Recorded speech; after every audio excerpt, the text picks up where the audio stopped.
Well, good afternoon, everyone, and welcome. We are live here from the KPMG studios for, you can see it in the background, the League of Legends Infernal Series Qualifier 1. Man, Syntax, I'm so thrilled. League of Legends, it's been, I think, nearly 3 years, 2 or 3 years since we had it on our platform. Yep. And now it's back, and you're not back, but you're still here. Yes. Just it's a bit of a different game, right? No more cars, or well, it's still some cars, but Well, yeah. if you count Dr. Mundo in his Dr. Mundo, yeah. in his legendary skin, well, Yeah. I'm super excited to be here. It's been a while since we've seen League of Legends here at the Swiss Esports League by Brock, and also in Switzerland in general. It's been a while since we last seen some Swiss League of Legends.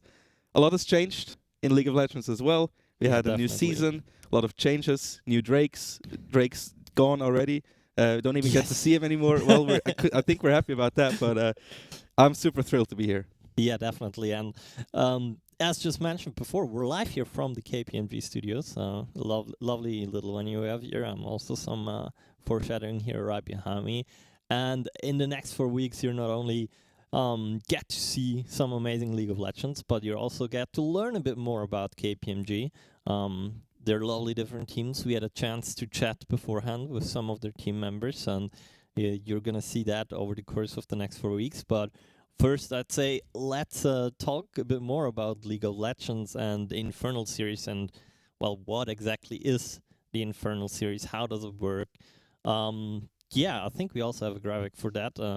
It's going to be 4 weeks of action. You can see it here in Syntax. Maybe take us through it. Yeah, short. so this week we have a first qualifier, of course. Next week is going to be the second qualifier on the 19th. That's a Saturday.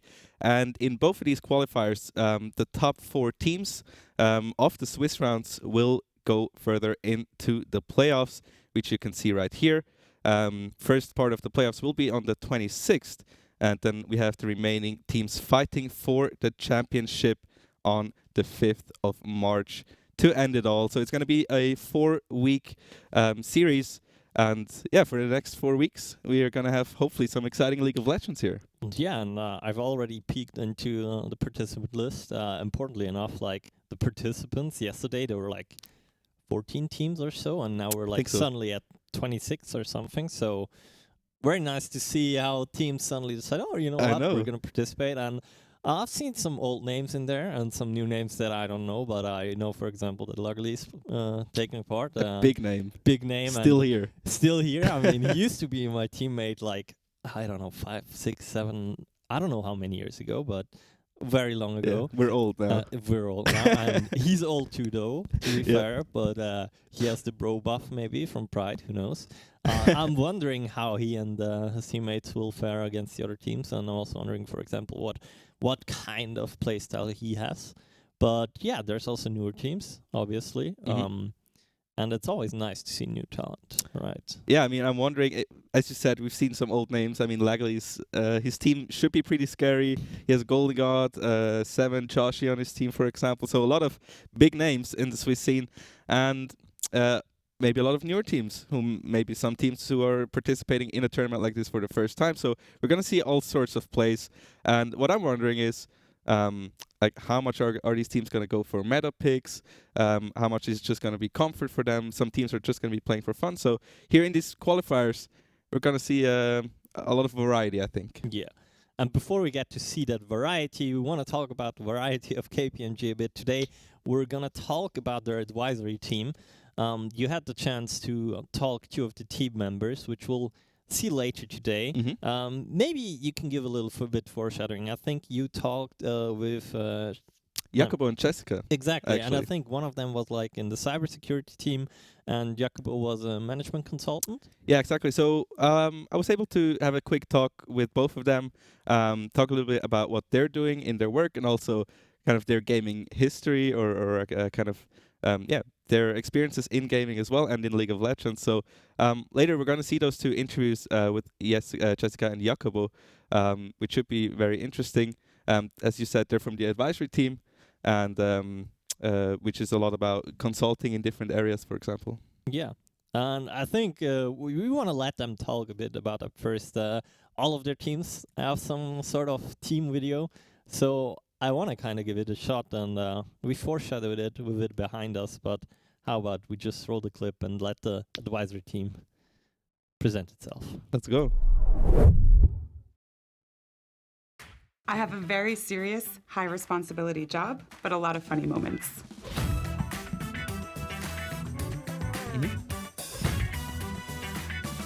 I can catch a criminal even without being on a crime scene.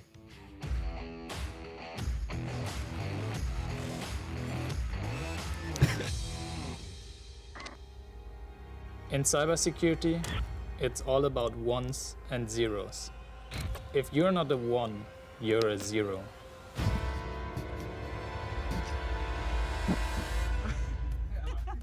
In essence, management consulting is a bunch of people telling you what to do. So we look at your processes, your job, your business, and we try to find solutions for you for the future. Forensic is just investigating frauds that are happening at companies. What we do in cyber is fighting the bad guys, but in the cyberspace.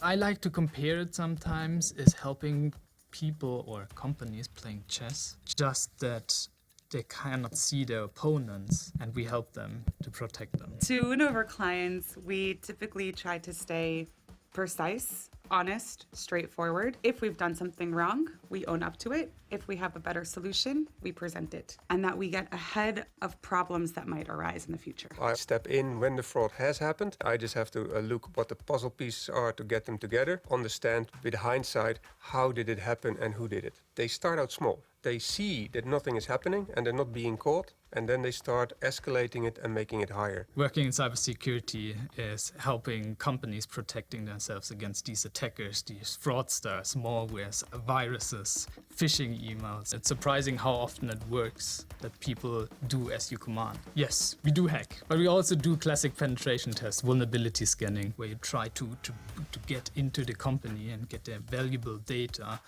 to some extent with any means. Delivery of packages via drone flying, so hacking via drone. One of the biggest cases I had was a 100 million fraud case in South Korea, where I was for 4 months. He also did it from a small part of it, and then he started escalating things. Everybody was loving him.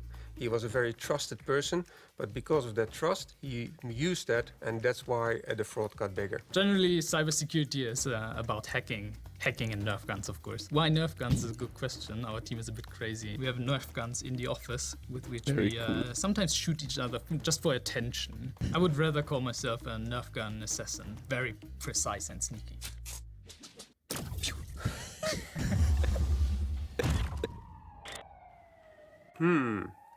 Looks like a nerd just got nerfed.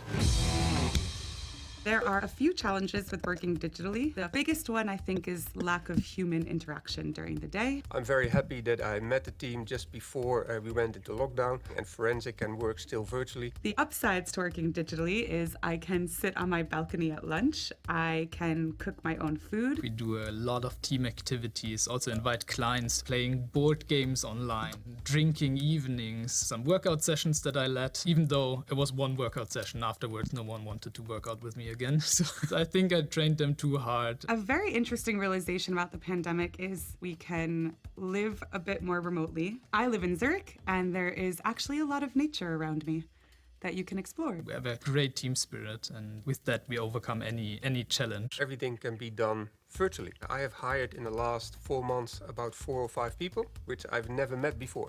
But we are working together as if we're just doing this already forever. It is very nice actually to work from home with other clients because you are able to see them in their environment and their element. One of my clients noticed a wine bottle in the background, and we started talking about wine and how the next time we meet in person, we will go and drink wine on the Lake of Geneva. So what I usually do is I join video calls a bit earlier, because most clients also join a bit earlier. And then you have these informal conversations before the official call starts, because that's what it was before the pandemic. Having a good chair is the best thing you can do. Other people in the team that I've seen, they use a iron board that they use as a standing desk so that they can go up and down whenever they like. Get out of your house once in a while and see the fresh air and the mountains, and shut your laptop.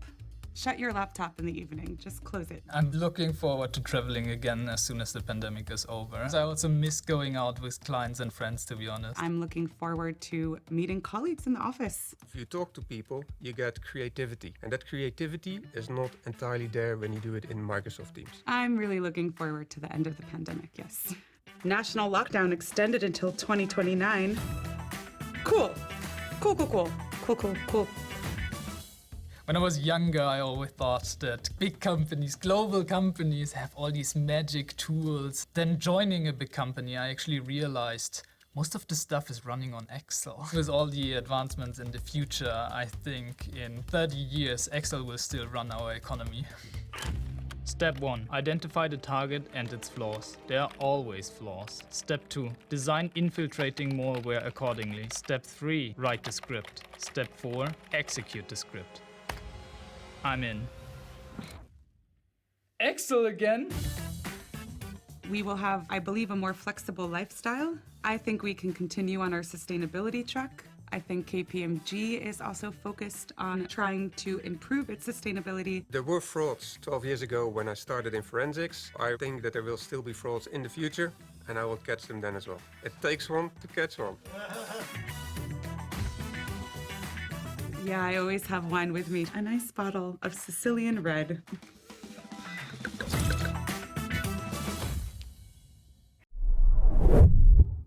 Well, there you have it, the advisory team. I really I mean, enjoyed that. Yeah, I enjoyed it. I mean, it's some like you can see they're having fun with what they're doing. Just honestly, it reminded me of last week. You can see it, but I can see Duri behind the cam. Just last week we also did the video for the trailer, and it kind of reminded me of that. And it's amazing, but yeah, some cool people. Diverse people, really. Like I had to see that myself already when I only had 2 interviews, but I saw the people or heard of the people that were doing the interviews with us, and it's people from all over the world, kind of, different ethnicities and different cultures, and I think that's really cool. Also, that kind of reflects, how gaming is. Like, you don't really care where someone is from, like, right? Or at least I don't. Like, if he's playing good, I'll play with him. Absolutely. And I mean, that was just one part of KPMG advisory, right? And even in that one part, there's so many different topics you can work with, right? We just saw. So for our next 3 weeks, we're gonna see even more of that. Looking forward to it. Yeah, now I don't know the exact time, but from my time feeling, I think we're getting closer and closer to where the tournament actually starts. We obviously started this session a bit earlier, like right before the tournament, to give you some insight. Yep. So I'd say let's jump over a bit to League of Legends. And you've talked about it before. The first point I want to bring up is Camtech Drake, and it's gone. Let's just give this a short moment because it's not worth more than a short moment, in my opinion. All right. So quickly, for anyone who doesn't know, Season 12 has introduced, among other things, 2 new Drakes, the Hextech and the Camtech Drake. We still have the Hextech Drake with us, and we're friends with it. Not so much with the Camtech Drake. For one, if you got the soul, you kind of got a Cyan passive, that revived everyone on the team after you killed them once. So you have a short duration where you still can do your abilities. And the other thing is the Rift changed as well, which gave you kind of stealth around all the buffs. Yeah. And I think that was kind of the problematic part, right? It was kind of busted, It's just very, very tough to play against. It's not fun to play against, and it's just too much of an advantage for anyone who got that far in the game. And it's gone now. We'll see if it comes back in some iteration. We'll see what the Riot Games has in their back pocket, some good ideas there. But yeah, we'll have to see. As long as it stays out of Summoner's Rift, I'm fine. Okay. I'm fine if they, bring it for an Earth mode or whatever, something like that. There was some theories. They teased a new champ, right? Yeah. Renata Glask. And now she has the Chemtech passive on one of her abilities. So they kind of removed the Camtech Drake and just gave that passive to the new champ. So guess that works. So we still have kind of the remembrance of the Camtech Drake in the game. with Yeah. the new champ. We'll see. She didn't come out yet, but we'll see how that goes. Yeah, and we've seen it plop up at the bottom. We got our first matchup. Ooh. Seems to be close to be ready. It's gonna be Saif of Seraph against Why Would I Leak, and I think Why Would I Leak is the team the tape actually stitched together. Oh, really? Yeah. So yeah, Saif of Seraph. I don't have them in mind as big LoL teams. I know they have some LoL players. But you know, if I think of the big LoL orgs, obviously back in the day will be Silent Gaming for one. Mhm. They're only CS:GO nowadays for now. But obviously, like Mind Sanity is a name that comes to mind.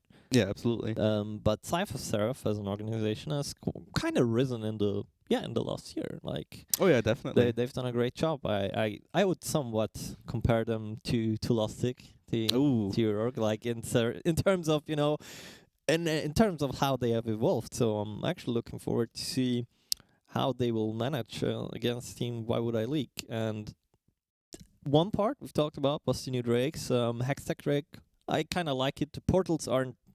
I mean, they're somewhat useful. Junglers are probably happy when they're 1 second faster at their wolf camp. Yeah. But the Drake passive, like the Soul, that's actually pretty cool. Like it's the Volibear passive kind of thing, or the old Volibear kind of, or static shift. Let's call it Yeah, like static shift. It's kind of like a chain slow, right? Yeah. Yeah, I mean the other Drakes are still around. I think that's the camp or the Hextech didn't have that much of an impact in general, like the Chemtech Drake did. So interested to see if we're gonna see it today. You know, you never know. Yeah. But definitely an interesting addition. Yeah. So I just showed him we're just a few minutes out of the first champ select. Yep. That gives us, I think, enough time to talk about one more thing, like the horse in the room, or I don't know how the saying goes in English. Zeri, the new AD carry. She's already seen, let's say, a lot of play in pro play, or at least she's seen a lot of recognition either as played or banned Yeah, in competitive absolutely. play. And what do you think? Are we gonna see her today, or are teams just gonna straight up ban her? I mean, the question is are the players already proficient at her to play her in a environment like this? She has gotten through red side bans quite a bit in professional play, so she has been picked in AD carry as well as in the mid lane. Yes. So and I think she has seen some good results. We've already seen pentakills in professional play on Seri. I've played her as well. Once, I think, in my first game I went like 17-2. Okay. So she's Flexing here, huh? yeah, I'm sorry, but she's a very interesting champ. I think she's a champ where if you're ahead, she's very, very cool to play. If you're Okay. behind, not so much. Not so much. Okay. But I think in the laning phase she does okay. And as we saw in countless of clips on Twitter and in professional play, like if she gets in a team fight, if she can stack her ult passive, Yeah. she gets so much movement speed. It's so hard to deal with. So what's going to be very valuable, like if you're playing against the Seri, is something, for example, like a Rise. If you have Yes. like a point and click stun where you can just shut her down and maybe burst her down, that's going to be very, very valuable. If you have nothing to deal with the Seri CC wise, you're going to have a tough time in those team fights if she gets to stack her passive. So Might as well FF.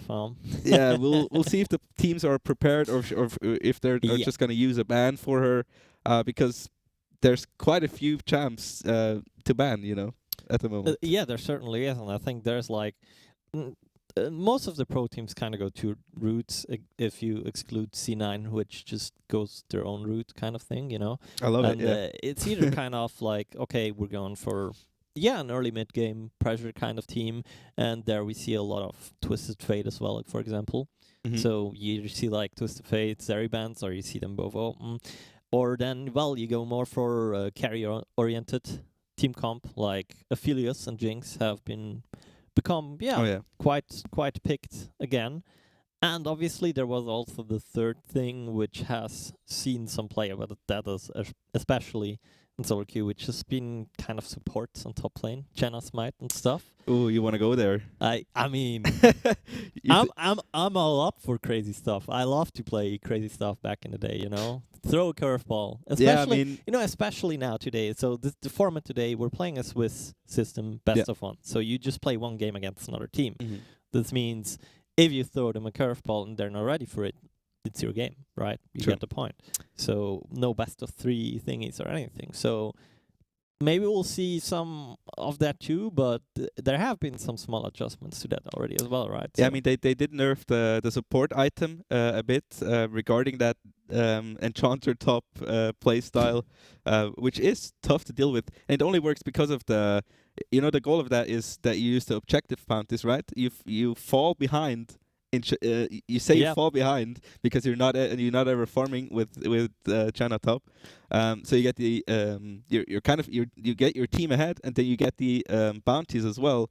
That's kind of the strategy Yeah. of that to get either even more either ahead. you so get the bounties or your opponent doesn't get the bounty, even though Exactly. that they're ahead. Because so a support is valuable with not as much gold as a carry is, right? yeah, So we'll see. that's the if- idea behind that. Yeah. I mean, as a top laner, I mean, for some it kind of maybe hurts their ego. It's just like, no, I'm not gonna play China top lane. What is wrong with you? I want to play my bruisers. I want to play my tanks. So I mean, doesn't matter for We'll top see. lane. You're alone on your island anyways. Just play what your team asks you, please. No, exactly. Well, just kidding. we'll see. Something that like at the start of the LEC and all the Yeah. pro leagues, something that's been very prominent is Corki, for example. Yes. Has been priority in the mid lane as well as top, sometime as a flex. Has been nerfed for anyone who didn't know. So the thing they did with Corki is the package first arrives at 10 minutes now. Yes. So for one, it's not ready at the first herald, and for two, the package now spawns every 5 minutes and has a 1 minute duration when you get it, which practically makes it that you don't or you cannot contest every Drake with it. Yeah. Corki has still been picked a few times after these nerfs in pro play, but it shouldn't be that much of a prio pick anymore. And we have seen another player or another champ on the rise, you could say, which is God. Rise. I want to leave right now. So with badly. Corki, with Corki kind of being nerfed, we have seen Rise come back kind of into the mid lane a lot in this last week. And as I said, he's already a very good pick as well for late game. Very good pick, maybe against the Seri. Rise, I don't know, a champ that's kind of always been around, right? Yeah, and that's kind of the thing. Like, some of the older champs have a design that makes them pretty good at the top of the chain, skill-wise, right? Rise is the perfect example. Like, it is a very hard approach for correctly balancing him because, well, the variety in skill or the skill gap between, let's say, the more casual players playing him and the pro players playing him is so huge and makes such a huge difference that he's kind of like undertuned maybe for the casual players, but Mhm. still in pro play he's so good because good players can just get more out of him. And I Absolutely. think there's some more champs like Azir also kind of falls Mhm. in that part, or maybe Kassadin. Yeah, Kassadin is a bit different, but I mean Kassadin is just Kassadin. But TF, for example, TF is not like Yeah. a general solo queue pick to carry. But yeah, because he has so much impact on the map, right? He's banned. I think he's the most banned champ Yeah. at the moment, just because of the impact, And pro play and solo queue are always a very different story in general. What I wanted to talk to you about as well is kind of the jungle meta at the moment. Yes. La- Demacia? last Worlds it was kind of the assassin meta, right? Yes. We've seen Kiana Talon come out, which not everyone was very happy about. I don't think anyone except for Talon himself is happy when he jumps over the wall too. But we've kind of stepped away from that, and what we've seen lately is a lot of Xin Zhao, a lot of Chorban, a lot of Lee Sin, a lot of like hard engage, Yes. kind of tanky bruiser junglers. Which is very interesting. Looking forward to see the jungle picks today as well. That's coming out of these teams. Yeah, and I think especially Shinjao, like his ult is just so good, right? He deals a lot of damage, even if he builds bruiserish, but he also survives quite good because of his ult. Like, people can Yep. only damage him from within, and I think I've just heard that we are pretty much set All for right. pick and ban. So it's just about second. Well, not even seconds. There we go. There we go. Pick and ban. We have Why Would I Leak XD on the left side going up against SOS LOL. Yeah, so for SOS, we have Merok in the mid lane. I had the pleasure to play with him as well, once with Seals as well, and he's a very good mid laner. Looking forward to see what they bring out. So first of we have Steelian and Steelian ban on Why Would I Leak side on the blue side, and Corki ban on red side. So Corki still being respected here. He's still a very good late game carry if you can get him to that point, Yeah. right? Even with the package nerfs, still a viable champs. Akali ban on the side of Why Would I Leak. That must hurt your heart, Lillian. I mean, I love the champ. It's so fun to play with. It's not that fun to play against. I do realize that. I am self-aware when it comes to that Yeah. point, but I do still like her very much. That's maybe also a champ that Marok plays very well. I'm not that sure, but I'm sure Why Would I Leak did some preparation before the Yeah. match. Now, SOS spanned out another champ that has some map impact with Shen, and I think Shen, over the course of the last years, he's always been coming back again and again. So I like to have a Shen as an AD carry because it means I can just fly bot lane and he will just come to help whenever. Yep. Some people might not like him, but yeah, then you're just not a bot laner probably. Now, Ooh. Lucian has been taken out, and Gwen as well. So Snibbity is out, and we've seen some of the more, let's say, aggressive top laners play Gwen, or the players that want to go for linking them. I think Pride even played him, and Oh yeah, Pride in is a very good Prime League. good at piling Gwen, and Gwen is such a dangerous pick because she's a flex, right? Yeah. You can play her jungle, you can play her top.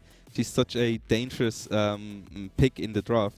Now we see first pick Victor coming out for the mid lane for the blue side, and looks like SOS is gonna answer with a mid lane pick as well right away with the Ori. So Ori has been buffed as well. Some say she's very broken at the moment. So for anyone who doesn't know, she does now get ult resets if she gets a takedown on her dashes, plus her passives with the healing. So she gets more healing with killing minions and getting takedowns. So at the moment, Ori seems to be very, very strong. there you go. And we talked about him, Sinjao, a very very high prio pick at the moment for the jungle, which SOS was able to secure here. Yeah, and I think with that first two picks together, SOS has already set up for a pretty good mid-jungle duo if it comes to skirmishing. Broken Barrel on the other side right now is hovering over the Lee Sin, one of those three junglers you have mentioned before. Even if they have Lee Sin, I think the 2v2 around mid is early for sure in favor of Shinzao and Dari. I mean, Victor...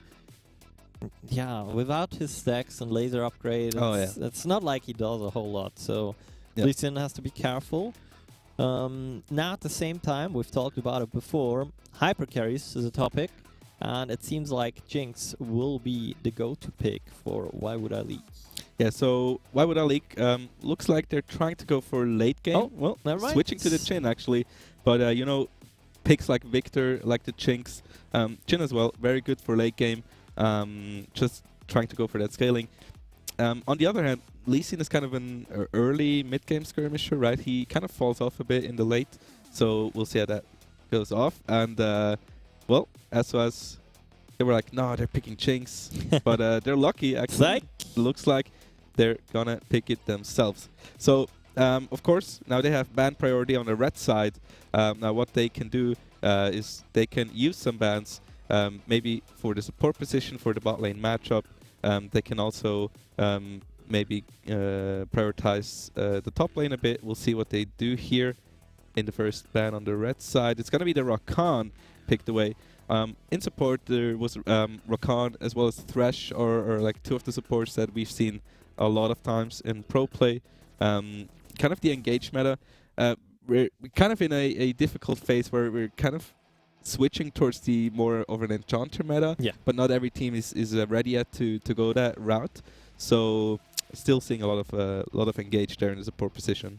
Yeah, I'm curious to see Sinchban. Okay, that is a bit surprising, but maybe one of the SS players is actually an avid Sinch player. Maybe. But I feel like it's going to be important to see what the last ban from Why Would I League will be, because Jinx often is paired either with Thrash or Karma, and I wonder if they want to get either of those off the table.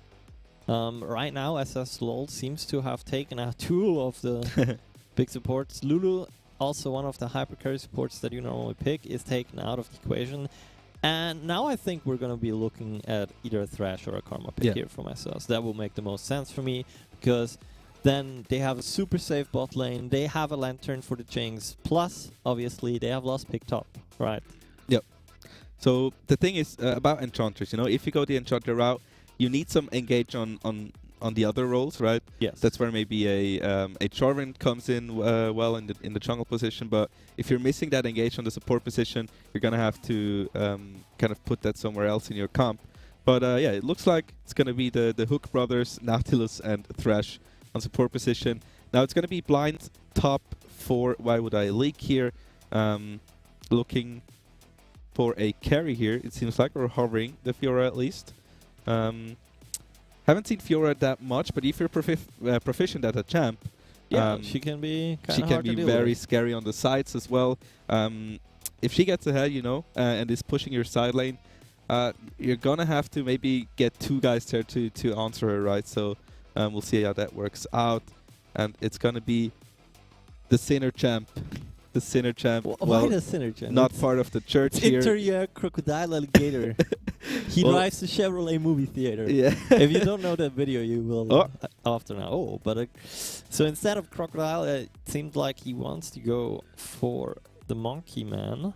And yeah, indeed, they will go for the monkey man. So if I look at those team comps right now, SOS team comp kind of screams to me, okay guys, you know what, we have a top side that early mid is pretty good. We have a bot lane that should be pretty safe with a Lantern.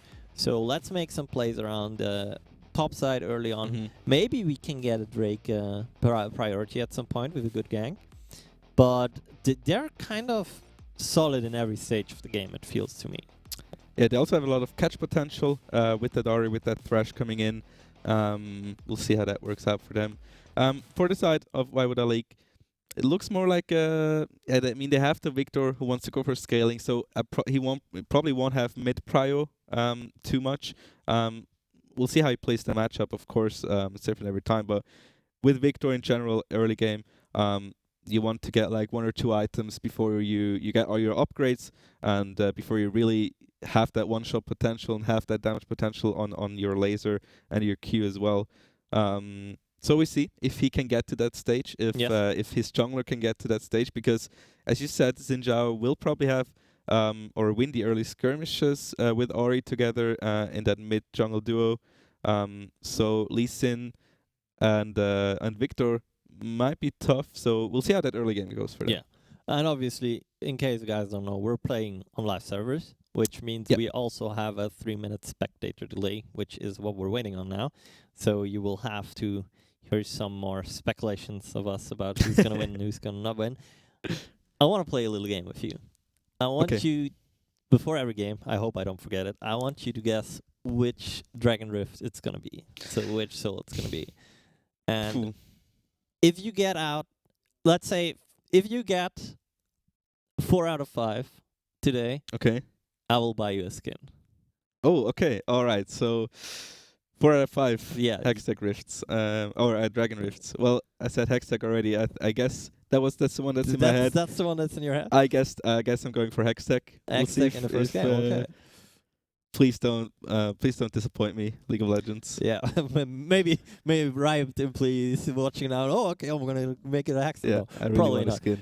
But but yeah, first game after, I don't know, 2-3 years, and I like that we see a Jinx. Jinx was a carry that I used to play a lot. Yep. I love that she's back in town, and I don't think it's just because of Arcane, even though Arcane is a lovely series. Don't get me wrong, but Don't I get me think- started. No, don't get me started. Are you Team Jace or Team Victor or not? Ooh. Or not even? I mean, I'm a mid laner, You're a so mid laner? I have to Well, go Team Victor. Right? I mean, Jace can also be mid. What do you mean? yeah, but I don't play him. Okay, you don't play him. I played him once just because of Arcane. Okay. Yeah, I have picked him up, but no, it's a great series. But that's not why we're here, Yeah. right? We can Definitely. we can talk about it later. So, But yeah. I also like that Ori is a champ that, she's one of the poster champs of League of Legends, right? And she has been weak for a very long time. In pro play, she's barely been picked up by any mid laners, and I think those are some very potent buffs that she got on her ult, and looking forward to see if they can pilot her just as well as we've seen some of the top players pilot her in those last few weeks. So Ori, a very fun champ to play, has been kind of weak the last few seasons, so now she's finally back on the Rift, and seems to be very, very good. Yeah. And with the team comes of actually seeing that just went the thought through my mind. I think SOS has a lot of potential to or both teams really have potential to do a level 1, right? You have the Thrash of the hook, you have a Jarm from Dory, you could take jumpers if you really wanted it. Yeah. At the same time, on the other hand, on Why Would I Leak, you have the Lee Sin, you have the Nautilus. Yep. So there's some potential for level 1. What's your stance for level 1s? Ooh. Play it safe or play it YOLO and get a lead? I mean, in my games, I don't like to coin flip that much, early. If we have a good comp for it, then yes. Yeah. But sometimes junglers ping it, but it's a very bad idea. We'll see. They have the hooks. They also have Ori Charm on the side of SOS. Yeah. There's definitely some potential there. I'm looking forward to see what we're gonna see as we are heading on to Summoner's Rift, ladies and gentlemen, for the first time here at the Infernal series. I'm so looking forward to finally see some League of Legends. We've talked way too much right now, Sandro, so we are finally on the Rift. And Definitely. let's see what we got here. So, let's see if there is going to be some level 1 action. As of right now, it doesn't seem like it. Just covering. Just covering, everyone doing their job. Make sure that you are not screwing up something. We don't see anything special so far. I mean, Jinx starting with a longsword 3 pots, that has kind of become a thing lately. Jin, obviously, on the pots, also kind of normal thing. Plays Fleet Footwork, probably plays Cookies and... what was it called? The mastery that gives you movement speed when you take a potion. Time Warp Tonic. Time Warp Tonic, Yeah. exactly. So what I we wanted also to see say on the- Gin Tonic, but I think that was So the wrong one. we can talk about that one after. What we also see here is the First Strike, which is also a new addition in Season Yes. 12. So for anyone who doesn't know, maybe First Strike, if you have the rune up, if you're the one to attack first or get damage first, you get damage amplification, and you also get gold equal to the amount of the damage application you get. So if on a champ like Victor, on a champ like we saw it on Kartus in the LCS, for example, where you can get a lot of damage at once. There's definitely a lot of potential in that rune. Victor also playing with Exhaust, and so Ori does have the Ignite advantage. We see here Xin starting on his blue side. Will probably puff towards top here. On the other side as well, Lee Sin starting on the blue buff. Yeah, I'm just giving a heads up to our producer because I'm not sure whether the game sound is just low for us or whether it's also for you guys. So I'm just letting them check that, just in case. Right now, though, level 2 hit on the Ari. No TPs in mid lane, you just mentioned it. TPs on top lane. If we get the chance, or if I get the chance, you talked about First Strike. Yep. A new rune. Lethal Tempo, not necessarily a new rune, but they changed it. Oh. And especially good on someone like Jinx, but it was also used pretty often on top laners at the very start. Yep. So if you hit an enemy champion for 6 times. After that, you will get increased auto attack range. So me as a prominent. Oh, first blood. Oh, we just see first blood in the mid lane. Victor goes down against the Ahri. Does get some support by the Sinja. Sadly, we did not see the exchange, but that's not the best start for the Victor in the mid lane. You know, we said he is a scaling champ. He wants to kind of play it safe, and kills are just coming left and right. Why would Alik is able to answer in the top lane with a solo kill on the Fiora. Fiora, a very volatile champion. You have to really watch out if you're able to pilot her very well. She can be so dangerous. But yeah, lethal tempo. Me as a prominent katana enjoyer, you know, on the Yone and Yasuo. Big fan. Lethal tempo. Not so much my enemies, but that's not my problem. Anyway, both hooks didn't hit the target they wanted to hit. So far on the bot lane, not a whole lot of happening. CS is somewhat equal. Both AD carries have used some potions, so not a whole lot of happening. Across the board, it's still pretty even. A kill on top lane, a kill in mid lane. So the gold is just a 100 in difference. And I expect not too much to happen in the next minute or so, because junglers are probably going to back around now. So, yeah, not a whole lot is probably going to happen in the next minute. I expect the junglers to back. Lee Sin just backed, as you have seen now. And Xin Zhao is doing the same, as he is following. And yeah, I think we'll shortly swap off the game to us pretty soon. There we go. And we're fixing an audio issue. In the meanwhile, you get to see the studio again. And so far, 1-1. Yeah, I mean, we see the solo kill on the top lane by the Fiora. Wukong, I'm not too familiar with the matchup. I'm familiar with Fiora, and I'm familiar with her killing me in my games, so that's something that happens quite often. So a good start on the top lane, but I mean, there was just an exchange in the mid lane as well, so kind of trade kills top and mid, as I think we're going back into the game shortly. But yeah, so far, nothing too importantly happening for the game. There we go. And we even have some sound now. Perfect. Look at the ambience. Wonderful. And nothing changed. The teams were so nice to not kill more. Right. You know, 1-1. It's as if they were listening or watching our broadcast. Obviously, they don't do it, and even if they did it, 3-0. Oh, we see Broken Barrel. He hits the Q, goes in. Is he able to? Ooh, not able to get the damage. Even he eats a third shot as well. Just barely able to get away. Wukong able to stay alive this time around.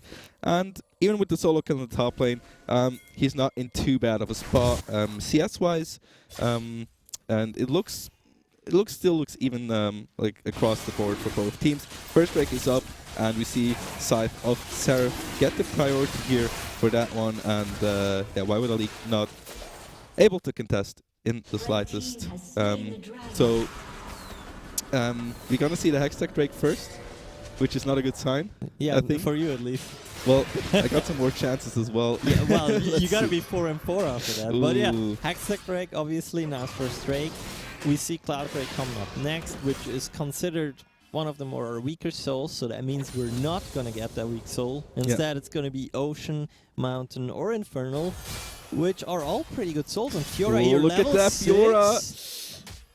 Should be able to get away under the turret. She's gonna go for it. That's the second solo kill for Quadra 12. And he's on a rampage here.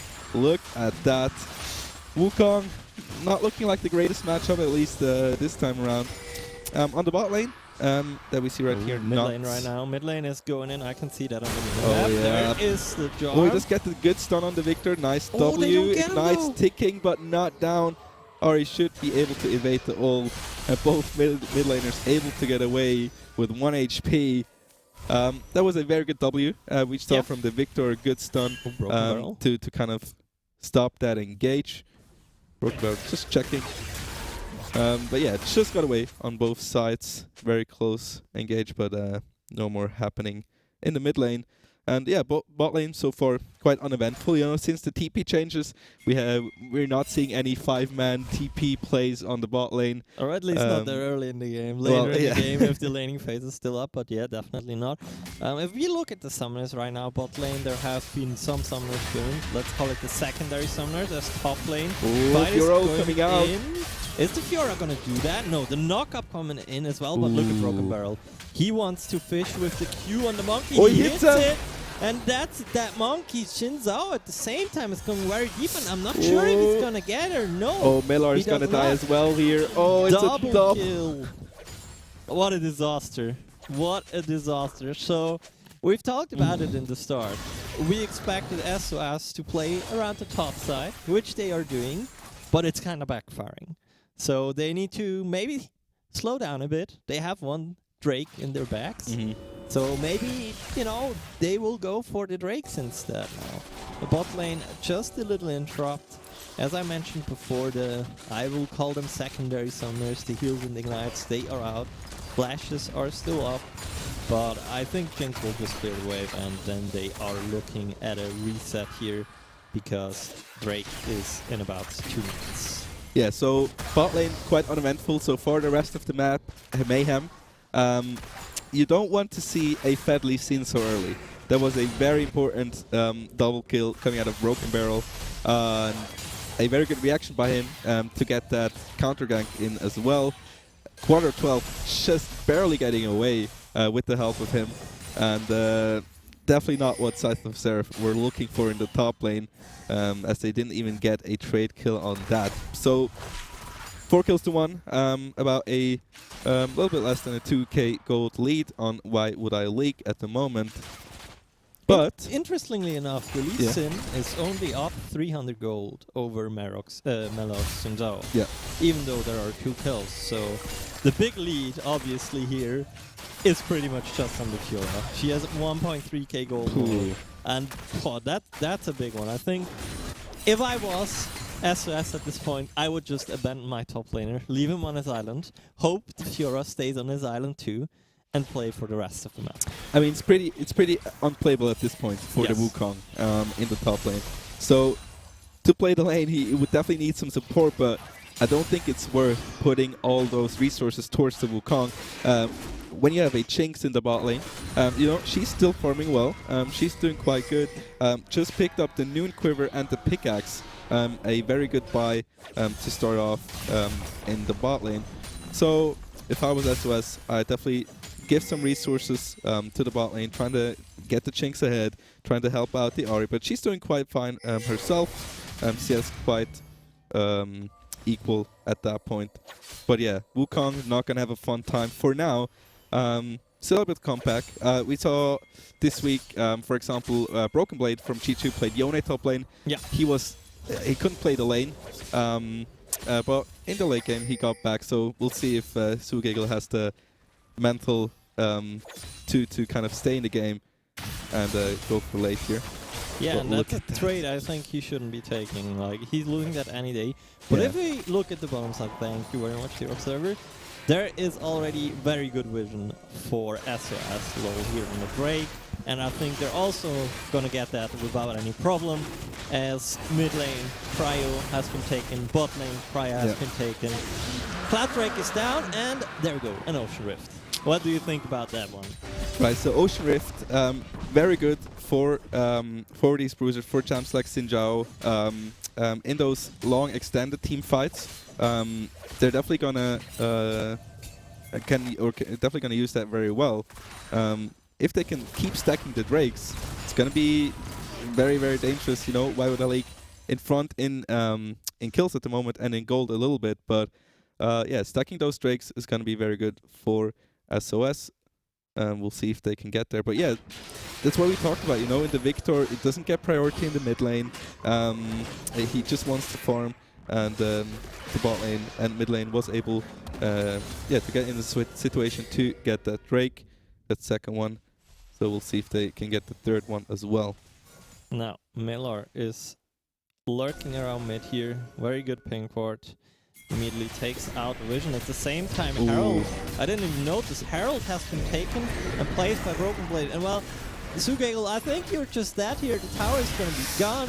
You already have the Fural. You want to make that 3 vitals broken, and you're not going away, are you? Or can he interrupt? He? Oh, No, maybe definitely not, right? Second ult though? No. not gonna Gets be enough. kicked. Yeah, that AP was a bit questionable. I think he knew that the Herald was going to be there, so kind of like a suicidal move there, going into the top lane when you're that far behind. And look at the CS difference in the top lane. Almost 40 CS down against the Fiora. Fiora 3-0. And Lee Sin, that top jungle combo proven to be so lethal, so dangerous. Yeah, that's the part that's going well for Why Would I Leak. They even took the tier 2 turret top. They were able to take the tier 2, oh yeah, as well with the Herald. So, well, at least Wukong should be able to get some farm back, you know, right now if he plays it well. Maybe he can freeze the lane a bit in the top to kind of come back into the game, because right now it's definitely not looking good for him. And he went for the anti-heal item first, which kind of delays his build as well. So even more, yeah. This Wukong is gonna need a while to kind of be in the game, get his first item, and be useful in those skirmishes and team fights. So we'll see the Wukong maybe in like 15 minutes, but right now... They're going in here, they didn't see the Fiora, but it doesn't even matter after all. Ari cleanly takes out the Victor. Charm Look going at that. onto her, no more W, so he cannot do anything, but Malar, the Xin he's living for so long, so they bought enough time to get the kill onto the Fiora, and that's a lot of gold into their pocket. So 2 for 1 exchange. I think that's a solid exchange for SOS. Well, I mean, at the same time, there Wukong is getting some farm. Look at the Jinx, she's pushing further. Already 2 plates. Now even she takes that battle. Good exchange here. But yeah, that's what I was talking about. They have the Thresh, they have the Ahri, they have such good pick potential in those skirmishes, right? And they were able to take down 2 in there against their 1. So far it's looking quite well. Broken Barrel going in 1 vs 1 against the Ahri. Merok kick coming out. Oh my goodness! That was Broken so Barrel. clean. What a madman! This Lee Sin 4-0, just solo kills the mid laner of Cypher. Yeah, now we're starting to see those 4-0 scoreline. Coming into effect. He has a gold lead now, not just like before where he had like 2 gold bunches. He's over 1k ahead, and I think that's probably mostly due to the Herald play top and obviously the 2 more kills that he has gathered.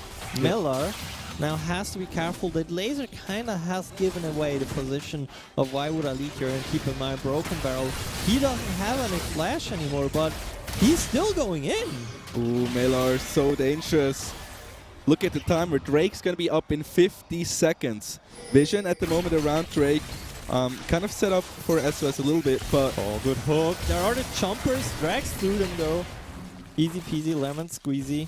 At the same time, you mentioned it, Drake is only 30 seconds away. Miller has kind of regioned up in the jungle. That goes pretty well as Shinzao. And now they are going in here. And yeah, I think with that trade they just did on bot lane there, they will maybe be able to take that Drake. I mean, the bot lane of Why Would I Leak will not be quite in time, but we see the rotation from Fiora coming in. Yeah. So this could be dangerous. At the same time, though, a Victor is backing. So I feel like those teams aren't really on the same page. Oh no, the Jinx that's Rocket! Why he was backing. I just saw it on the map. Jinx Rocket coming out, just takes out Victor, and that Drake's gonna be gone. Oh, look at that. Quadra is walking in, but walking right into the charm. He's going in, engage onto the Thresh. Will be good, Malar.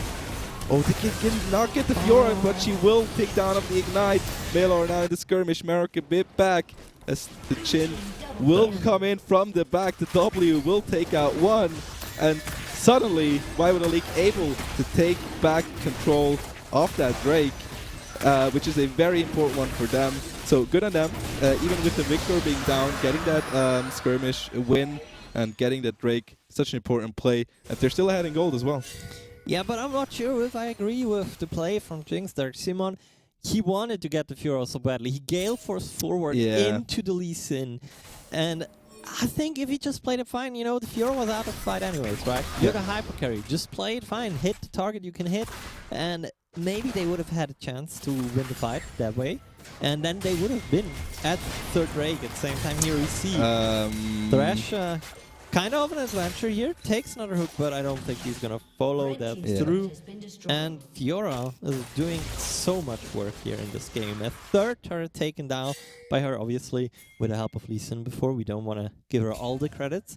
And yeah, now they're kind of taking over control of the bot side. Yeah, now look at that. Fiora is pushing on the bot side. Oh, hook coming in on the Thrash. Sorry to interrupt you, but the Thrash is gonna be burst down here at the same time. Malar gets the victory turn kill. We see a fight on two sides of the screen. Oh my goodness. And by the way, here you can see actually the Ori dashes on her roll. We've talked about it before, but I don't have time to talk about it because Fiora is just going in again. And so much. Sugegel, I don't think, yeah, he cannot stay here, can he? I mean, that would have been such a huge chance for Waiwood Elite, you know. If they didn't die in that skirmish, Fiora would have been pushing, but Wukong not able to do anything against her. He just died again.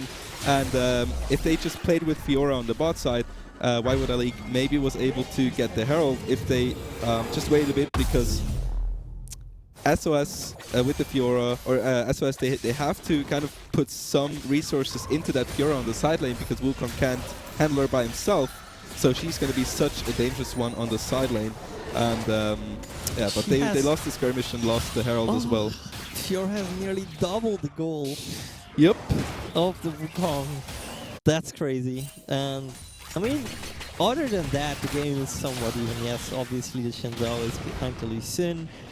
The Jinx has 400 gold less than the Jin, but I think she makes up for being a hyper carry to that. So I think right now, for SOS to stay in the game or not let it snowball out of control if it doesn't, if it didn't already have, they will have to play a lot around Vision and about around Ori Charms, around Thresh, Hook. So they just want to pick one target, something like that. Pretty good setup. There comes Dash in, and you know what? Jin is dead. Ori gets the fourth dash. Jill gets out. Now the Malar has been spotted here by a pink ward. Clears it out, and I think they're gonna drop the Herald in mid lane, and that's a really smart idea. Absolutely. Look at that control. Very good pick by Merok on the Ori. We do see Victor slowly but surely coming online as well. He does have the Ludens, looking like he's going for the Shadow Flame second item, but finally that first mid lane turret will be gone. Second charge not able to come through. But yeah, good success here for SOS to kind of get some control back in the mid lane.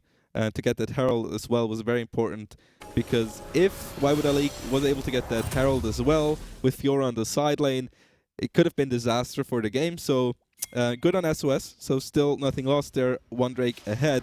We're at 20 minutes right now. A 5k gold lead on the side of Waiwood Elite, though. A Fiora ult coming out on Malar. Thresher not able to hit. Girl comes out. Malar still alive. And the team, the support comes in. Backup is there. And Fiora will be shut down by the Thresh. Better than nothing, yeah, to say the least. But one thing I actually wanted to point out, Fiora is playing Hullbreaker. So that means Fiora is most likely never going to join her team. She's hunting alone. Gonna, hunt alone. Marok hits the Sonic Wave here. Ooh, and forces the ult out. Nice ward jump into kick. Clean play there. Marok thought he had him, but nope. Turns out he didn't. Well, Broken Barrel on the Lee Sin, looking so good right now. A lot of control here. Look at that though. Support backup is coming in their own jungle. Victor W, very good. A lot of stun. Look at the Victor ult, so much damage. Jinx Rocket coming in as well. Victor's gonna get the double kill. That W from Victor with the ult, so much damage. Just won them the fight, and I mean, yes, Victor, he didn't do a whole lot early game. He just farmed. Let's be honest, but you're a Victor. That's fine as long as your team doesn't fall back as much. You're fine with that. You're just gonna come online with your passive upgrades, and my goodness, a 3-man stun into 3-man ultimate. Yeah, there we see the strength of him. And he's not even on the second item, you know, when he gets the Shadow Flame and goes for 2 or 3 items, He's definitely going to be huge danger. Well played. And it looks like Why Would I League on the blue side will be able to get a second Drake as well. So they do gain some jungle control back here with the Drakes. And now the thing is, you don't want the Fiora and the Lee Sin to get four Ocean Drakes. Yeah, that wouldn't That's be funny. really not the situation you want to be in. A lot because of lifesteal. both of them are so ahead and have so much healing with the Ocean, 4 Ocean Drakes and the Soul. This could be a disaster for South of Zero. So Drake control should be a big priority. Baron, of course, is up, so they are going to have to play kind of a vision game on the Baron pick as well. So for the next few minutes, I expect to see them play for the Baron vision and kind of search for a moment where maybe they can take that Baron and go into the next Drake then. But yeah, so far, 15 kills to 10 and quite a good gold lead on the blue side. Yeah, we've seen more or less 2 items finished across the board, at least for the side of Why Would I League. Yes, the Chinks and the REF 2 items too. Wukong obviously still sits on as Divine Thunder and Executioner's Calling, that's about it. So, still not really live, but he still supplies the team with some CC. Here comes the CC in from the Nautilus, though, and Miller, he's kind of picked off to the side fighting Broken Barrel. I think Broken Barrel still has a kick, so they have to be careful with the lineup here. Curtain's Call coming in, 4 shots, nearly all of them hitting. Ari traded for the Lee Sin, and now Victor! cleanup crew is here, and I think the Thrash isn't going to go away either. And look at that, Fiora with the Hullbreaker. She's just pushing. She has 3 items already. You know, the Victor and Victor, Chin, and Lee Sin are just strong enough right now to take those fights while Fiora is on the side lane, and they can't really answer. Wukong can't answer the Fiora on the side lane. It's just how is SOS gonna kind of gain back control over this game? I think they need to throw a Hail Mary at this because point. the lanes are pushing. Baron is up. They have 3 people down right now. They're gonna take inhib here if no one can stop them, and then it's looking like a Baron angle. If they get maybe another good pick here on the side of SOS, but the way it's looking right now with the Victor, who's playing really, really good right now, who came back into the game really well, has the Shadow Flame up.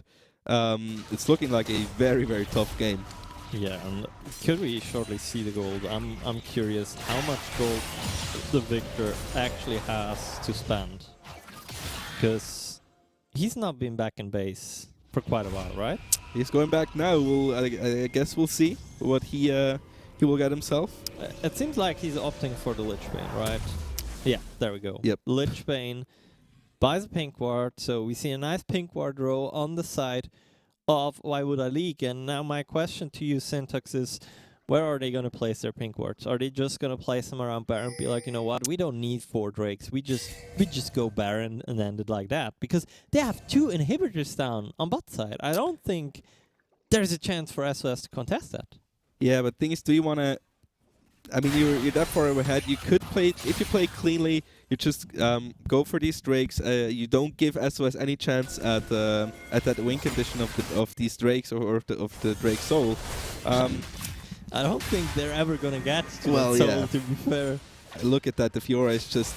They just cannot deal with her. They have to put so much resources towards that side lane that the rest of the team can easily go for the Baron. Yeah, And look at they that. are doing that They're exactly setting up now. at the Baron pit right now, and they have started it off.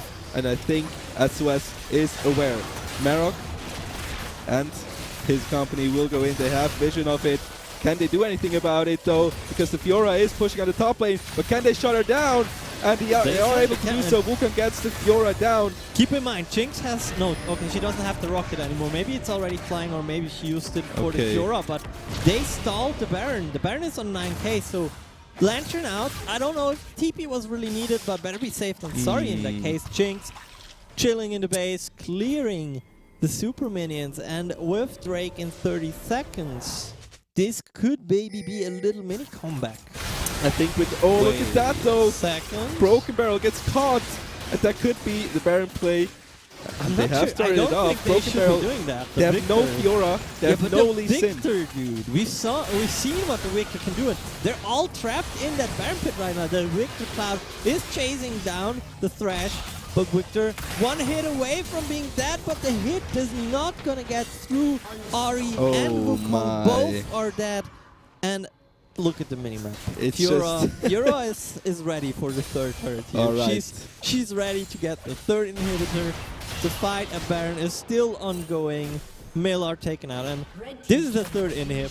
This is the Baron, or I don't even know if we get to the Baron part anymore. Okay, so it's just a back and forth around the Baron. The Victor is online. Look at that.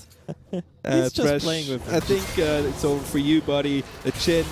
They're just all so fat. They do have a 7-4 Ori, but what can she do against all these players? Look, the Victor's shield will trade away the kills, but that should be an easy end.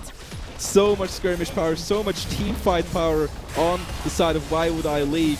The early game has proven to be strong and has led them into this late game. Look at that, one more last stand, but the Fiora is taunting them. Will get that last hit on the Nexus, and SOS LOL will fall here in this first game against Why Would I League. And just, what can you say? Fiora, Lee Sin, Victor, Chin, all really very much in the game. Yeah. So much damage coming out, and these skirmishes have just been looking. Lee Sin plays though, not just once. Broken Barrel, he's a mad His lad. mechanics were Yep. crisp. He was playing super well. Now the thing is, I think the team fights for the side of SOS were not good comp-wise.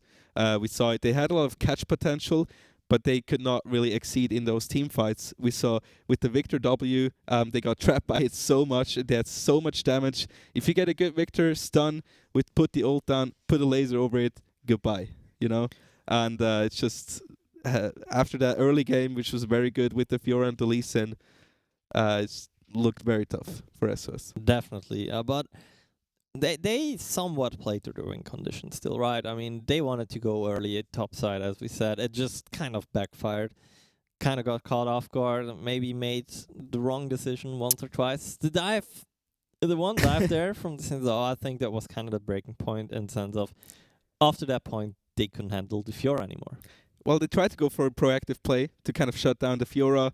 The Fiora shut them down with Broken Barrel. You know, it's kind of unlucky how that went, but yeah, in general, we saw SOS got the first 2 Drakes, so Why Would I League kind of said, okay, you get those Drakes, we're going to get those early kills, we're going to go get those early skirmishes, and I'm going to get my top laner, my mid laner ahead.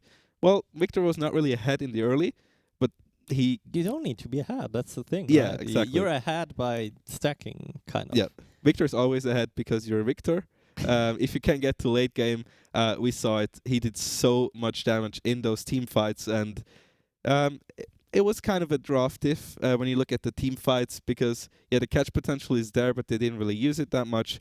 And the Victor and the Fiora proved to be so good. And yeah, the Fiora with the hull break is just...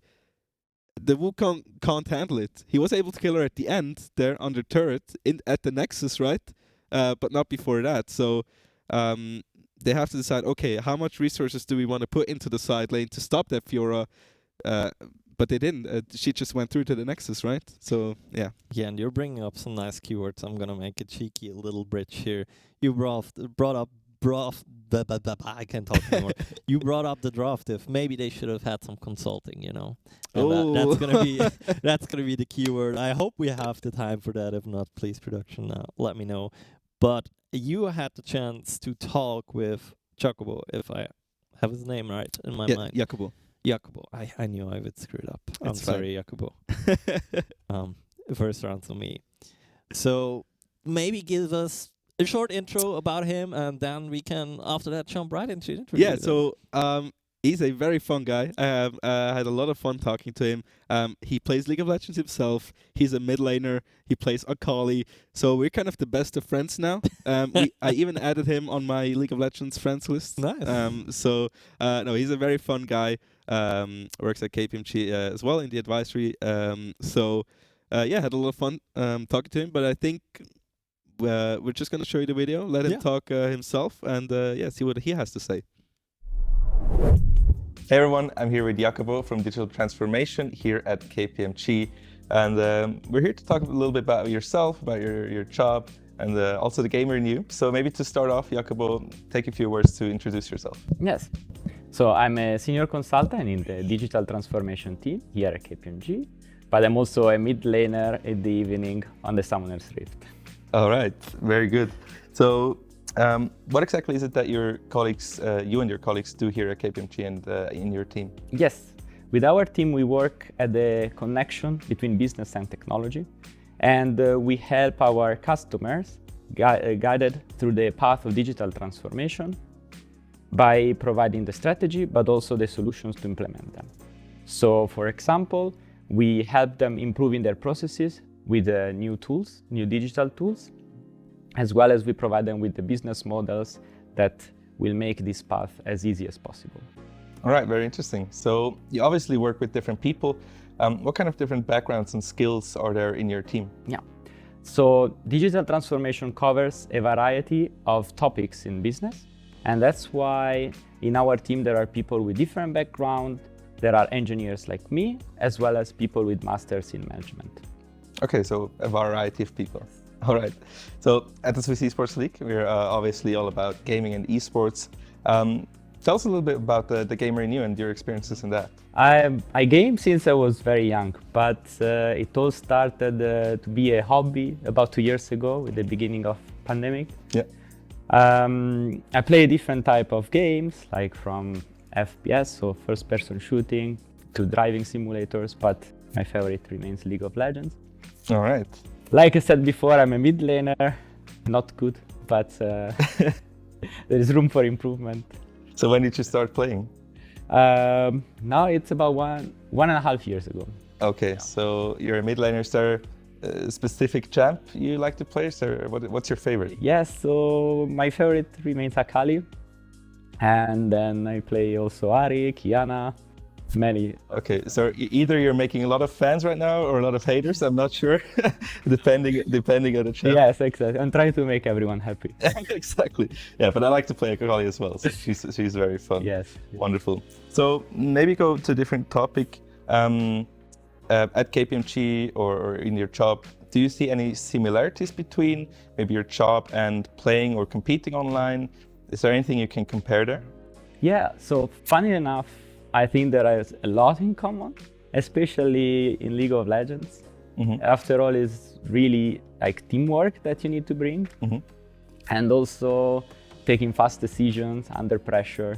That's really, really close to our daily job at KPMG. Mm-hmm. Yeah, sounds very similar to gaming sometimes. It is. All right, so at KPMG, you and your team, do you do a lot of activities outside of work? Are there any cool team events you can talk about? Yeah, I have to say we are a very cool team. We have many events. We are very close to each other. We meet every week after work, but we also have team events twice per year where we gather together and we build up as a team, but also we decide together with our managers and partners on the strategy for our team. That makes a lot of sense, yeah. So to finish this off, is there anything you want to tell the people about KPMG and your job here? Yes. People see maybe KPMG as a big firm from outside, and it is a well-established firm. But in fact, when you work for KPMG, it really feels like a big family where everyone can bring his own ideas and initiatives, and they're really every time welcomed. And we have this motto of dare to do, which really think applies for real to KPMG. Perfect. So, Jacobo, that will conclude the interview. Thank you so much for talking to me, and thank you for your time. Thank you.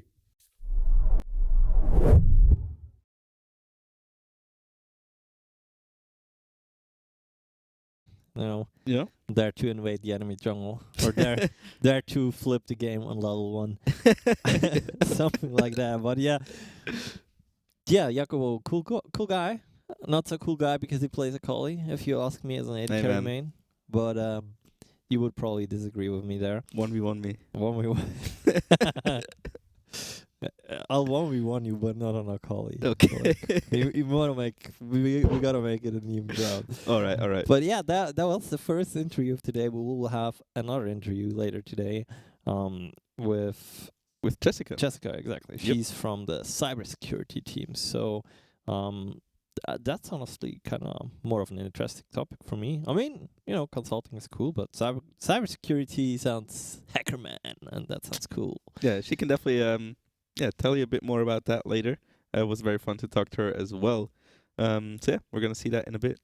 Perfect. Now, I'm shortly gonna ask our producer, but bottom line, how long is it looking until we get another game, or what's the state on that? Just give me an update when you have one in the We meanwhile. want to see some League of Legends. Yeah, we want to see some League of Legends, please. Just please, one more game.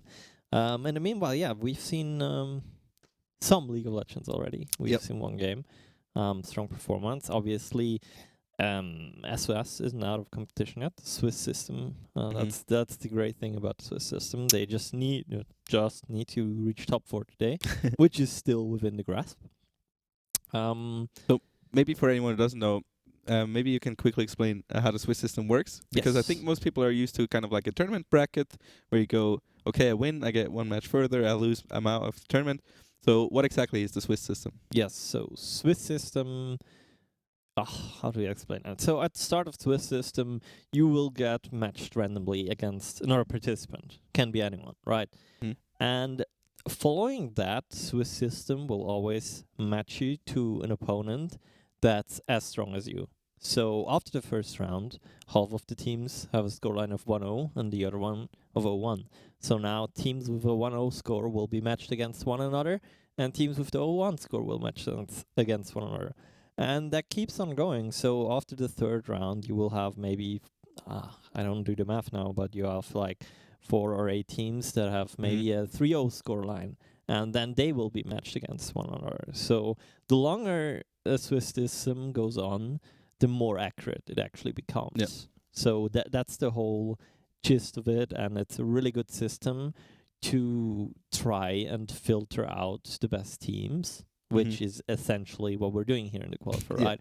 We want to find the 4 best teams of this qualifier, and then obviously next week on the second qualifier, and then throw them in a bracket, and then they can go head to head in a single elimination KO system. So there's that, and I think I'm not sure where it initially comes from. Probably I know that chess is using Swiss system extensively, and there it's let me tell you, there it's even more complicated, like with how they do the pairing with, if you have played as many white games, then you get like that kind of advantage or disadvantage, because I think white is better because you can go first, right? Yep.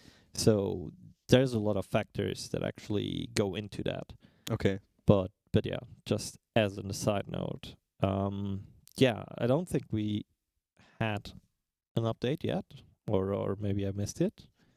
But if not, 10 minutes. So I'd say if we have 10 minutes, we use half of those 10 minutes to catch a break for not only us, but also you out there, because then you have a chance to grab some popcorn, some chips, or whatever you want.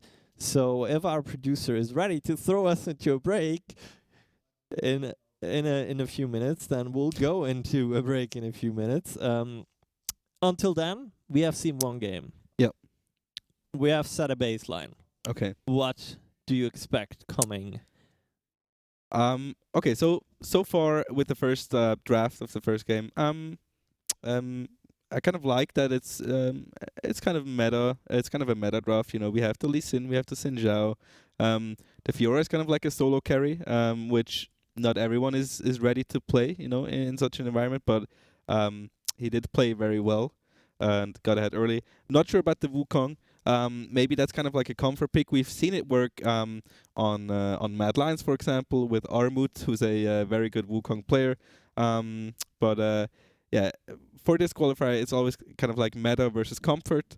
And are you ready to go for the meta pick, or do you want to play comfort pick and maybe not be sure about the matchup so much? So yeah, we'll see how that goes in the next few matches. I'm very looking forward to the next drafts. But until then, I think we're gonna head into a short break. Yeah, and that's the keyword, short break. See you on the other side.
Welcome back, everyone. We are still live here from the KPMG studios. We have started with the first qualifier of the Infernal series, and I've seen quite an explosive match to start things off.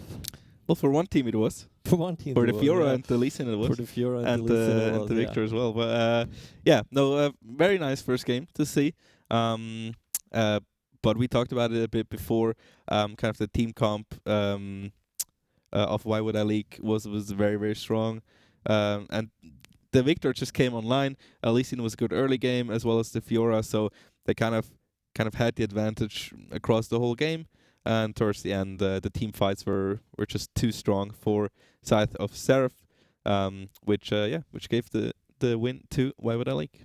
Yeah, and as you can see it, we are pretty close to having our second match ready of the day. Oh yeah.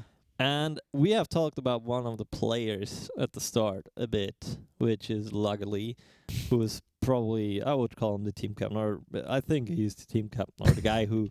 He's always the team captain. He's always the team captain, yeah, kind of, who has pulled together the second team with Sirius Sasageo. Both of these teams are 1-0. You are 0-1. Come on, man. Come on, yeah, man. I'm gonna get the next straight. Yeah, so you're gonna get we'll the next see. straight. But yeah, I honestly don't know the other team. It seems to be a Romandie team. Well, Question, if that wasn't obvious. So they might have a tough task. Yeah, so on the side of Sasageo, you already talked about it, Luckily, big name. Looking forward to see if he's still famous. I mean, he was famous for his Anivia, his Ori, for example, so Ori is strong right now. Yeah, we've seen it already. Not so sure about Anivia. We'll see what he picks out. It's been a while since I've seen him on the server, but of course he's playing together with Golden God. He's playing together with Joshi. He's playing together with Seven, right? Yeah, that's a lot of big names. If a lot of Swiss, big names. Swiss esports. Now, we're in pick and ban, and I'll just let our producer know we still don't hear any sound in the pick and ban, but maybe you guys do. If you do, I'm happy for you. First ban that we're seeing is the manliest of mans in League of Legends, I'd say. Braum, The Poro King. the Poro King, taken out. On the other side, Zed has been taken off the Interesting. board. Interesting. Zed is a good flex, you know. He has been prominent in the jungle as well in solo queue. Not so much. We've not so much seen him in pro play lately, but still something to respect. Maybe it's a champ of one of the players on the side of Rashen. We'll have to see. But so far, Akali picked away on or banned away on the blue side. Come on, guys. Yeah, Don't do my girl like that every time. But there we see Seri. We've talked about her a bit more at the pre-show as well. Taken off the board as well. So no Seri in that sense. And I wonder if we're going to see a Twisted Fate ban here, or if that's going to go through. I think last game it went through, right? There was no TF ban. Yeah, I mean, Seri went through as well, right? Yeah, she wasn't picked. Vex has been taken out as well. So one more ban here for the side of Sasageo. Let's see what they're gonna make last ban. It's gonna be Yumi, and The cat. I can respect that, because I'm not gonna say the word now. I'm not gonna drop the bomb, but yeah, screw Yumi. Well, yeah, respectable ban. So Seri banned away this time. Vex, 2 new champs. Wonder if we're gonna see Akshan anytime today. He's kind of been good at the start of the season, at least in solo queue. He has seen some pro play, but he's not done too well. Anyway, it's gonna be a first pick Chin on the side of Clash Shen. The answer is gonna be a blind Camille. No. Covering Tristana right now. But it seems like Snibbity Gwen. I like it. Okay, I talked about it before. I love the Gwen pick. She is very, very strong right now. She's a good flex, top jungle. So you can really play some good mind games with the Gwen pick in Champ Select. So looking forward to see where the Gwen will go in the end. Maybe they don't know either. Yeah, interesting. Blind Gwen. And probably gonna pick the Lulu. All right, so support could still be a flex. Could be a flex. True. We haven't seen that much, but yeah, Chanter top, Chanter mid. We have seen everything. Oh, it's gonna be the Ornn. So that was pretty fast. Oh, Yeah. those were some fast picks. Ornn Seraph for the mid lane. And the Okay. Jinx now as the answer into the Jhin. I mean, that pretty much seals the deal that Lulu is going bot, right? If they pick, or well, maybe not. Maybe they still flex a top and We'll see. pick a Karma. Who the hell knows? Jinx but mid lane. Give me everything. Jinx mid lane? No. No. But yeah, that's gonna be the Jinx for Golden God. And now they have ban priority. They could ban some support matchups now. I think maybe you'd rather ban jungles here, no? Because there's too many supports really True. that are still open. You could go for the Sin ban or Lee Sin and Xin Zhao. Yeah. Keep in mind they will pick jungle first, so they, or well, I guess they want to take out stuff their AD carry is not comfortable with, but they could have taken out 2 jungles and then kind of picked the third of the 3 you mentioned for themselves, but they decide against it. Blitzcrank is not an option anymore. At the same time, not a sad face for Syntax, as yeah.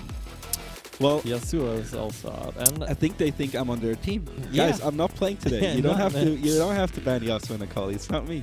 Anyway, so yeah, Yasuo ban. It's gonna be 2 support bans with the Blitz and the Nautilus. They just don't want the Lulu to get hooked, right? Poor Lulu. And it's gonna be a Hecarim. Hecarim, a jungler. I mean, he's still good into like immobile champs, like a Jinx, for example. Now, the Jinx does not have a Thresh, but we see the Ahri. We talked about it for Lagili in the mid lane. So we'll see what comes out as an answer. It's going to be the Xin Zhao, the Leona pick with the Jhin on the bot lane. And now what's left? Is it going to be top or jungle for the side of Sasageo? I'd assume the Gwen is gonna go top lane here. Well, they'll have to show Because us. they still have a good, yeah, there we go. They have still a good amount of variety. They can pick in the jungle. I'd have loved to see a J4 instead of the Kha'Zix, but Kha'Zix also kind of makes sense, like in sense of you have already an Ori that's gonna kind of try to assassinate people, so why not have someone to join her?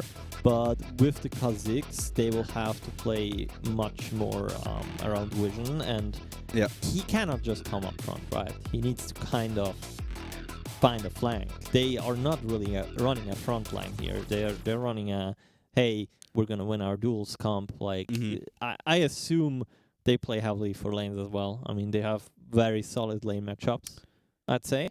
Yeah, so that mid jungle duo can be quite dangerous as well in the team fights.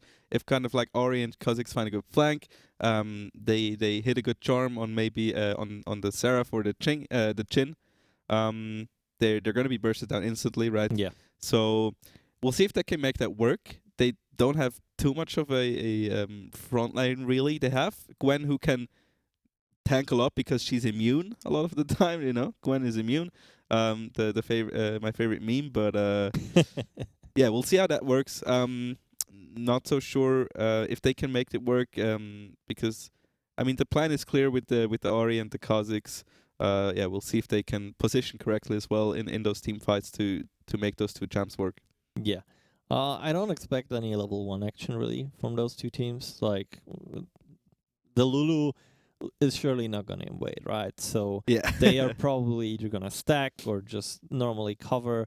And on the other side, you have a Seraph. I mean, that doesn't look like a whole lot of invade too. But the one thing I want to touch on a bit more is the Seraph exactly. Yeah. Because I feel like Seraph, yeah, he's kind of like Victor Extreme. He's just he's just there in the early game. And obviously, if a Seraph like kind of gets ahead, he can be really oppressive to play against. Because let me tell you, he hits you like a freaking truck. Oh yeah, I mean, for one, he's a lane bully. Ori can be as well if she does it right. But yeah, Seraph, if he gets to late game, he can one-shot a lot of champions. Yes. If he hits a good combo, if he hits a stun and a good Q, you're going to be out of the fight. So he has the potential to really take out Laggerly out of the fight, to take Golden God out of the fight, and they do have Lulu to kind of counteract that. But if they can get the Seraph into the late game, it's going to be dangerous. Of course, they do have a Jinx as well. Ori is kind of better in those early skirmishes, but yeah, we'll see how they can make it work. Very interesting draft. I'm not quite sure who won the draft.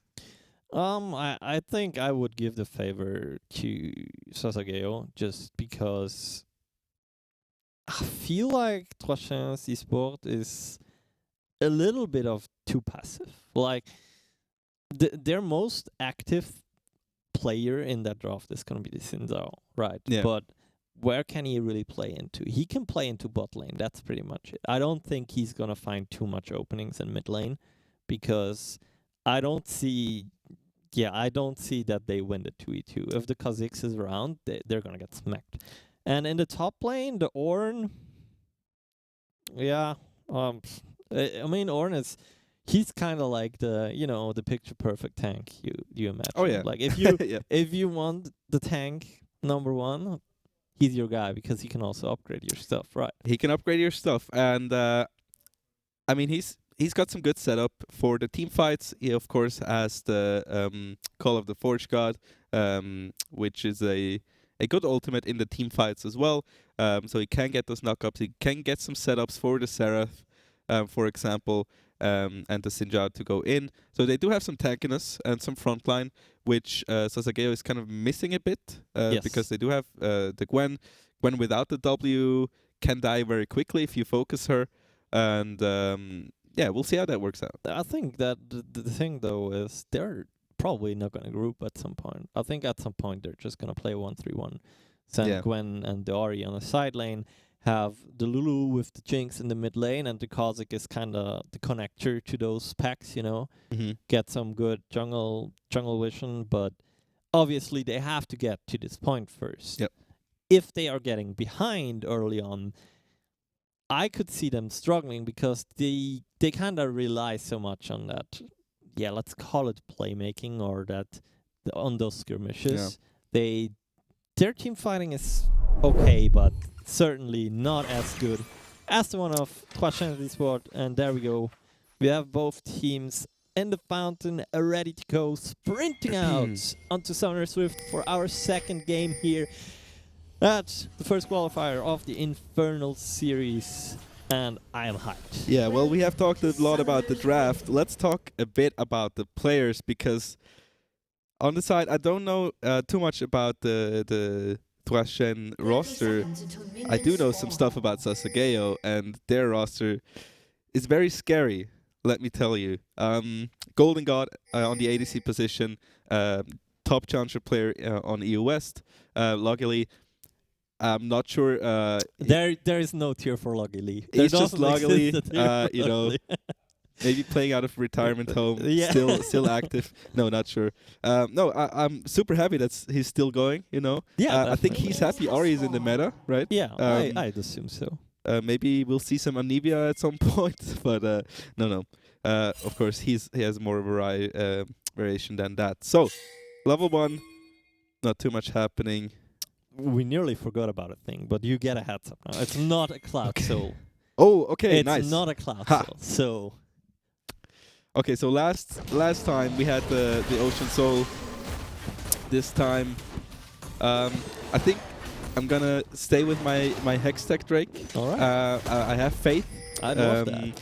But I have to go 4 for 4 today. In the guesses of the Rift. So. Yeah, let's see. Both junglers starting top side here, so interesting. Like letting their bot lanes go onto the lane fast. We see the same itemization on the AD carries, just like last game. Exact same matchup, obviously.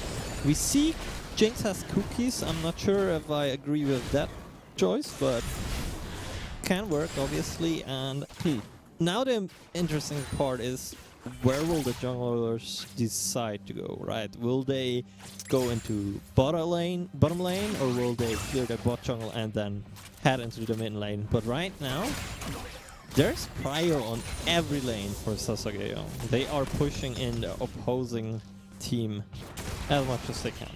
Yeah, so I don't think they're gonna need to put too much resources into the bot lane because they do have Golden God on the Jinx, who can yeah, I mean he can handle a lane.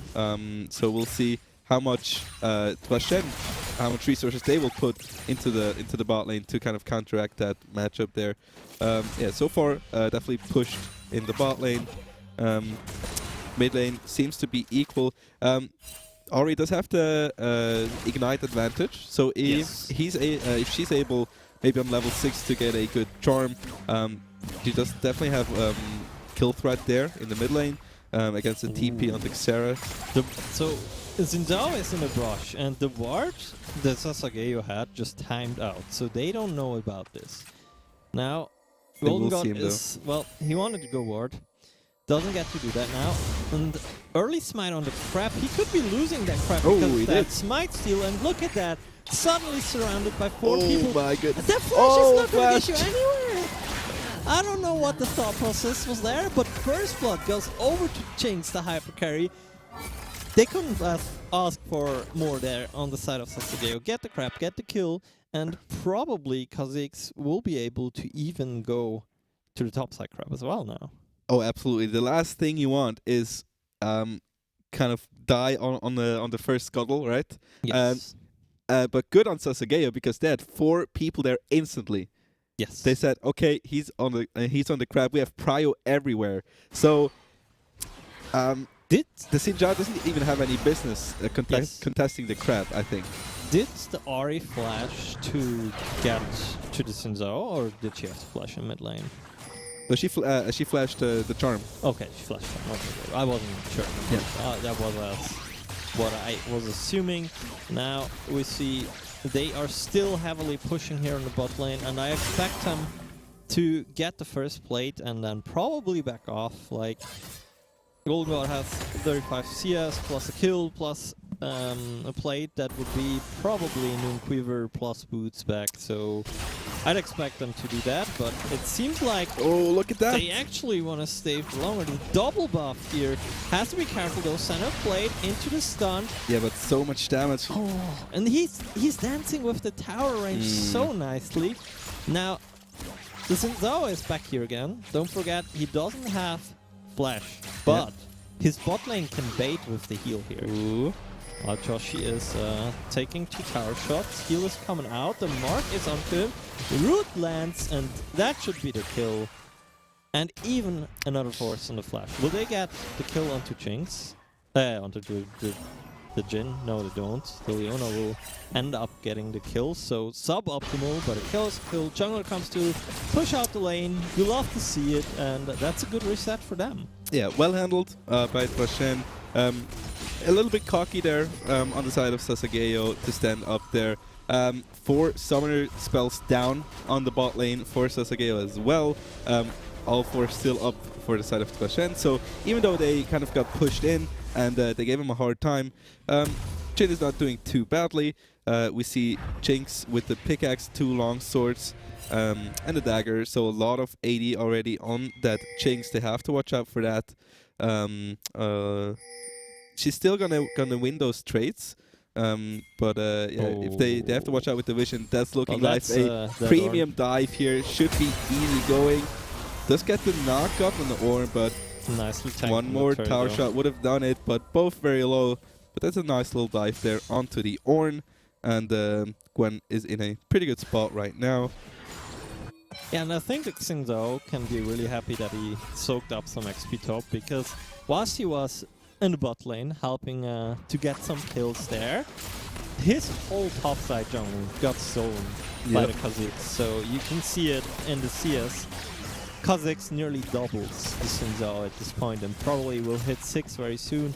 Actually, he just did hit 6 on that wrap up. So there is some discrepancy between the junglers. Otherwise, across the board, a slight advantage for the team of Sasageo, I'd say, in CS, right?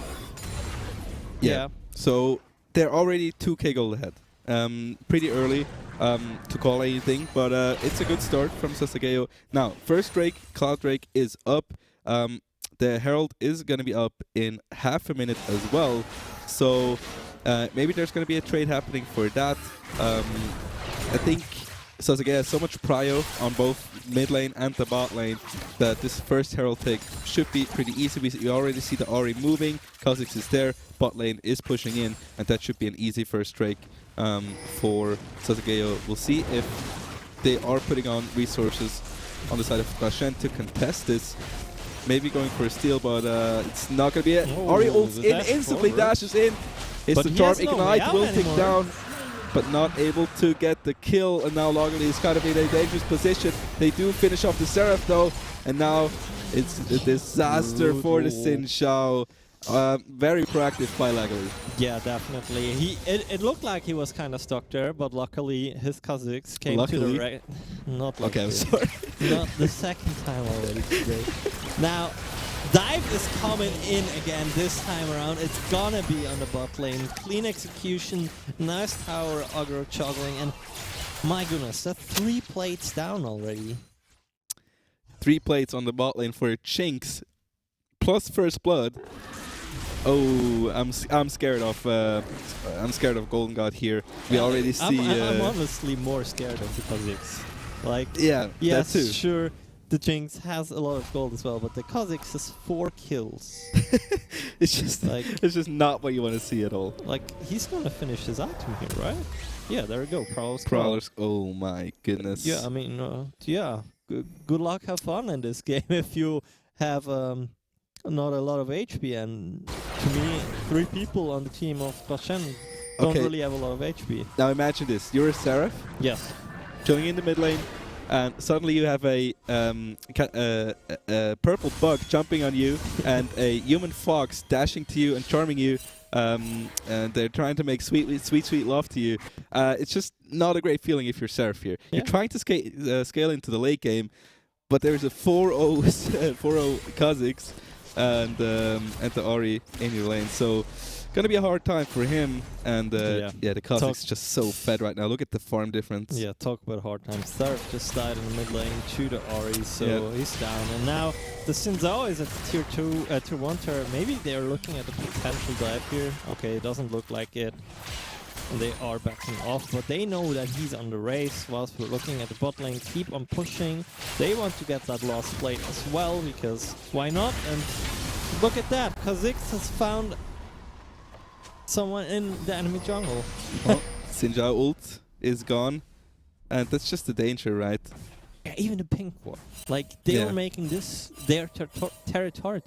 Like, this is not Xin Zhao's jungle anymore, so because it isn't, that means he has to go somewhere else. And oh, look at the bot lane here. They don't have a wave yet, but they can push it in. It's coming, and they know Kha'Zix is there. They know they're in danger.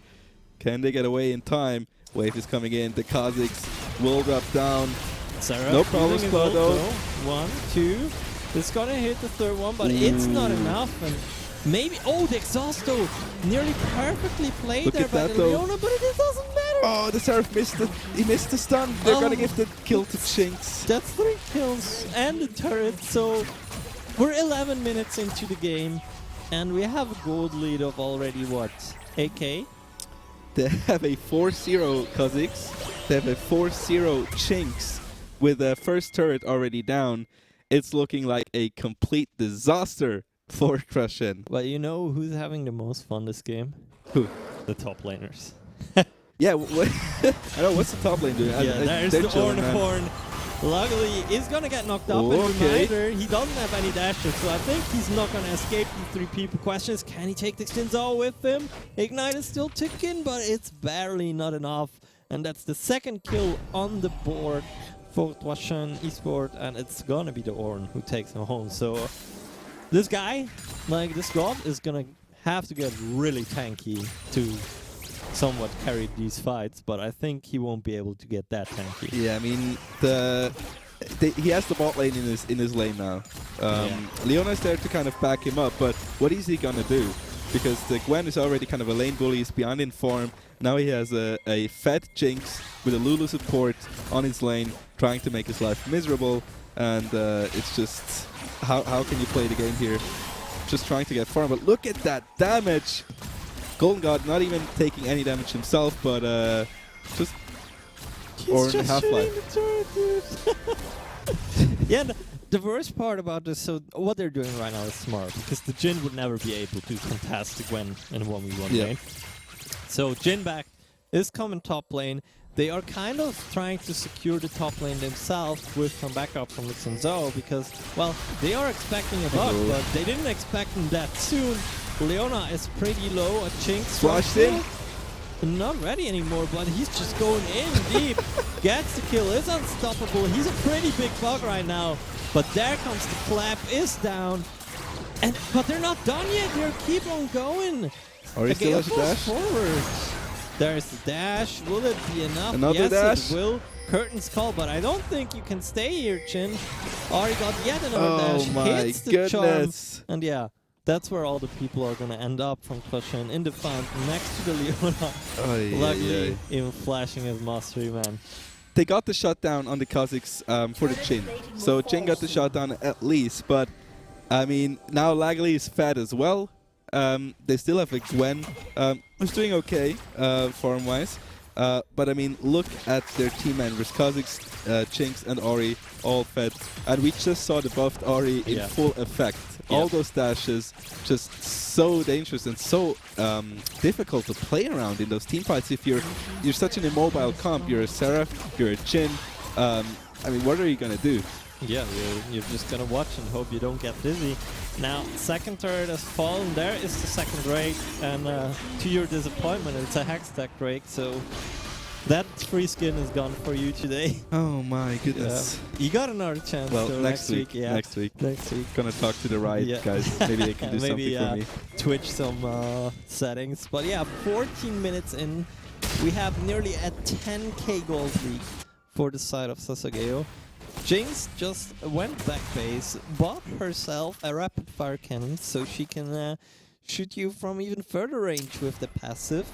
The Ari also fully finished items, so finished items coming across the board for Sasageo, but on the side of Twashant, yeah, there are some finished items. Yep. So, by the way, Xin Zhao, in the meantime, he was able to get the Rift Herald for himself, the first one.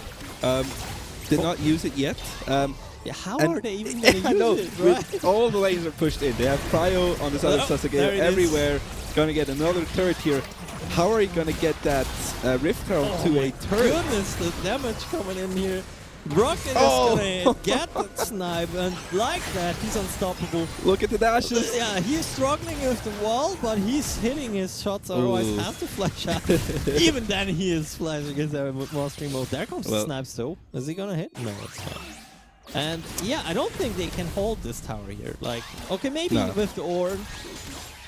Yeah, but they're gonna have so much. They're gonna have to use so much resources. Maybe even the Orn ult to kind of get them back. Okay, knock up onto the Kha'Zix, but will easily be able to jump out. And Jinx is now. Look at that damage from so much range. They can't even threaten her because they have so much melee champs, right? Yeah. The only kind of range champ they have is the Seraph, who's very far behind, and the Jhin as well. How are you going to deal with that Jinx and the Lulu to stand behind him? So it's just kind of unplayable at this point. Yeah, now it's just relentless pressure all across the map from Sasageo. There's not even someone to catch the top wave for Klasha. Instead, they're gonna see a dive here on bot lane. Curtain's call coming out. Ornhorn is also coming out. Some shots were hit by the Jhin in the meanwhile. Sinzao is down. Fiona is down. The whole front line has fallen for Klasha, and I think that's gonna mean another tier 2 turret falling. They're maybe even gonna scratch here on the inhibitor turret, but I think they're gonna back off and spend their gold for now. I mean, they said, okay guys, we're all fed. Let's give the Gwen some kills as well. Yeah. Now she's online. It's just very tough. Kha'Zix does get rooted though, but he can just jump away like a happy little bug. Happy little bug. Yes. Yeah, I mean, okay, let's recap here. 16 kills to 3. 2 Drakes on the side of Sasageo. It's a 13k gold lead. It's just... that's a lot of gold. what are you going to do here? Yeah. You can have good mantle, but is there really a chance they're even gonna get the second Herald? I'm not even sure if Xinjiao has the first one. No, it's He used it He used it? before. He just let it run down bot lane, He but I probably don't had to. think it ever hit. I mean, the first, turret so- is still there. Yeah. They didn't get a single turret yet. Second Herald now. And they either could threaten the next Drake with the Herald, or they could just I think they will run into just their do base this with the soon, Herald. Yeah, If you're probably. if we're realistic I mean, okay, here. the Drake is in 1 minute 20, so maybe they're waiting for it. But with how far they're ahead, they might as well just use it. We see on the minimap, Kha'Zix is pretty deep again, and I see that Xinzao, so there's that. Had to flash out though, so at least that. But I don't think he needs his flash anytime soon. Yeah. Now, what I want to point out as well is they have the Crown of the Shattered Queen on the Seraph, which is a new item for Season 12, which kind of negates the burst of the Ori and the Kha'Zix. Yes. But, on the other hand, it kind of takes away that burst potential of Seraph himself, right? Yeah. Kind of takes away that one-shot potential. But, when I say that, Seraph just gets a kill onto the Ori. But now the Herald is spawned on the top side, and you're gonna have to answer your Seraph is still on the bot side. Chin is in the mid lane, and look at that damage on the Leona. He just gets one shot. Chin is gone as well, as the Golden God is pushing the mid lane with his Lulu, and now Kha'Zix is online. It's just a disaster. It's a rampage. Ornhorn comes out onto the Kha'Zix. Seraph ults will hit a little bit. So they're quite chunked out on the side of Sasageo. So they probably take those inhibs and move out, is my guess. Yeah, they're probably gonna take the break on the way out here, I think, because Twashan, they just simply can't leave their base at this point, right? Yeah. But just as I say that, they disagree with that call. They're backing, and probably after the back, they are gonna run straight to the Drake, and after the Drake, they're either gonna take the Baron just for, because why not, or they're gonna run it down bot lane. I mean, at this point, I don't think there is any chance for Twashan Esport to really come back unless like 3 people of Sasageo disconnect or something like that, Well, they are walking towards the Drake. A whole 5-man roster of Sasageo is gonna quickly burst this down. No way to contest. It's gonna be Drake number 3 at 20 minutes. We are at the moment at a 15k gold lead for the side of Sasageo. And, well, what can you say? I think they have every right to just walk into their base and end the game right here. Seraph will try to clean up those waves, but there's just too much Ori. Ult in, the charm hits on the Seraph.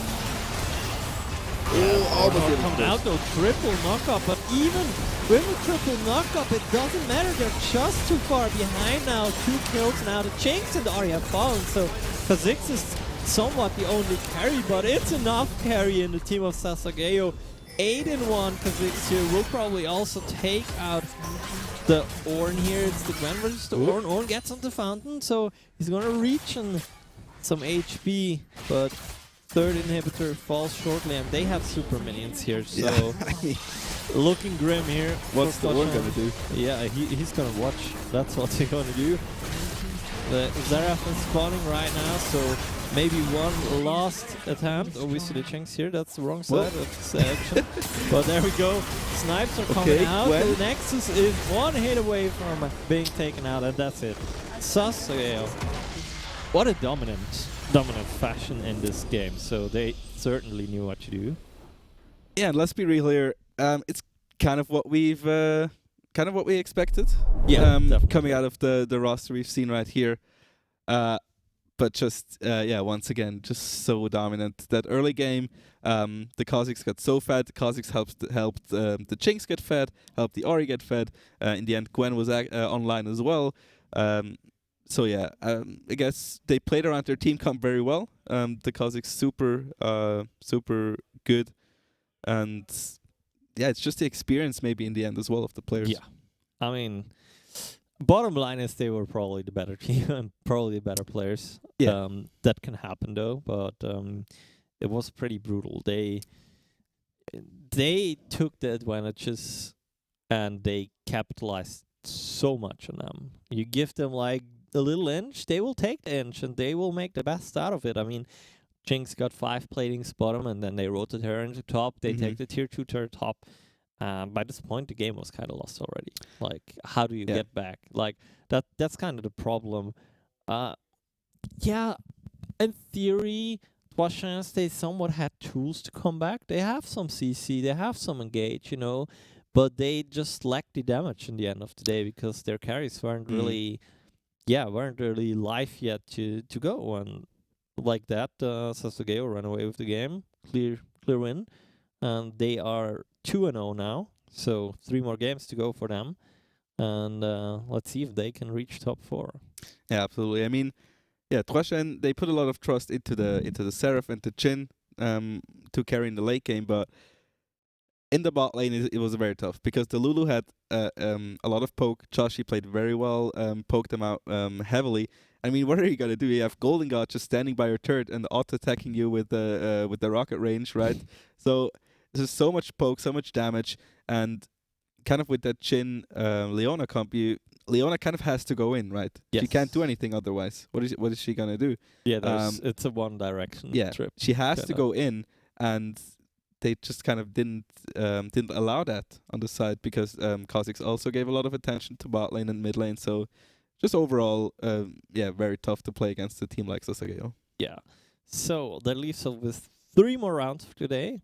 I'm not quite sure what the status update is. I'm probably going to hear something soon in my ear, whether we're going to go into short break or whether the next round is right around the corner. But I think with how fast this game actually was, we're probably going to do a short... we're probably going to do a short break soon. Looking onward for here, we've seen Ari twice so far. Yep.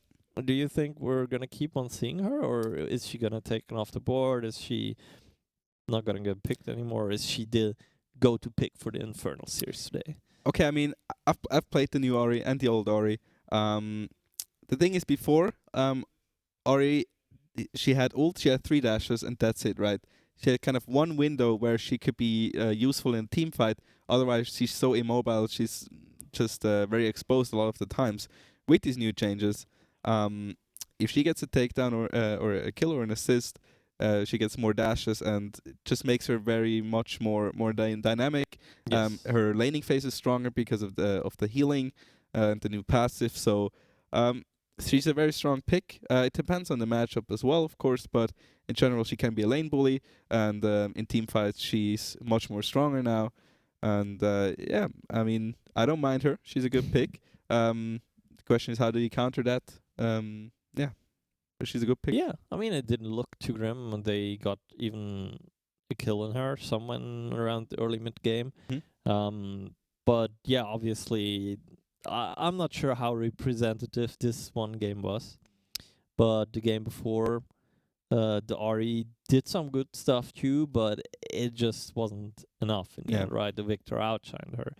However, we're going to find out later whether we're going to see some more Ari or not, as we're going to head into a short break now. Give you quick time to brief as well as for us, and then we'll be returning with round 3 of the Infernal Series Qualifier 1.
Welcome back, everyone. We're still live here from the KPMG studios for the Infernal Series Qualifier 1.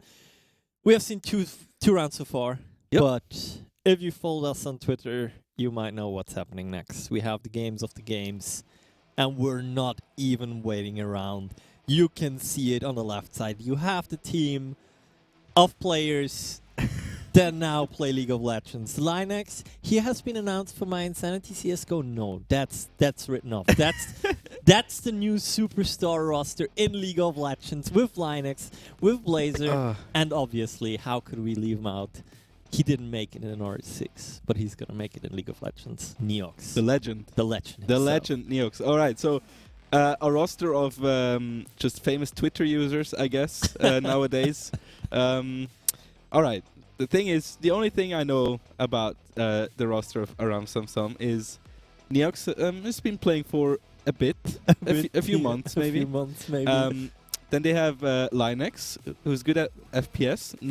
I don't know about his capabilities in the league. They have Rikuto, who's a Bard one trick. So if they ban the Bard away, if they know the secret tech, and if DVG is prepared for it, they could shut down the whole operation instantly. Oh, he's even called Bardabot. Yeah, so it's kind of obvious.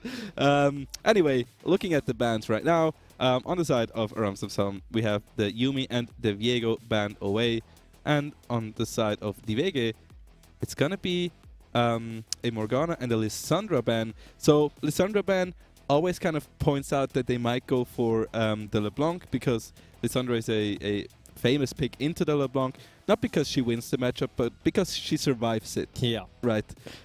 So we'll see if the LeBlanc will actually come out. So a LeBlanc ban could actually be a good answer here if they know it. No, it's going to be Mordekaiser. Interesting. Not sure if that's maybe Comfort Champ of I'd Nios. love to know what the previous matches were like for those teams. I think both of the teams have one win and one loss, if I'm not mistaken. So there's that. Now, do you know where Linux actually is going? What lane he's playing on? I have no clue. So, as it's looking right now, he's in the ADC position. I'm not sure if that's what they actually will go for. I think Neox is actually playing AD carry, but I love that first pick. It already implies chaos. Let's Master be honest. Yi, I mean, first pick Master Yi is just something. That's just the alpha position, right? Yeah. Obviously, Darius is coming in. Darius, rather oppressive top laner to play against. By the way, we have the Jammer music as well now. I'm really happy about that. Banger, indeed. 13 more seconds for the second pick here for the side of the VG. Wonder if they're actually really a VG. That would be interesting to know. Let's see what they are opting for.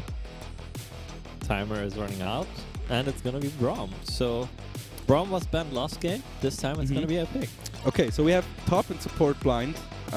What's going to be the answer here? You cannot pick a Blitzcrank into that. That's madness, no? I mean, but he does it anyways. I mean, what are you gonna hook the Braum into you? Apparently. I mean, apparently that's the case. Okay, so they're gonna answer support and top with Blitzcrank. Not sure about Mundo into Darius. He does have a lot of sustain. The Mundo received an update though, right? Some time ago. It was reworked, yeah. Yeah, so there's that. But interesting team comp so far. That's all I can say about that. Yeah, we'll see. We'll see what they're gonna pick here. It might be blind Chongle. Yeah, maybe blind Chongle Gwen. They could have picked maybe the Gwen first as a flex. Yeah. But they already gave up the Darius, so we'll see what they're gonna do with that. So first pick phase already done. Now of course ban priority on the red side.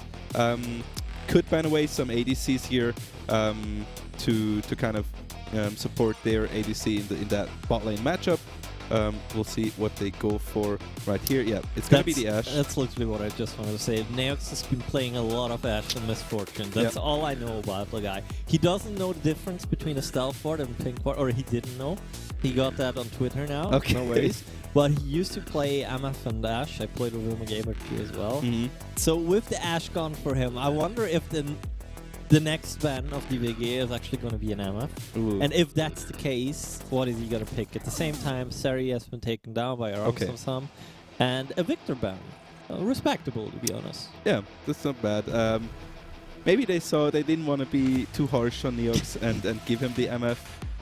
We'll see what the last band will come out. The chances are they probably don't even know Neox. Maybe they did some research, who knows. Anyway, last band is going to be the Vayne for Aram Sam Sam. So, ADC and mid pick still open for both sides. We'll see what they're going to blind here on red side first. They are going to get a counter pick no matter what, and it kind of makes sense to leave the counter pick for mid lane because, you know, bot lane is... You can still always manage to get something bot lane. You don't need to counter pick hard, and you already see the more important component, which is the Blitzcrank. Now, on the side of Aram Sam Sam, is that an Echo mid? Right. Supposedly. Because... Okay, no. It's gonna be an Orianna.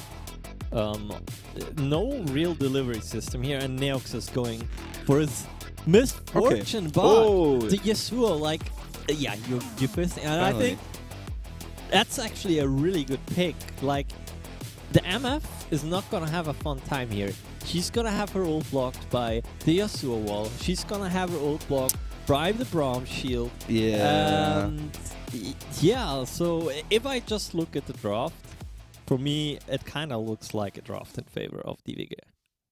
I think so too. I mean, on the side of Aram Sam Sam, they kind of have a combo with Orianna and MF, but again, there's so much counter to that on the side of DVG on that draft. But you can see it's kind of like a comfort draft for Aram Sam Sam. Still, not quite sure where each of these players is gonna go because Rikuta didn't get the board, so I'm not sure. Maybe he's going top lane. It seems like he's not even playing bot lane. Yeah, Bard wasn't banned and he wasn't picked. So, but why not pick Bart's my top lane then? Bard's my top lane. That would have been That's the thing. Yeah. That's the new thing. Okay, I'm gonna go home and and torture my solo queue teammates with that later. Anyway, so yeah, kind of it's a tough draft to execute for Aram Sam Sam because there's so much counter to their champions, and still it's kind of an off-meta draft. They have Twitch on the side of DVG with Braum, I guess. They have Darius, who can be a very dangerous 1v1 champ in the top lane matchup if you don't know how to handle him. So he can get out of control really easily if he gets like an early kill and some early pressure on the lane.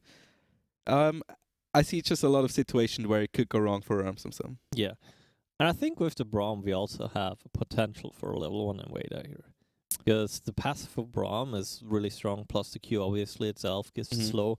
And maybe they're doing some super giga shenanigans and let the Twitch skill stealth and try to take a sneaky route where he won't be seen and then get behind or something. That would be crazy. Yeah, I'm longing for some level 1 shenanigans here, some coin flip. Yeah, and I mean the Blitzcrank as well, right? Yeah. It's two supports where you think like, you know what, level 1, we're in. Probably if you see an opposing Blitzcrank, what you think yourself is, okay, they're gonna wait, so let's stack up. And with a Braum, stacking up would be crazy because they walk into you, so you have a much easier time of applying the passive. So that could really get fire into this game fast. let's word it like that. So one more thing I wanted to bring up. If anyone of the viewers here is watching is actually participating, probably you don't have the time. Don't forget, just like in any competition so far, we have to play by Brock, where you can send in any of your sick clips. So, Neox, if you watch this VOD, if you may happen to make a sick clip, for example, you can send that in, and then you have a chance of winning 200 francs Brockbot.ch voucher, plus everyone who actually votes in that, in the voting also has a chance to win something. So, don't forget about that. Post those sick clips. You can also send them in via Twitter. But now, we're about 1 minute away from what could be a banger of a game. Yeah. I quickly want to talk about the Yasuo in the mid lane. So, the matchup against Orianna, if the Orianna plays it right, she can bully him pretty easily early. Now, talking about setup, they do have the Braum ult, the Glacial Fissure, which could be a good setup for the Yasuo ult. Otherwise, they do not have that much setup. The Darius pull is also a knock-up, which Yasuo can use. Okay. So if the top laner manages to maybe pull 2 or 3 people, could be a good setup as well. Yeah, for Yasuo, in pro play, he pretty much only gets picked if he has a Diana on the team, right? So that Diana Yasuo combo is it's famous, and it does work out quite well, as you would expect. And this time we're gonna see another iteration with the Braum and the Darius. The thing with Yasuo is, if you don't get a good setup to get into a team fight, you're gonna have a hard time, because if you're like if you're in the river or during or in the Drake pit, to get a knock-up, you have to get 2 Qs first, so you have to get really close to the enemy team, and they can get a lot of damage onto you in that time. So you really need a good setup to kind of for a successful team fight. We'll see if they can manage to make that work. And then on the other side, we have, of course, the Master There's Yi. the Rocket League for you. Yeah, we got some cars in there. Perfect. We also have a ball with Orianna, so you could technically... No, never mind. Oh, look at the skins. It's beautiful. Blitz and Crank is also just a fantastic skin. Look at that. Just look at those beauties coming out of there. Okay, so level 1 looks like Aramsam are taking her out into the mid brush. They have the wards, so they are expecting this. And as we mentioned before, Syntax might need some help as he just unplugged his monitor, but we're fine. They are still camping, Syntax. Let me tell you that. They have placed the ward, and now you have taken my picture away as well. So I'm just gonna cast by sound. I hear some mastery flashing, and it seems like the Gromac. Thank you very much, Thierry, for helping us here. And yeah, that was all the action. So didn't miss anything. Mundo heading back top, and I'd kindly ask our observer to be so kind and actually order the players to their roles. Yeah, it's kind of, I was like, Blitzcrank jungle, Yeah, what? I New mean- meta? New, no, of course not. But we're gonna have Rikuto on Ghost TP Dr. Mundo, which is also a very interesting pick to see. I just noticed it's Gwen top on Darius jungle. Oh, it's Darius Wait, what is happening? What is happening? Okay, so it's a flex, I guess. Darius jungle, not really the meta, you could say, right? Yeah. But it is a flex, so I'm not sure if Aramsam is ready for that. Now, let's talk about the Mastery a bit. What do they have to deal with the Mastery? Because you need some hard CC. If Mastery gets ahead, you need some hard CC to kind of shut him down. Yeah, that's kind of the Braum, and that's it, right? They have the Braum, they have the Darius pull. Yeah, If they don't have, but it's not a how really reliable is it? Exactly, right? exactly. So Mastery could kind of get out of control if he plays it well early. We'll have to see. So right now, junglers both starting bot side, going towards the top side. In the bot lane, Neox and Blazert will get pushed in, and Twitch just a very annoying matchup to play against. Yeah, quite literally a rat. Yep. That one's on me. We already see quite the CS discrepancy here in bot and top lane, but top lane will have a stacked wave more or less, or well, it's not that big of a stacked wave, so Cannon minion secured there by the Gwen, and don't forget, Gwen doesn't need a flash.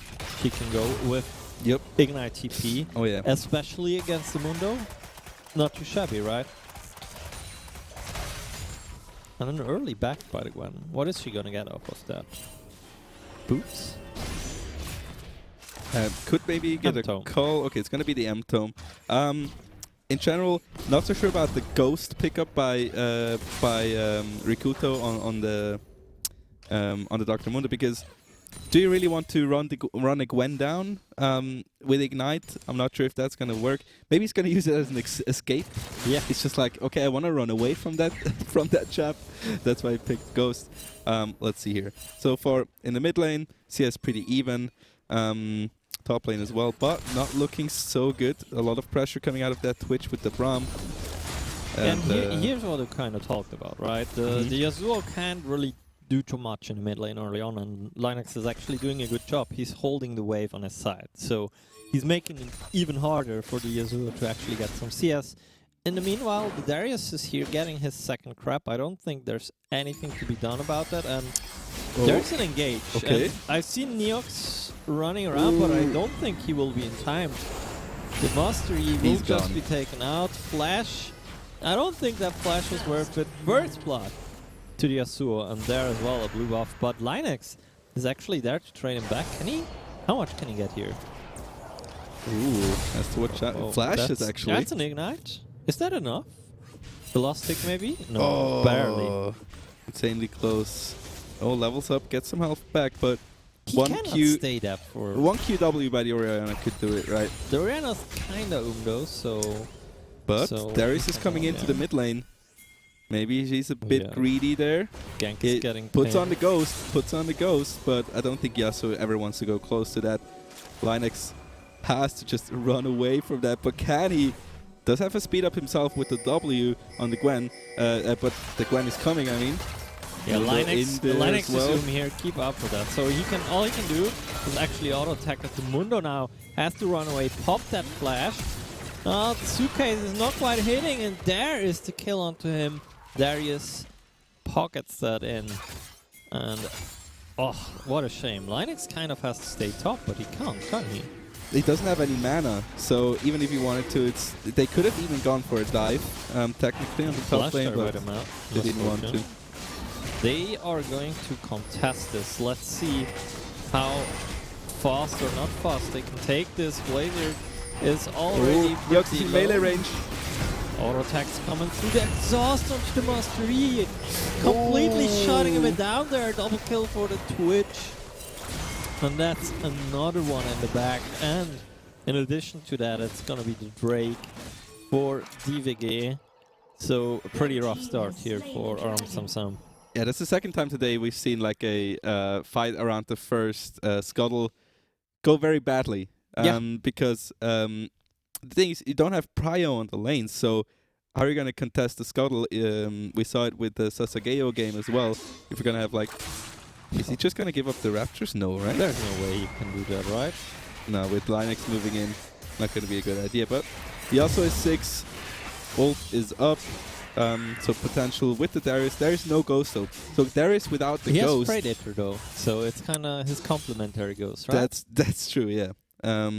But still, Darius has kind of hard ganks, right? His ganks are not really good. You have to get in melee range and pull, but it's kind of hard to execute and easily evaded, or should be easily evaded by Linux if he ever chooses to gank the mid lane. So far, gold very far ahead already. It's a 4k gold lead. Look at Jodaru going in, ult coming out, the last breath, and Oriana ult, but will be enough to take her down. And it's 6-0 already. One break over to DVG, and the Herald is spawning soon. And now Rikuto is in danger as well. Gwenul coming out. Darius is there as well. Pulled already out, but he What cannot a damage make it. there by the scissors, and that's 0-7. And you said it, the Herald is gonna be spawning soon. So I'd assume the Darius will just be going for that. In the meanwhile, on the bot lane, they are struggling as well. But now the Twitch is alone. So if they can actually... they just barely didn't manage to get it, but he has a hook still. Oh. Yeah, well, there you go. Nice try though. Yeah, but what is he gonna do now? He has Blizzard. nothing up. Blizzard, watch out! There's a rat there. Okay. Oh, that red is just... He's 6. He's just gonna... He's just gonna Ratata. ult them. Neox has just walked away, but I'm fearing for the Master Yi here. They're just gonna burst him down, I think. That's another double kill number 2 onto the Twitch. Yeah, Yikes. and the Twitch is also... I'd consider him a hyper carry in some sort as well. Yeah. I mean, his ultimate is... yeah, hurts. Let's say it like that, and he's 4-0 already, which means he's probably, with those 2 plates, gonna be pretty close to his Gale Force. Meanwhile, in the mid lane, Yasuo is going in, gets the knock up, and I think Linux doesn't know about Darius approaching. There's the pull, but they didn't do the knock up, but I think it just doesn't matter anymore at this point. Yasuo 3-0 on a killing spree, will push out the mid wave, and after that, probably go shopping. Yeah, not just probably go shopping. He will be going shopping. Oh yeah, I mean, Yasuo says, I'm not going to even use the last breath. It's going to be your last breath here. Oh, and they even used the Herald here. That's brutal. Yeah. And what's the Magi going to do? Oh, there there's is the the ult. combo. Oh, EQ ult combo. Very well played by Yodaru on the Yasuo. Beautiful stuff. And that tower's easily gone for DVG. Look at the gold difference already. And first turret down as well. It's going to switch up the gold even more. It's not looking good. Yep. 11-0 is the scoreline. The gold has been nearly doubled here. DVG 9k gold lead. That's a whole lot of gold. And Yasuo has about 2k to spend, so nearly got a shield bow. At the same time, Twitch has not been spending his gold yet, so once the guy is going back, that's for sure a Gale Force, or whichever he's opting for. Maybe he's also going for the Kraken Slayer. And yeah, we're seeing first items being close to finished on the side of DVG, whilst on the side of Aram not really close yet. So the thing is, the gold difference on the bot lane is 60 minions, which is not good. Oh, nice ult by Linex, but the knockup hits him. Nice speed up with the W, but it's a Yasuo, and he has flash, and he has a katana, which he's gonna use to get you off the map. And the Mastery is in danger as well. The ult is up for Yasuo, and he's gonna use it as well. That's another kill on to the brother. Well, it's just a diff. It's a whole diff across the map. Yeah, and there you go. Yasuo finished that shield bow. Twitch is unstoppable. Well, as well has the Kraken Slayer now. So rough times here for Aram Samsung. I don't see how they're gonna come back. Especially, I mean, Linex in mid lane. He also built a tier, so that's gonna delay his first item even more, and the tier is not gonna give him anything until when do I know? So they have to kind of hope for a miracle here. Absolutely. Well, Nios, Flash is up, Predator is up, Rikuto is in a bad spot, does have the CC passive, so he will be able to get away. Ooh, the Gwentic, so much damage. Watch out Rikuto, she could just sneak you away here, but not gonna do so. Are they gonna dive in? It's probably the plan here. Rikuto, I mean, why not sure if he's gonna get out of this. So this is easy peasy. There's the dive. He will get life back from the Triumph, I assume. Oh, but at the same time, there is a Drake attempt, and I'm actually surprised that they're getting to do this. Their bot lane, the bot lane of DVG is just like, you know what, we're just gonna hit your turret a bit, but now they're gonna come. oh, watch out for the Twitch. He has his third Q up now, the Yasuo, so there is going to be a knockout. Hits them, double ult. Nice Braum Fissure here. And that's going to be 3 quick kills. I mean, the Yasuo, yes, he got 1 kill, but at this matter, does it even matter? I mean, yes, it matters. You're not getting killed to 0, right? They have to kill on the board.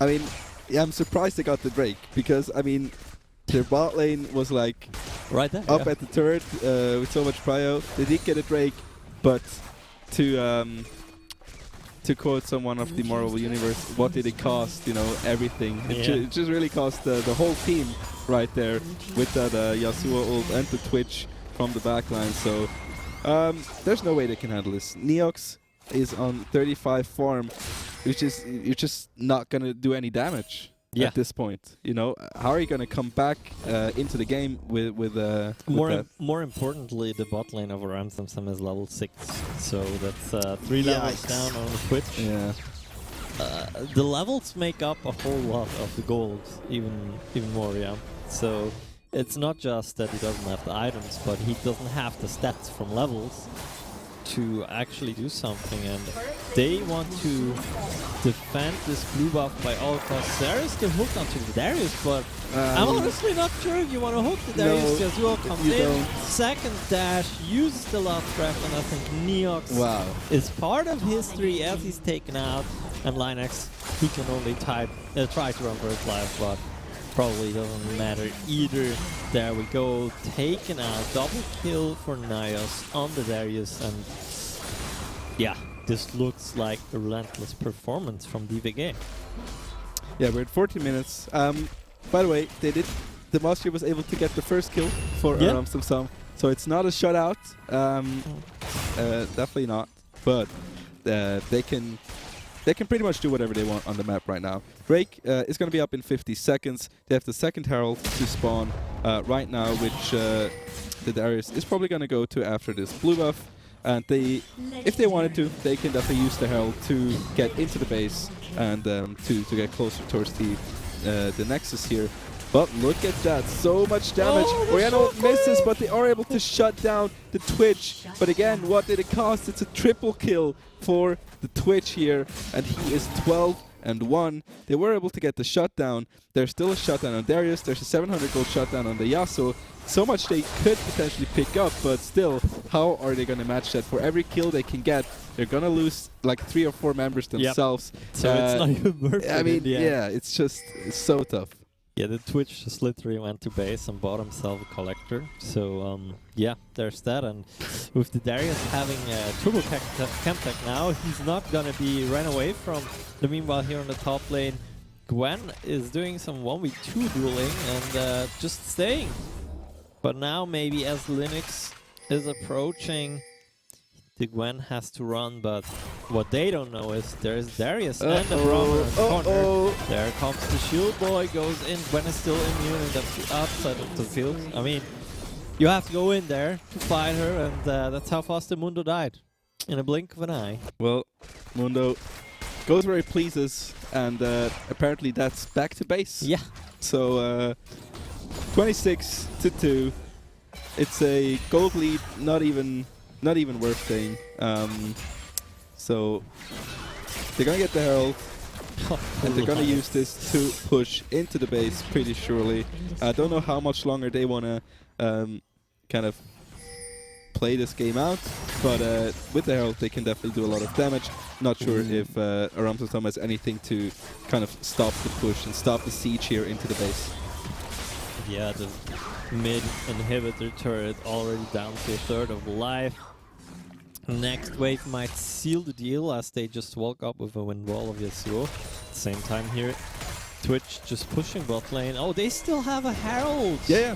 Why not? TP coming in to make sure that the minions stay alive. And there's gonna be Shelly's charge. Onto the Braum, that's one, but I think it just doesn't matter anymore at this point. 2 kills for the side of Ramsamsam, but Linux, yeah, Linux has to run for his life, and he nearly managed to get onto the fountain and live, but yeah, not enough. Shelly sadly dies, so we won't get to see the dance Poor here. Shelly. Yeah. Just but one last dance, why not? I think they will be able to finish off the game here. 17 minutes in, the Blazer trying to flash away, he still has a hook. Well, maybe he can get someone onto the fountain, but nope, there's the Azul wind wall. We won't even get to see a bullet time. And that seals the deal here. Wow. That was a quick one. Yeah. It was fun for some guys. For us, it was fun to watch. Yeah. For DVG, it was fun to play. Not so sure about Aramsam. I mean, I'm sure they ARAM enjoyed in their team, so right? ARAM, you die a whole lot as well, so they should be used to it. But you know, it's their fault for not picking Bart top with Smite. Yeah. If they had done that, they would. It was open. Yeah. There was nothing standing between you. What was free win, right? So Rikuto, one question: where's the Bard? You know, on Twitter you're always like flexing. Oh, I'm a Bard main. But when it comes down to it, where's it? You know. Incredible. Tough times. But Aramsam was able to win a game in the tournament before. I'm not sure who they played exactly. Me neither. I'm really curious who they played. But, you know, maybe they just ARAM'd it out there. But they have 2 more games to go, so who knows? Yep. They still got a shot at upping their scoreline. But yeah, I don't think... there's not too much to say about this game rather than it was quite the stump, right? Yeah, not only was it like a experience difference in the players, of course, which I think around some new, Yeah, I mean, of course that pretty that when you sure. go in a tournament like that. But it was also kind of a hard comp to play into with the MF as kind of your damage dealer, getting no farm in the bot lane, and then also when she could do damage with the ult, she just gets denied by Yasuo and the Braum. So much CC. Marci wasn't able to get into the game as well, which could also be a coin flip with that champ. You can always get ahead, and then you do a lot of damage. But they were just shut down across the board, and a very, very confident victory by DVG. Yeah, but that gives us some time to come back to a topic I foreshadowed earlier today. We've already seen one interview with one of the guys you did at KPMG. Yep. And we've talked about it. Jessica from KPMG, she's in the cybersecurity team, if I'm correct. Mm-hmm.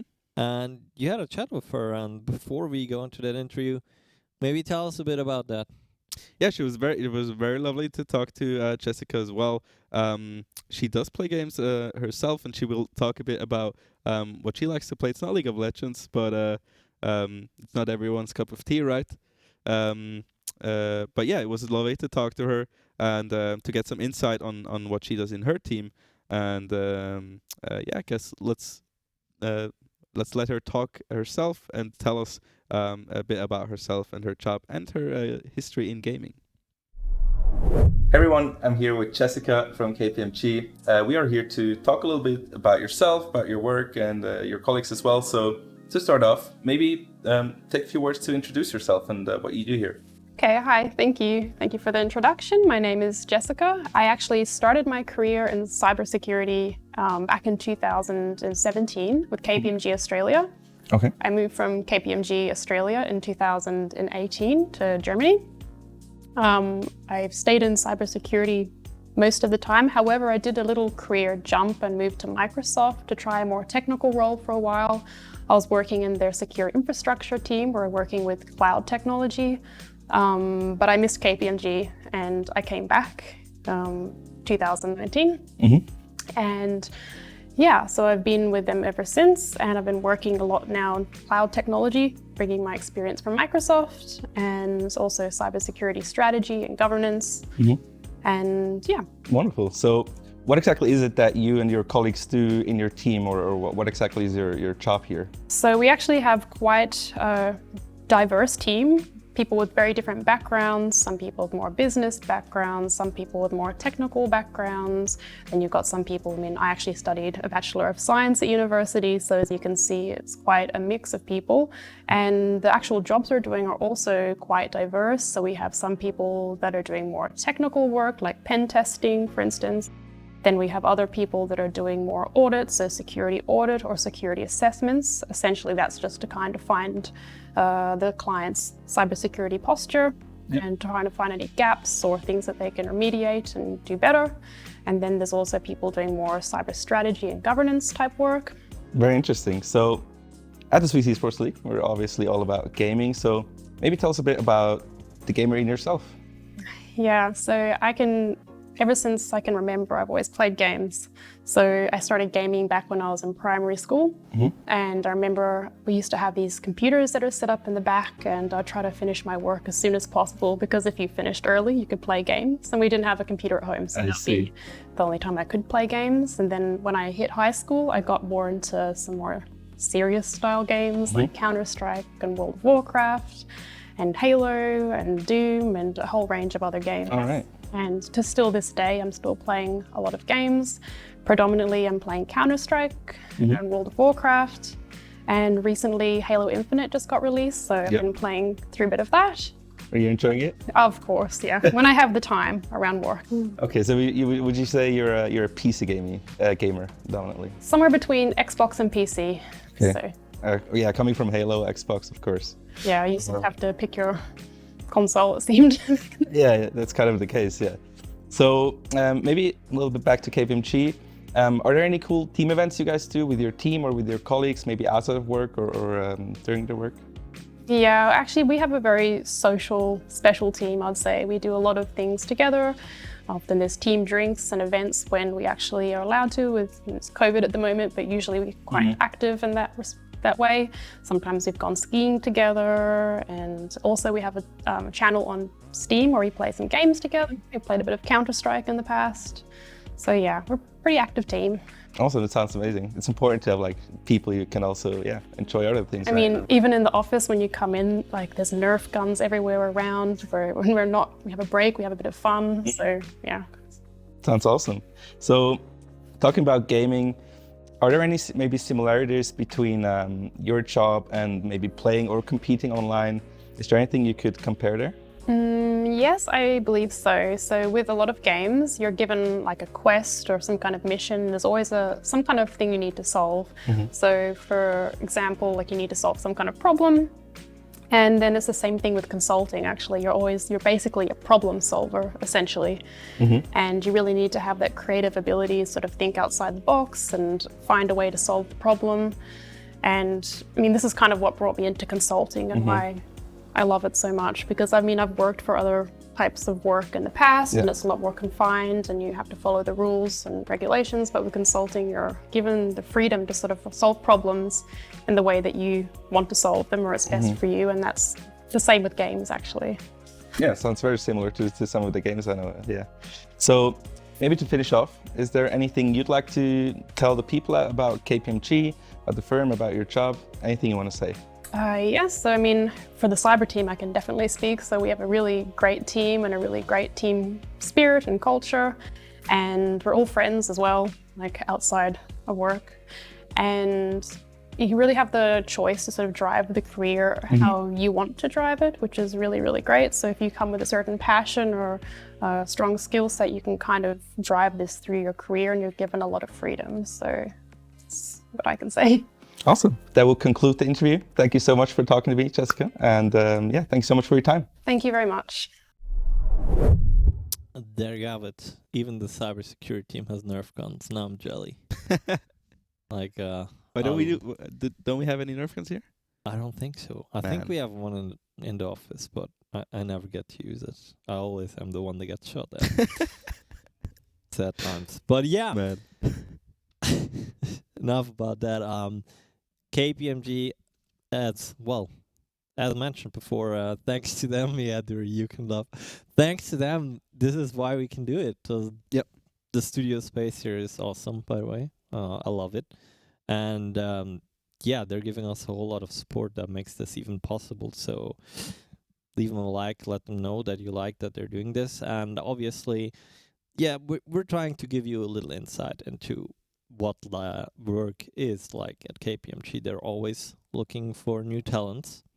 And if I'm not mistaken, you can also check out the Twitch panels below. We have some links there where you, can look at what they're offering right now, what kind of jobs they have, and what opportunities. And I'm pretty sure if you're really interested in it, then just reach out to them. Like, they seem like lovely people. They sure as hell can answer you. Even more detailed questions. I mean, I didn't have the chance to talk to the people you talked to, but I also had some fun people to talk with. I think we're gonna see that next week or the week after that. And what strikes me the most is really like the diversity in the team. Like, there's really people from all over the world, and it's just fine like that. And that's a really cool aspect, and not one that you always see, I'd say. Oh yeah, absolutely. It was very interesting to talk to them, and I mean, as they said themselves, it's a very big corporation, right? KPMG, but it seems like team internally, it is very like family-like, and it seems like the jobs and the work you do is very diverse, in general. Yeah. Also, like, there you go. Like, I love it when, I mean, not a lot of women play Counter-Strike, right? So, props for Jessica. I hope she's headshotting some kids out there. They deserve it. First headshot them and then consult them. Yeah. consult him how to play better Counter-Strike. Exactly. Oh yeah, that Wonderful. wonderful. But yeah, the big shout out to them. It's really lovely that we can do that. It's a great opportunity, and also a great opportunity for you guys because you get to play League, right? And you get to battle for some cool prize money. Yep. Now, as that game that we had before was quite a performance We had a by game? one team. Yeah, we had a game. Oh, okay. But it was quite a performance by one team that leaves us with with some time more, and I think we probably are gonna head into a break soon before we prepare the 4th out of 5 rounds. So 2 more rounds to go. 4 teams can qualify, and I'm pretty sure we're gonna get into the territory of not so stumpy games anymore now. Yeah, as you said at the beginning, the Swiss rounds, the longer they go, the more precise. Like you're gonna filter out the best teams. So we're kind of getting into that range where we're gonna see those 3-0 teams go up against each other, and I'm really looking forward to that. For one, looking forward to the draft. I want to see some spicy stuff. We've seen like Darius Jungle, right? So that's something I haven't seen in a long time. But let's see what they can pull out. Maybe some Diana Yasuo combos. Twisted Fate would also Twisted Fate. really nice. I also want to see some Season 12 champs. I want to see Seri. I want to see Vex into the mix. Maybe an Akshan top or something. There's a lot to play around with. A lot that they could bring us. But yeah, let's see. Maybe it's going to be more normal drafts, more meta drafts. When we see those top teams go up against each other. But let's see what they have in their pockets. Yeah, and with that being said, we're gonna give us and you guys a little break to prepare those drafts. So grab some popcorn, go take a break, and then come back as we return with round number 4 of the Swiss rounds. See you soon.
rancor, know the rancor.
back, everyone. We're still here in the KPMG studios with round 4 of the Infernal series Qualifier 1. I'm Sharper, and I'm still joined by the lovely Syntax. Even though he plays Yasuo, I still like him.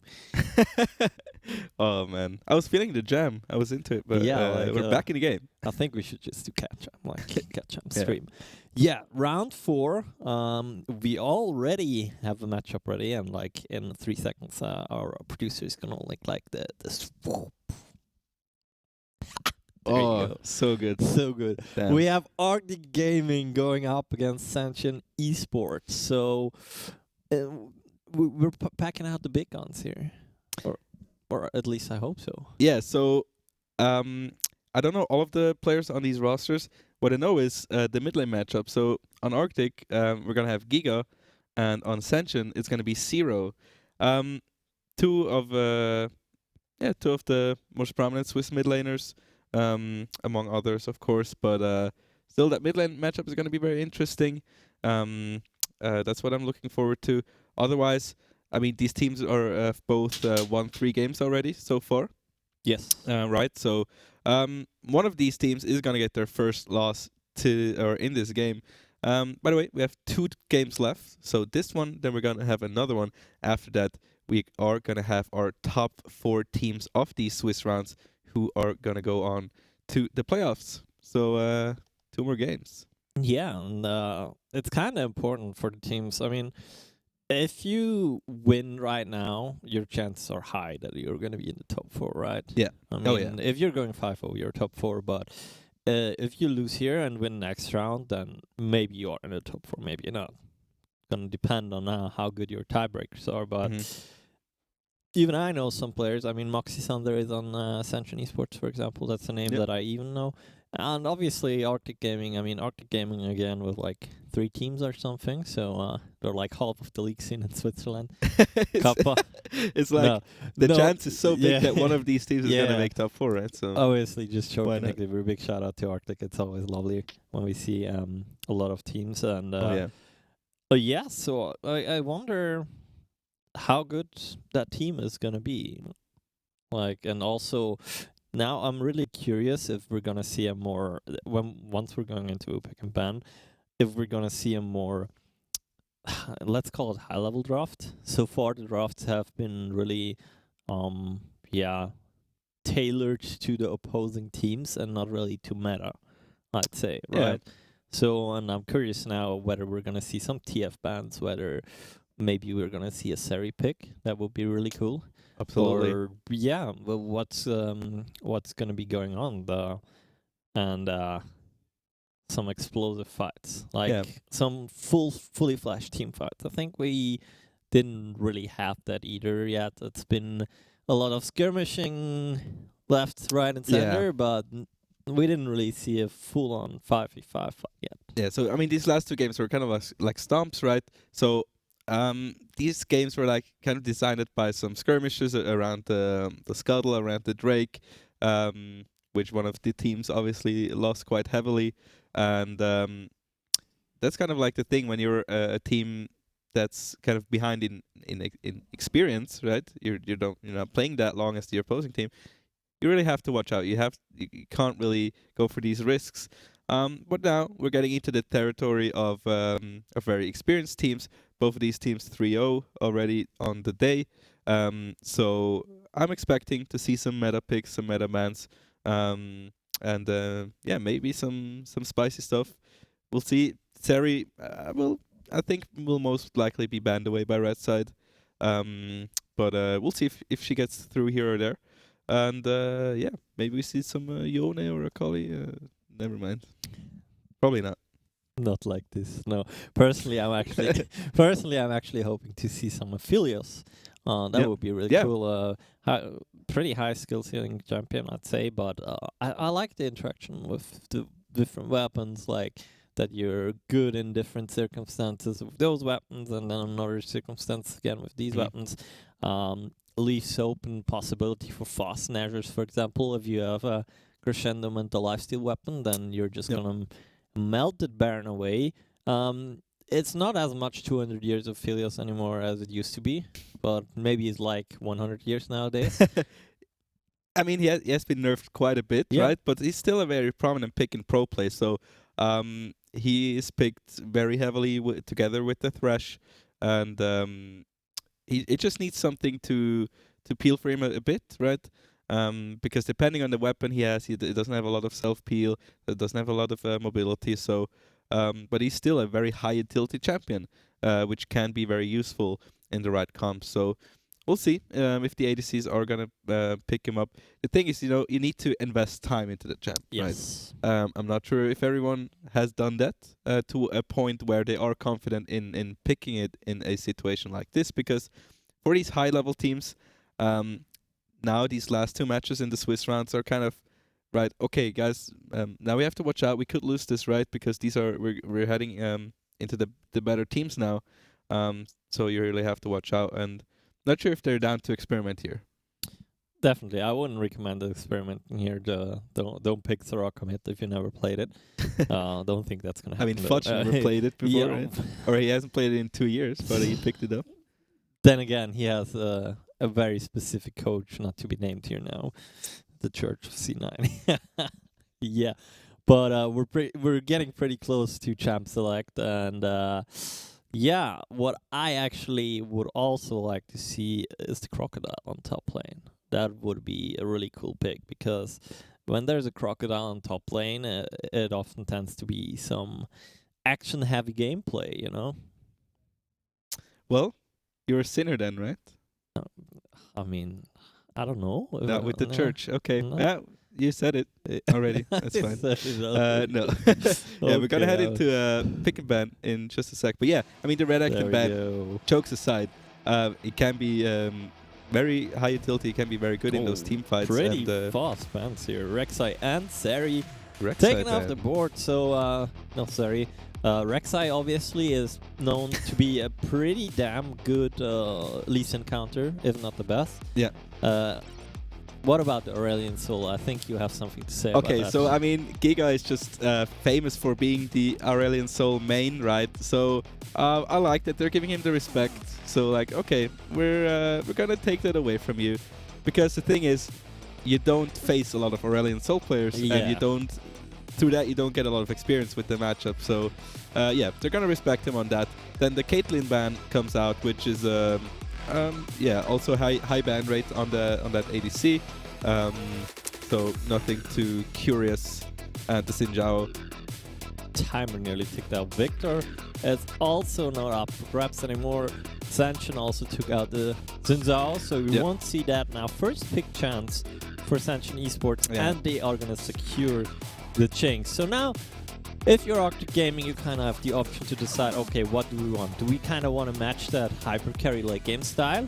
Then they would probably go more into something like an Aphelios. Yeah. Or are they going to say, you know what, no, we're going to try to keep the game pretty short and close, so maybe we're going to pick something for more early mid game, and that could be a Renekton, for example. But the Lulu kind of indicates to me that we might see an Aphelios on P2 or P3 here. I mean, you don't wanna. Yeah, if you see the Jinx already, you can either go pick something for bot lane. You can also go for a flex, maybe a Gwen, but they choose to just lock in the bot lane. So we have an Ezreal Lulu. Not sure about the Ezreal so early on. But yeah, maybe they have a plan in mind. The Lulu surely was a good pick. Still, Thresh is open, Karma is open.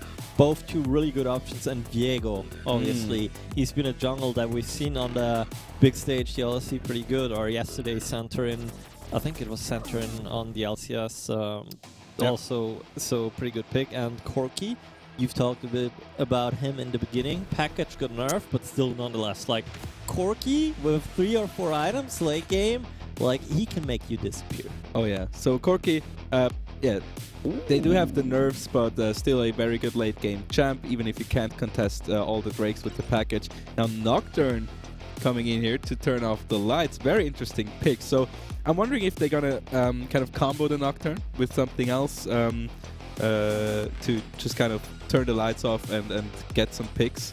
I mean, the Ezreal could kind of indicate that, right? You can leave the Ezreal alone, like it's freaking Ezreal. He can survive.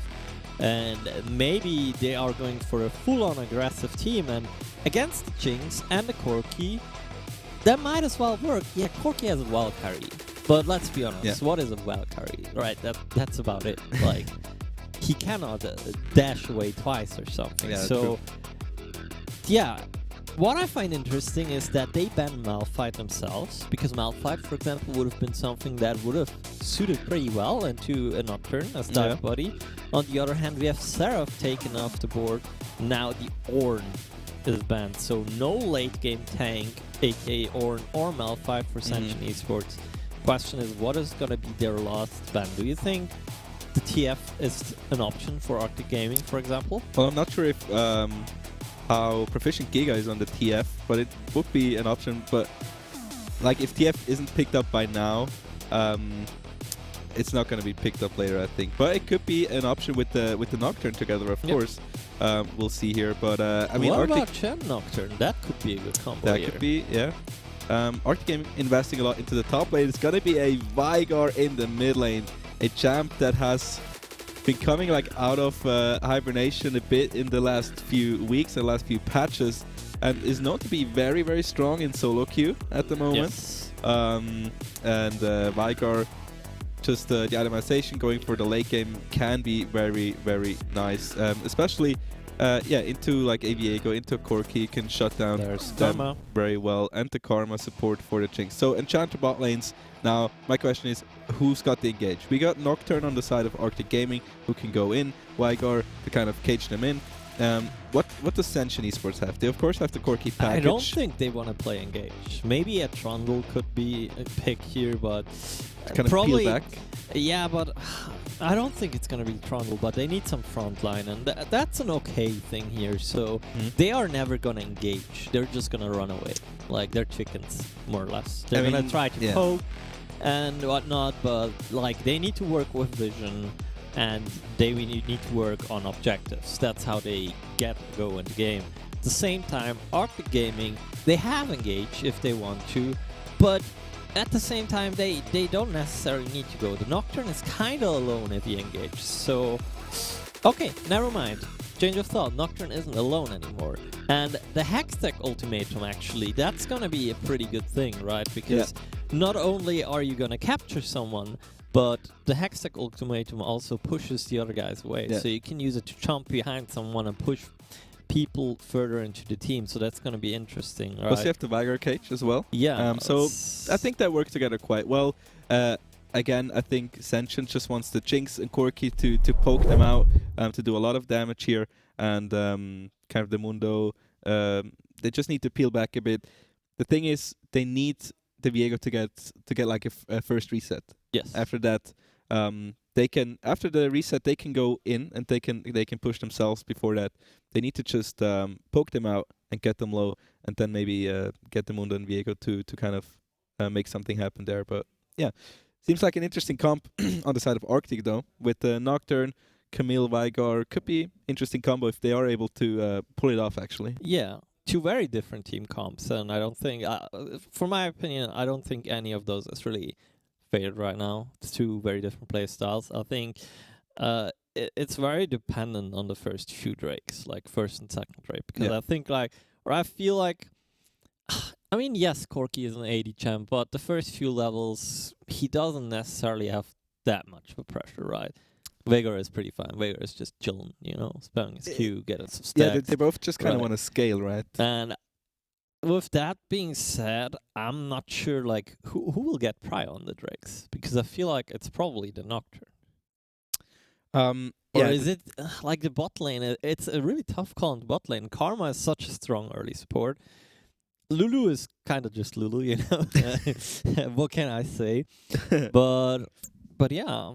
And Ezreal, actually, now that I think about it, probably not the Nocturne. No, Ezreal is pretty weak. Ezreal is going to build tier. Ezreal is going to build either Essence Reaver plus Manamune, or just Manamune into Divine Sunder. Yeah. So probably actually Viego's team has the prio on the Drakes, on the first one at least. And then the question is, how are you going to handle that? Because what we've seen so far today is the first fight kind of dictated how the game went, whether it's around the Scuttle or around the Drake. So we need to kind of see how teams pull the trigger or not pulling the trigger in the sense of, hey, you know what? We know they're stronger now on the Drake. We're just gonna drop it. It's just one Drake. We have enough time. Like, they're not gonna get sold just because of one Drake, right? Yeah. So mid lane Prio is going to be interesting. Corki can push waves pretty easily. Yes. But again, they both kind of just want to scale, right? Because early they're not too useful. They don't do too much damage. And when Corki hits like that, level 11, gets some items, he kind of gets online. Vigar is just scaling gracefully with every Q he hits, right? So they both can be very dangerous. And the thing is, Vigar with the Nocturne together, they can just one-shot someone. They can one-shot the carry or the especially Viego. since there's so many rather squishy targets. Yep. Like, you can one-shot a Corki, and Corki's even going to build some AP, right? Mm-hmm. Or most likely is going to lose in Echo build, who knows. And the Jinx is pretty squishy. And yeah, Karma has some AP. She's not going to have a huge amount of AP, but even a Karma is squishy, right? So Absolutely. there's a lot of targets you can press R on as Veigar, and once they're dead, you can laugh at them. Because that's what you do when you play Veigar. If you're not doing it, you're not doing it right, guys. And yeah, the question is just, will he get to this point? The thing is, a lot of people think Vigar needs like 30 minutes to come online. I don't think that's the case. That's not the time anymore. Like When he gets his Ludens or he's probably going Ludens in that case, I think. yeah, we'll see. But yeah, when he gets 1 or 2 items, you don't build any tier item. Most of Vigars I've seen, they build a tier for the lane, but they will sell it afterwards. Yes. So you don't really go. You don't go to Fimbulwinter. You don't go for the Seraphs. But yeah, when he gets some Magic Pen, when he gets his first item, he's gonna do some damage. He can with some help. He can definitely one-shot someone. So he's gonna get online pretty quickly. I have faith in Giga to pilot him well. Zero on the Corki, pretty dangerous as well. So this is all going to be about late game and that mid lane matchup, I think. The thing is, they have Blank on the Camille, right? Yes. And which is also a very good carry champ. And Dr. Mundo on the other side. Question is, how well can he play the matchup? Can he, get into that state where he's just a nuisance to deal with? But we are heading on to Summer's Rift for our second to last game of the day here. It's going to be Senshin Esports versus Arctic Gaming. And look at how cute Vigar looks in that skin.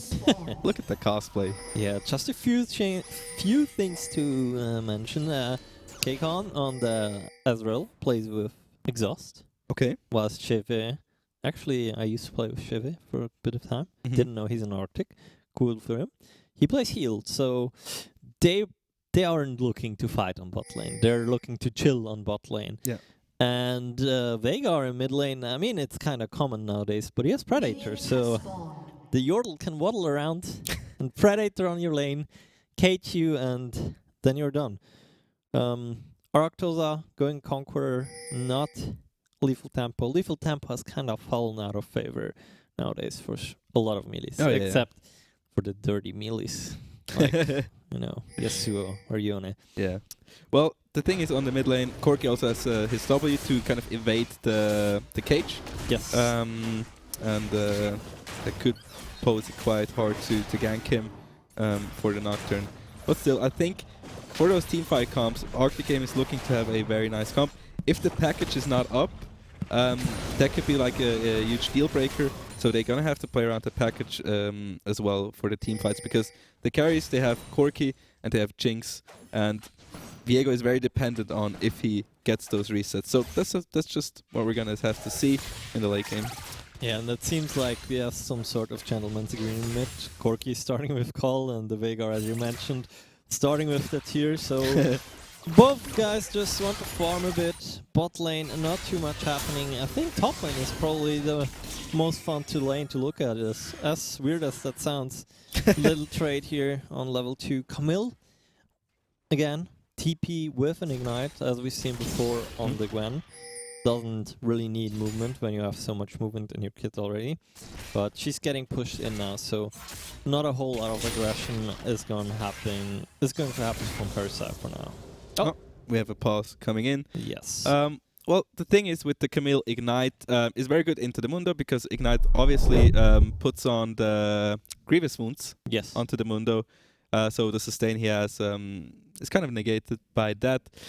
But again, every time I have to play against the Mundo and I buy anti-heal, I feel like it's pretty useless against him. He just heals so much. It's just like even the anti-heal is like, all right, I'm still full HP. What are you going to do? Well, we're going to see how that works out as we are looking into the issue. But I think should be ready to go back into the game. Don't forget, we are 3 minutes delayed, so we don't really have a lifetime update of what's happening. But I'm pretty sure the guys behind the scenes are figuring out or have figured it out. Yeah, so far game going as we expected. Just a little bit of farming, a little poke here and there, but nothing too special.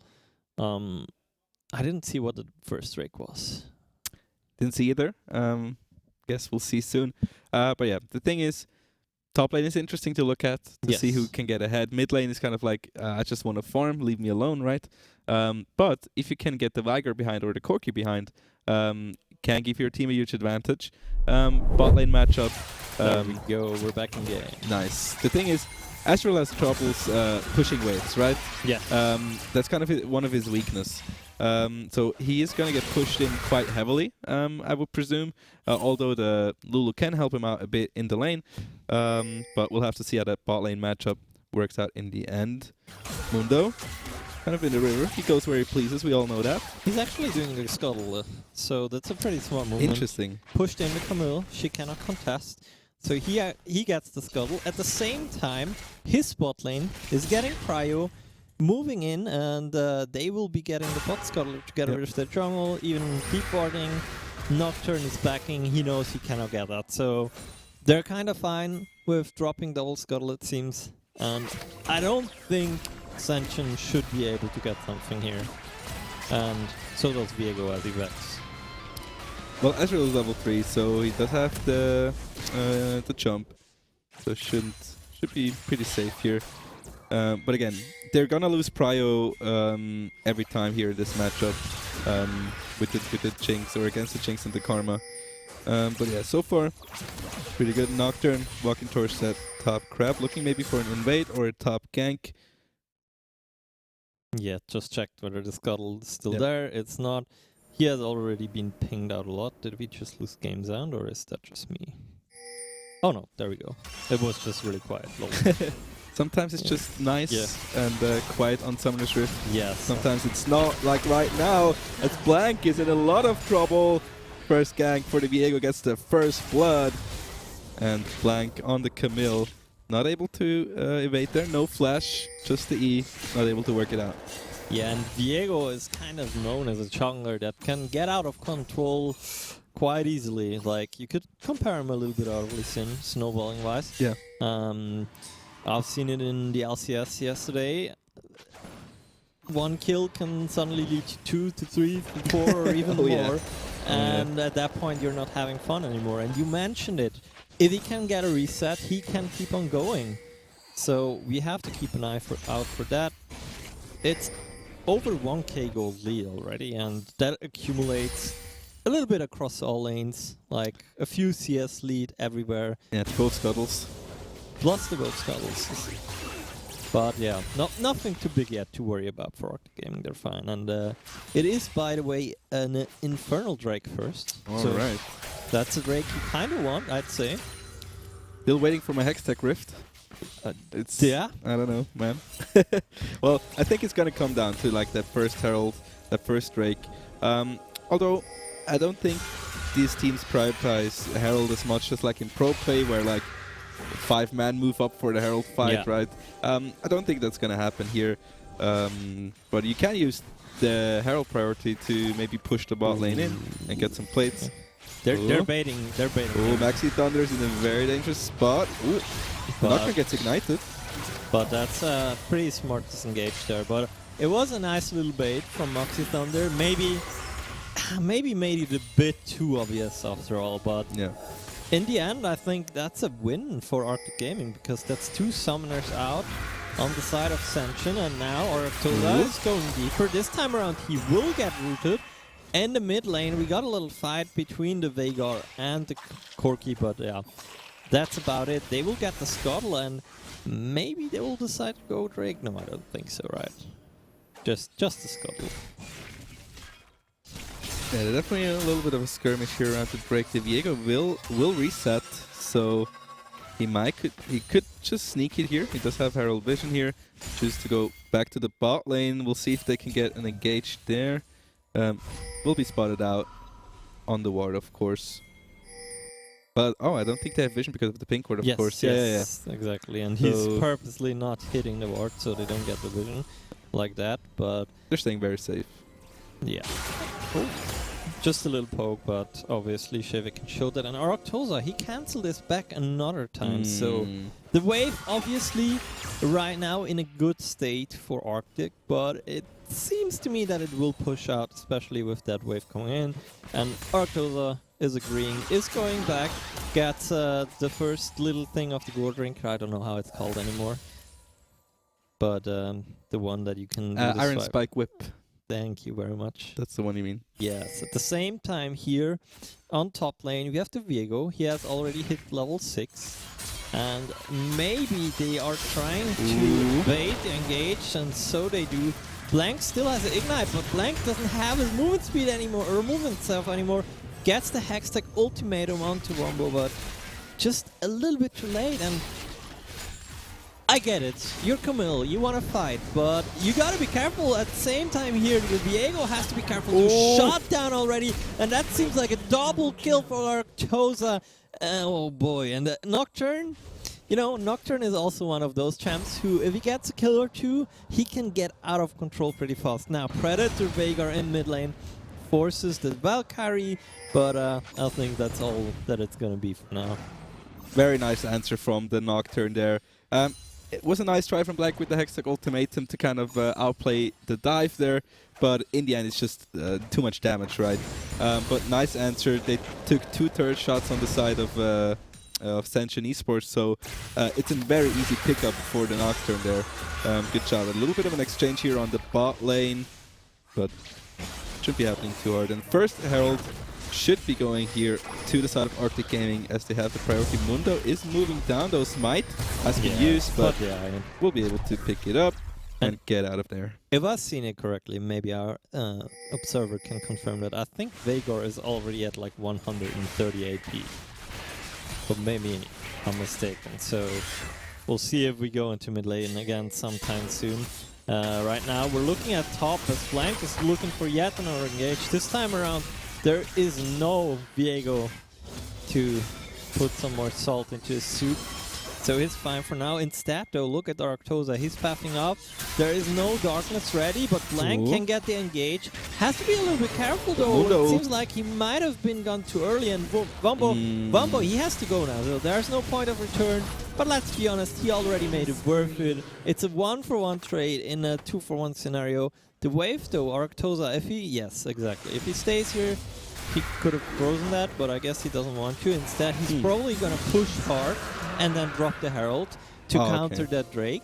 Or at least that's what I assume he'd do. At the same time down here, blue buff is going to get stolen, some vision is going to be cleared. So good moves by Senshin Esports. They will, make the best out of it. Yeah, so now we're kind of coming into the situation where all the goal you have on the team is on the Nocturne. Yes. So you're heavily relying on him. The thing is, Veigar is scaling, he's on it.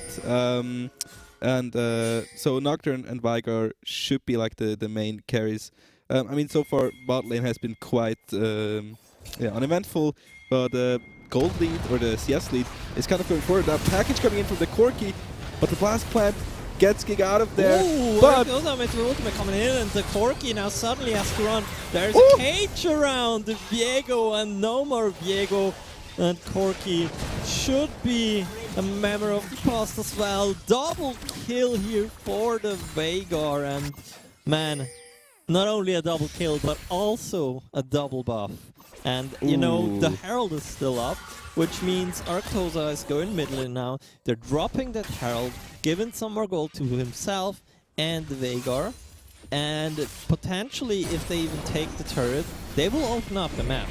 And that's a scary thing to happen for Senshin, not only because of the Nocturne, but also because of the Veigar with the Predator. Okay, look at that. Now Mundo is coming out of the river. Look what he can do.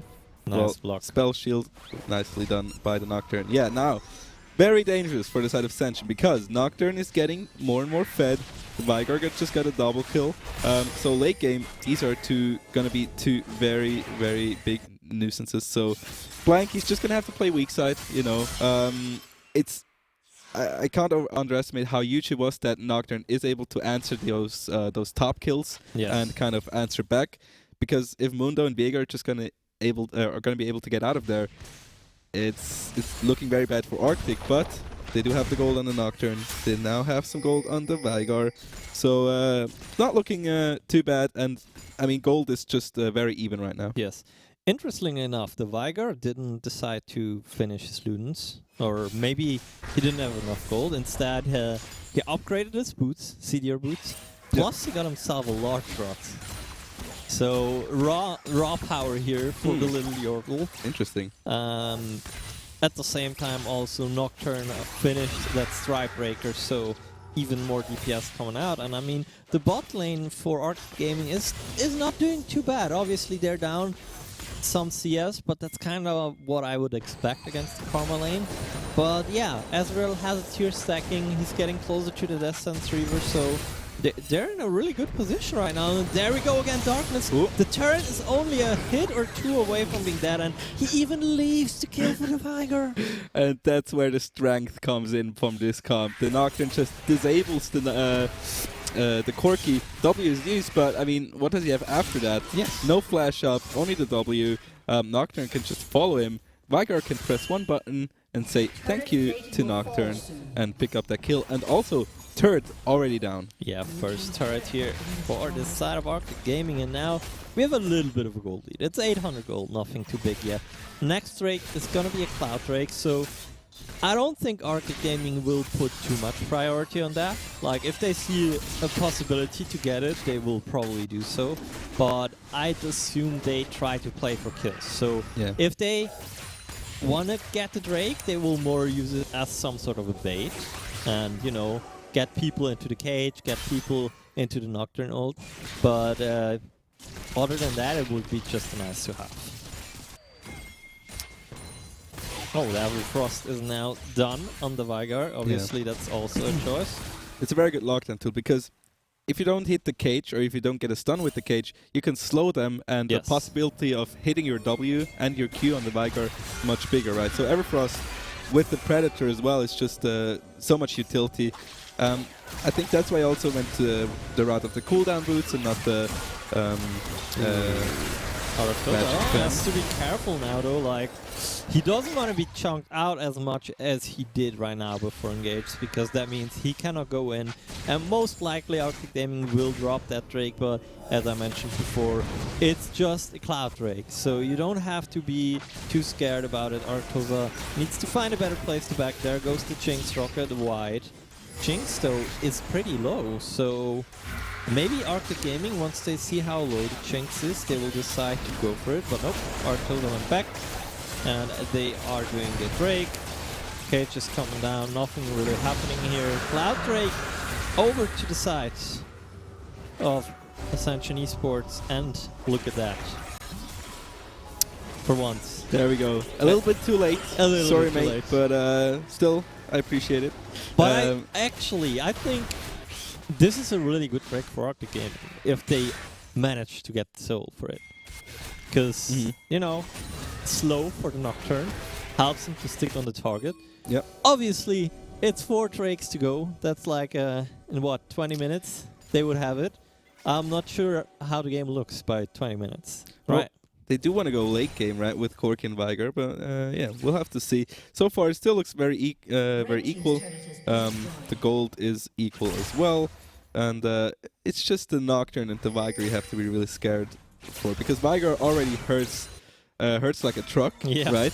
And it's gonna get even worse the longer this game goes. So Blank still doing a great job playing weak side in the top lane, just farming the minions and trying to. They are still sitting in the brush. Oh, they're just waiting. Oh, Jinx. That's the perfect target ever for us. Great reaction though by Mar, flashing out of it. That would have been surely his life gone, but obviously that's 5 minutes look at cooldown that. and he's already pulling the trigger. Two-shot barrage coming in from the Ezreal, and yet another flash has to be blown. And, oh no, it wasn't the flash, excuse me, he just used the ultimate there. Arctoza though overstayed his welcome, and that's a 600 gold shutdown on the way, on the Viego. So, yeah, that's a lot of gold. The Rockets, they already hurt as well. And the gold lead is still in favor of Sanction. But again, we just saw if they wanna pick off a carry, if they wanna kill that Jinx, they can do so. Nocturne ult and the primordial burst by Veigar, just they can one-shot anyone they want, maybe except the Mundo, but still. So far, the Viego hasn't gone online too much. In those team fights, he has to get an early reset to really contribute to the fight. So yeah, we'll have to see. Blank able to get some chunk onto that turret. We'll have to move back a little bit. And I wonder how many stacks Veigar is on already. Should be around 160, that's good. But it's already nearly 400 AP that he has. Yeah, I always say like 10 stacks per... or it should be like equal to the minions you farmed, right? Or even more than that in general. So 160 is quite good here at the moment for the stacks. Because for the big ones, I think, or like for cannon minions, I think you get 5. 3 or 5. Or 5? Or is it Victor? I know Victor gets 5 for the big ones. Not sure. So probably it's 3. 5 would be a bit too much, right? Yeah. For a Veigar. But he also has the possibility of going into a major Soul Stealer. He has 8 stacks on the Prophet's Ring. Oh yeah. So, and that would be something that could catapult this game into a fast end. If suddenly a Veigar has a Soul Stealer with like 15 to 20 stacks and gets the movement speed from it, obviously, plus Predator. So that would be a scary little Yordle running at you. That's for sure. Interesting is Cork is not going for the Ludens quite yet. He chose to go for the Ravenous Hydra first here after the Mana Moon. So Ludens probably after that for the AP. We see the Nocturne. He's just waiting, seeing what they can do here. Zero is on bot side. We'll probably move back up again very soon. Yeah, game has gone a little bit stale for now. I think people will get in some more resets as the next Drake is up in around a minute. Buy some wards, we can see it, Sanction Esports, they're doing a good job at that. We see a line of pink wards, so they're ready to get that vision, and more importantly, Jinx got herself a stopwatch. So she has no flash, but she has a stopwatch, and now it's a really important point for Arctic Gaming to realize, hey, Jinx has a stopwatch. Yeah. So they might as well use the Nocturne ultimate, not for the Jinx, but the Corki instead, and get him out of fight. I think Corki might be waiting for his package. I'm not sure if he got it. Yeah, probably. There's the TP. Okay, TP coming in for the break play. Oh, he was waiting for the He does have the package. And he has a Hydra. So there is the darkness coming in, but nothing really happening. Was just to stall out a bit. Two-shot barrage hits the Mundo, but he literally doesn't care. And now this is the free entrance for Sanction into the river if they want so, but both teams seem to be waiting to get the mid priority first. They want another mid wave. Package is only 1 minute, right, after the nerf. So they have to be pretty proactive here. A lot of damage by the Corki rockets. This could be the case of just getting up to Drake for Arctic here. There's the package though. So transition into the Drake is common, and I feel like at this point you cannot contest the Drake anymore if you're Arctic Gaming. Like the Veigar is too low already, but then again, it's the third Drake. Arctuza, they're walking up, they're trying to get the Mundo, but the Mundo is so tanky, it eventually falls, so that's 1 kill for the Mundo, but keep in mind, look at the map. all of Sentient Esports, they are running bot side. This means mid lane is completely open. Oh, yeah. And Nocturne, he still has the second Herald. So they're gonna drop Shelly here. They're gonna get the turret. Have to be careful with the rockets. Look at the damage. All of life gone here. But still, they will get the charge. They will clear the wave. And maybe on their way out, they're gonna clear some wards around Baron. And then reset. Okay, you're gonna have to move out here. Corki's moving in, a lot of damage, but Nocturne is gonna turn the lights off, so the disengage is good here with the Nocturne ult. But they're gonna have to use it defensively, right? So no proactive Nocturne ult. There's TP For coming a in bit. from Dr. Mundo. I don't think that's gonna bring them anywhere. They're chasing, actually. Yeah, but I mean, the Nocturne is just gonna run or float out, however you want to call it. But I really like the usage of Arcto's ultimates, right? Yes, you normally want to use them aggressively, but you can also just use them to give yourself some time. Now, Dr. Mundo coming to tank off the turret for his team. They're taking mid lane out, opening that up a bit as well. And keep in mind, next Drake in 3 minutes 40, that would be the Hextech sold for Sentient Esports, and also for them it is pretty good. Does it actually proc off of Corki rockets, or is it just auto attacks? I think auto attacks, right? What do you mean? The soul, the Hextech soul. It's probably just auto attacks, would be my guess. Or just everything on hit, right? At the same time now, Vagar has finished the Rabadon's death cap, and is he building towards the Deadman's Plate? Oh, I would assume like so, it. right? Very interesting. So he's going for movement speed. That's very interesting. 10 stacks on the Dark Seal, so he could also go for Magi's, right? So we'll see what he does with that. But yeah, the Vigar is doing very, very great in the matchup. But Corki is slowly but surely coming online. He's now getting the AP items, so going for the Ludens. And that's going to get very, very scary. He already does a lot of damage here. Yeah. And yeah, with Vigar and Corki, it's just how long are you gonna take it? And yeah, in the late game, it's just gonna be a party between those two. Gold very even. Drakes though 3 for the side of Sentient Esports, and Hextech Soul might be next. So that's a keep lot of in mind. value in Drakes. Yeah. Yeah, So 2 minutes until the next Drake. Baron is up as well. So we might see a trade happening. We're definitely going to see some aggression, or just trying to get the vision on both sides. But for now, they're prioritizing Baron vision here on the side of Arctic Gaming. Yeah, the Lulu is playing Shurelias, which I think is quite the smart choice. Catch up with a team that wants to cut you. I mean, for them it's pretty easy to disengage too, right? Because Sentient doesn't really have an engage, so if you want to disengage, you just pop Shurelias and you're like, bye, have a great time. And look at the Camillus just pushing in the top wave for the turret, and they're just zoning him out, you know, with Vigar, with the Nocturne there. They're just zoning, getting the turret, getting the vision, and kind of just bullying him out of that jungle. And Giga pushing the mid lane in the meantime. And I think Nocturne is just looking for an opportunity where he can jump on one of those carries, where he can jump on the Viego or the There's Jinx. the Shurelia, the cage has been dropped down, nothing really happening. And now with 1 minute to go towards the Drake, I'm not sure whether Arctic Gaming even wants to play the Drake game. I could imagine they want to trade for Baron. Not sure if that would be a smart move though, like a soul for the Baron. Nah. So probably they're also going to go back now, buy some more wards, and then play for the vision game, but I feel like it's a little bit late, you know? The Drake is coming up in 40 seconds, and both teams are resetting now. That's kind of late. Luckily for Arctic Gaming, they're the first to be there. No sweeper is ready though, so they don't know if they're on vision right now, or well, they assume they're not. I mean, they invested all the vision onto the Baron area, right? Yeah, so probability is low that they already got vision there. And look at that now. Ult coming in, into onto the Karma. 2-shot barrage by Azure coming out. The cage is not hit, and they are able to disengage for the moment. Yes. And a lot of ults and a lot of utility used already by Arctic Gaming.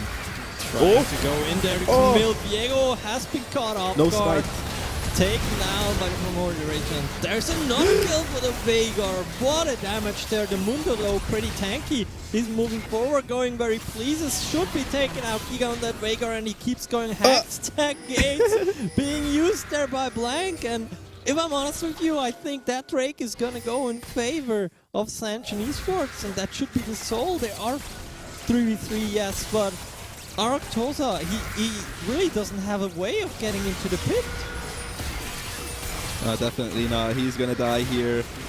As well is the Hextech Drake, and there's gonna be soul. But that package by Corki did so much damage. It looked very good because they got the Viego down, but that's not everything they have in the team, right? You still have a Mundo to deal with, you still have a Jinx to deal with, and the Corki package, which you cannot deal with apparently, because it did so much damage in that team fight. And Sanchen Esports got the win condition. And now they have to deal with a team that's buffed by the Hextech Soul. So that's going to be troublesome as well. I feel like they have been put kind of on the timer, and now the timer has run out. In sense of that now Sanchen, yes, they're still only 2k gold ahead, but their comp has kind of come alive now as Corki. He's going to be having 3 items soon. Jinx, 3 items soon. The Dr. Mundo, we've seen it. He is already going where he pleases, and that means it's going to be rough times. Arctic will have to work around Veigar with Predator and this Demon's Plate, I think. So they need to keep on doing the vision control that they have been doing, denying vision and grabbing a sector of the map for themselves where they can play in. Yep. And obviously, Sanchen Esports, they should always stick around as a team because I think that's their strength. If they has 5, they Gucci. And we haven't seen too much from the Camille as well. Kind of engaging with the Nocturne and the Veigar. But she's coming online too. 2 items down, Sterex is up, so there looking is good. The darkness from the Nocturne cage has been placed down, so the Viego is trapped within, gets out with his ultimate and survived just barely long enough. Blank coming in, a Hextech ultimatum has been cancelled by the stopwatch, I think. Mundo taken off, the Lulu on the side, and now it's the Jinx, the Rockets and the Hextech. So Blank, it's just a matter of time before it goes down. And there we have it, Ace coming out with the Jinx, and we have 30 seconds timers. This could maybe be already it.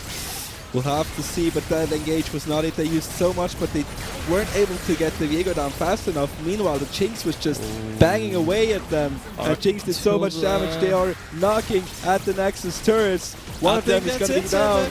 And we got only the Nocturne up. Arctosa, what is he going to do here? They're just going to hit the Nexus, and it's going to be game for Sanchen Esports. And how quick can the tides turn? The scaling looked so good for the side of Arctic Gaming, but in the end, that one team fight, that one engage, it's just bad positioning. Veigar was in the river all alone. Yeah. It was suddenly surrounded by like 3 people. So yeah, they were able to get the Viego down twice, once at the Drake, once at the Barren River.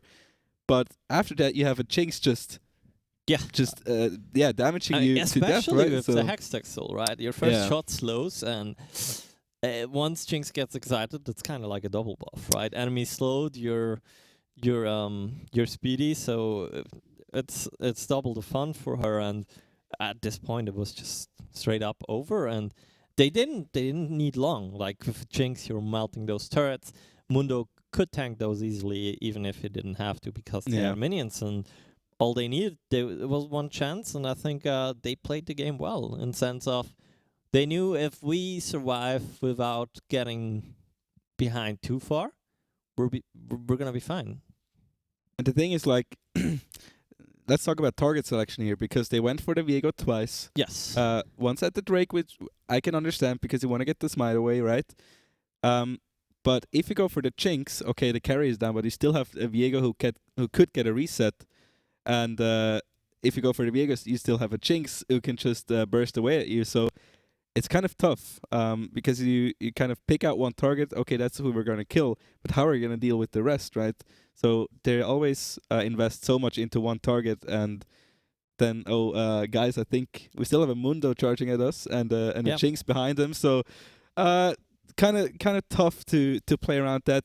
I like they had a clear game plan, going into the game with their comp on the side of Arctic. And it also nearly worked. We gotta give them props for that. I Oh, mean, yeah. the Nocturne got rolling. It was just a problem, like they missed the window of opportunity to close things out or to, get the game off the blade's edge, the knife's edge, to get really tip really into their favor, because that never really happened. Yeah, the Nocturne got some kills, and yeah, the Veigar got some kills, but Yeah. it was never really at a point where you'd say, for Sanction, oh shit, we're screwed now. Like we cannot handle those guys anymore. Yeah, absolutely. Talk about windows. It's kind of bright in here. The sun's coming down through the window, so it's looking kind of rough for me. I think I'm just gonna lean forward here. Anyway, yeah, but very interesting game. Very interesting draft on both sides. The Corki and that one fight on the Dragon Pit, that package did so much damage onto the support, and gonna have to see the replay, but that was really good by Zero there on the Corki. And they had a game plan on Arctic. They tried to execute it, and I mean they tried well, but again the Jinx in the end was always the one just hunting them down. Yeah, and that means Sanction Esports, they're now a 4-0, so they have put themselves into a prime position to already qualify for the playoffs. Yep. Obviously, they're not 100% surely through yet, but if they win the last game, then that might as well seal the deal. As for Arctic Gaming, they will have to win the next game to have a shot to qualify directly off the first qualifier, but they're still in it. And I think they didn't show up too badly. It was a clear game plan in mind as well for them. They knew when they were strong and when not. It was just one mistake and sometimes lose it all. Yeah, they had no one to deal with the Jinx, or they just decided to not deal with her. Yeah. They decided to deal with the Viego, and just to not give them the resets. But yeah, it didn't work out that way. Yeah. Now, I know that we will have some more time until the last round. So for people that just joined in, as you can see it all over the place, we are here in the studio, the KPMG studio, and all this lovely tournament, the chance that we have to do it. It's thanks to KPMG, and I think maybe we want to give you some insight. Today we have already shown 2 interviews of team members that work at KPMG and the advisory team. So they're doing consulting, and Jessica, she was in the cybersecurity, and Jacobo, he was in the management consulting. An avid Akali player approved by Syntax. My bro. Exactly, your bro. And if you just tuned in now, I thought we are gonna give you some insight in that team more, and after that we're probably gonna head into a short break before we have the last round ready. So I'd say let's just roll the clip and let's find out about the advisory team. I have a very serious, high responsibility job, but a lot of funny moments.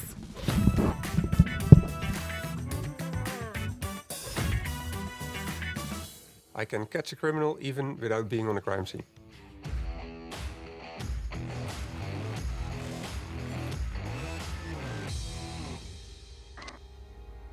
In cybersecurity, it's all about ones and zeros. If you're not a 1, you're a 0.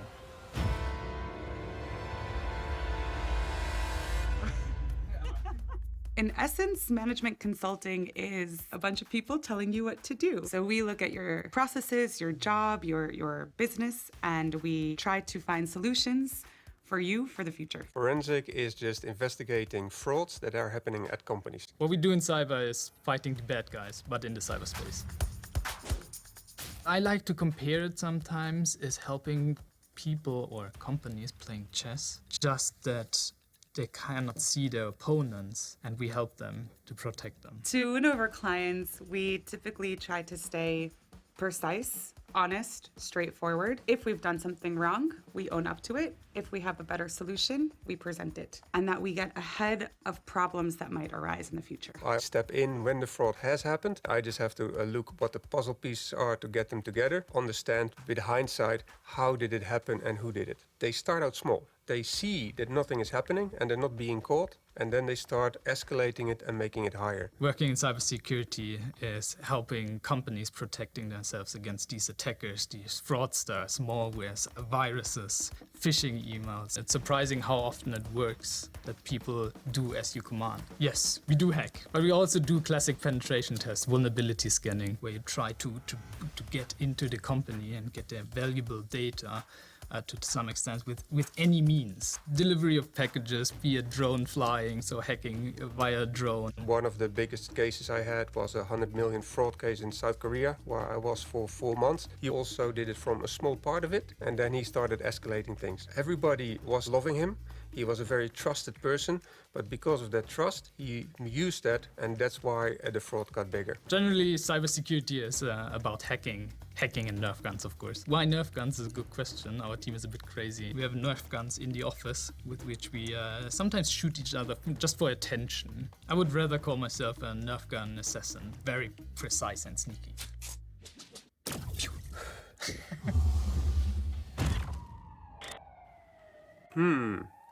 Looks like a nerd just got nerfed.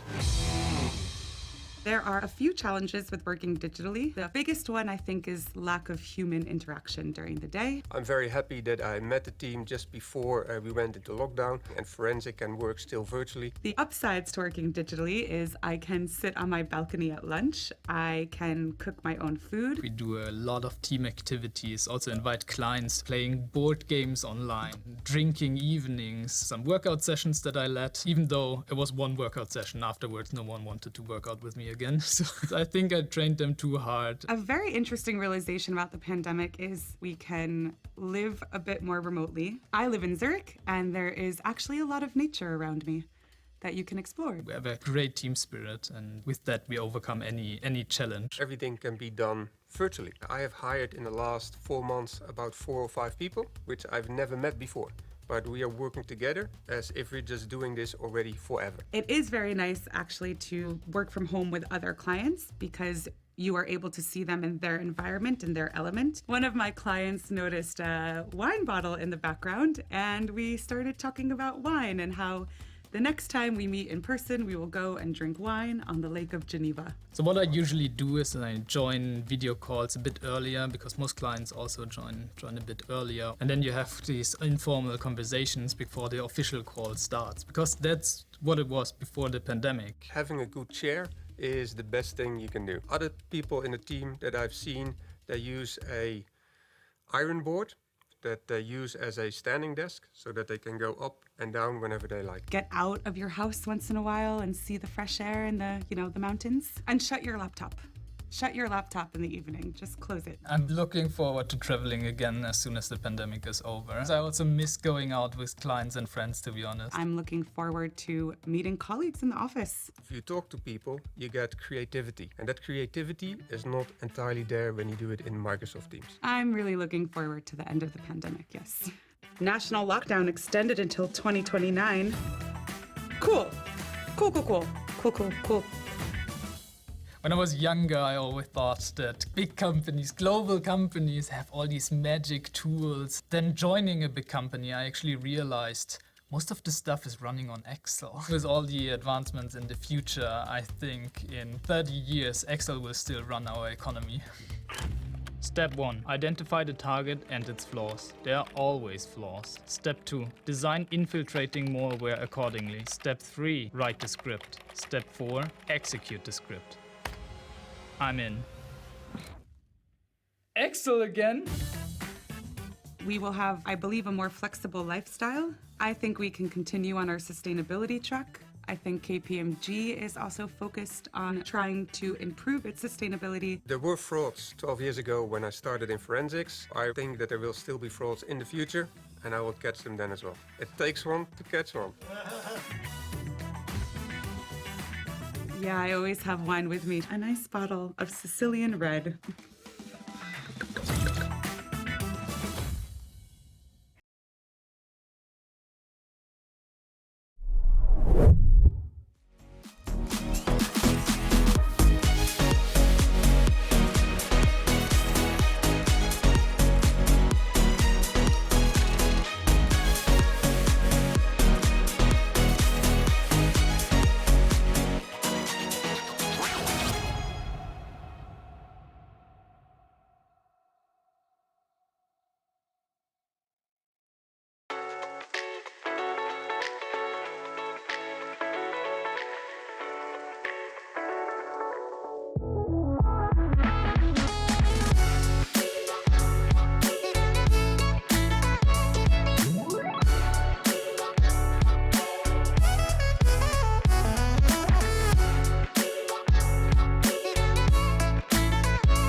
Welcome back, everyone. Live from the KPMG studios, we are at the pinnacle of today's qualifier. The 5th round has arrived, and I'd say we've got a pretty good matchup coming up with two teams that we've already seen before. It's gonna be the Sanchen Esports that we've already seen now versus, I forgot the name. Why would I leak? Why would I leak? Yeah, I just didn't want to leak. We've seen them in the very first game today, if I recall correctly. And yeah, what can I say? Both teams are 4-0, which means the team who wins this match is automatically qualified for the playoffs, as they are 5-0. And yeah, I think just let alone that fact will make that game a banger. Absolutely. I mean, the team that loses also has a chance to still be in there. They have won 4 matches, so good on them. Now, let's talk a little bit about what we've seen, because Why Would I Leak had a very dominant performance. We had, if you remember, Quadra 12 on the Fiora, was just pushing side lane like a madman. We had Broken Barrel on the Lee Sin. Well, he's not going to be on the Lee Sin. Oh, he's not going to be on the Lee Sin. First ban, I would expect that maybe Why Would I Leak bans the Corki of Porter with Cookie. At the same time, Thresh has been taken out, so that's a very big support that is out of the window. No more help for Lanterns. No more help with Lanterns for Jinx or Aphelios, for example. Now, second ban from Why Would I Leak. They're taking a little bit more time on this one. I still think a Corki ban is quite a possibility. Instead, they are opting for another support ban, this time the Lulu. So, respectable for the... Excuse me, drop my pen. For the carry picks, talking about carries though, Jinx is also not an option anymore. And that only kind of leaves Aphelios as that hyper carry, or maybe a Kog'Maw, but we didn't really see Kog'Maw in Aegis, and Victor also off the board. So, what are you gonna first pick here as blue side syntax?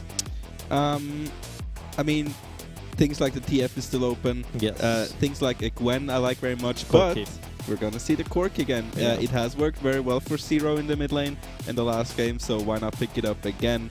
But yeah, we haven't seen those conventional first picks. I mean, Corki, of course, still in the meta, but has been nerfed. But we haven't seen any TFs. We haven't seen any LeBlancs until now. Maybe they are gonna pick it. And with LeBlanc, things can get out of hand pretty fast as well. There is the lock-in LeBlanc. It is now second rotation here for Why Would I Leak. I'd assume with the LeBlanc, they might as well want to secure a strong jungler. So I could be looking at the Sinzao here for them, because it's Sinzao, right? Maybe a Jarvan, but let's see whether they opt for a jungle or something else. I mean, LeBlanc has very good gank setup. There we go. And with that gank setup, champ like a Sinzao can be very oppressive. Especially against a Corki who kind of wants to play safe, who wants to scale into the late game.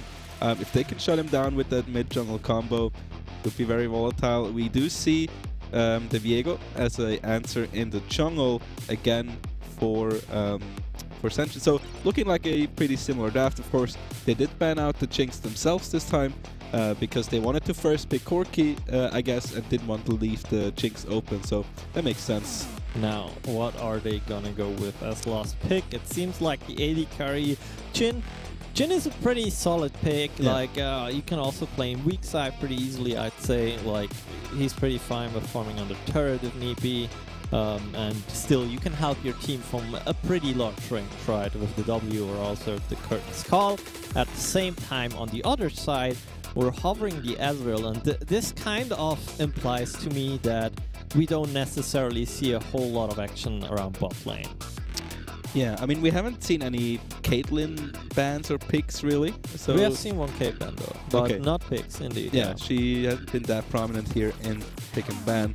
But now, going into the second round of bans here for the red side. Let's see what they're going to answer it. They're going to target the top lane, get out that Chase, who's also one of the most picked and banned champs in the pro leagues for the top lane at the moment, who's also a flex into the mid lane, so good to get that one out of the way. It's going to be the Shen answer, so a lot of priority here in the second round of bans towards the top lane.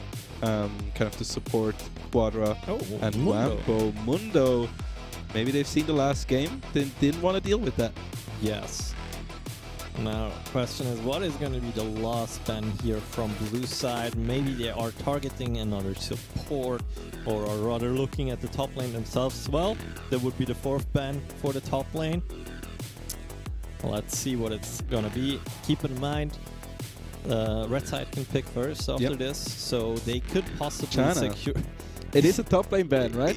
I mean, we'll never know unless we We'll ask never them, know. but... Well, unlucky. With that many top lane bans, you could, like, are you gonna secure yourself a top laner now, or are you still gonna say, no, screw it, we're gonna pick Karma, we're gonna pick one of the best enchanters spot lane, Yeah. easy peasy, we can counter top lane. And now, Sentient Esports, what are they gonna do? What support options do they even have at this point? Yeah, I mean, they could opt in maybe for some engage. A Braum would still be pretty good here. You get good against the True Shot Barrage, good True. against the Karma Mantra Q, so could look at a potential Braum. Nautilus is still open.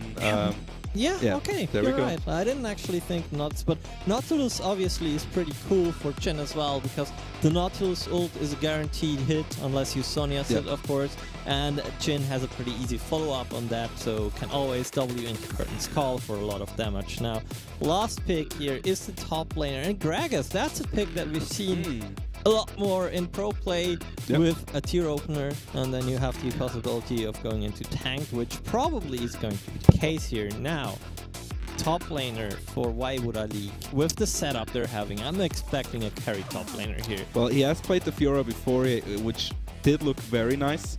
We'll have to see how that goes. Ooh, Silas.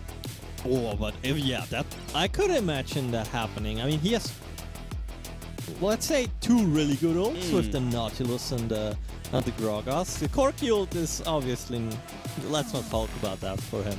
But even the Curtain's Call is that's pretty good. So he has some good options there, and I think his matchup isn't too bad. And Well, I haven't seen Silas top lane in quite a bit.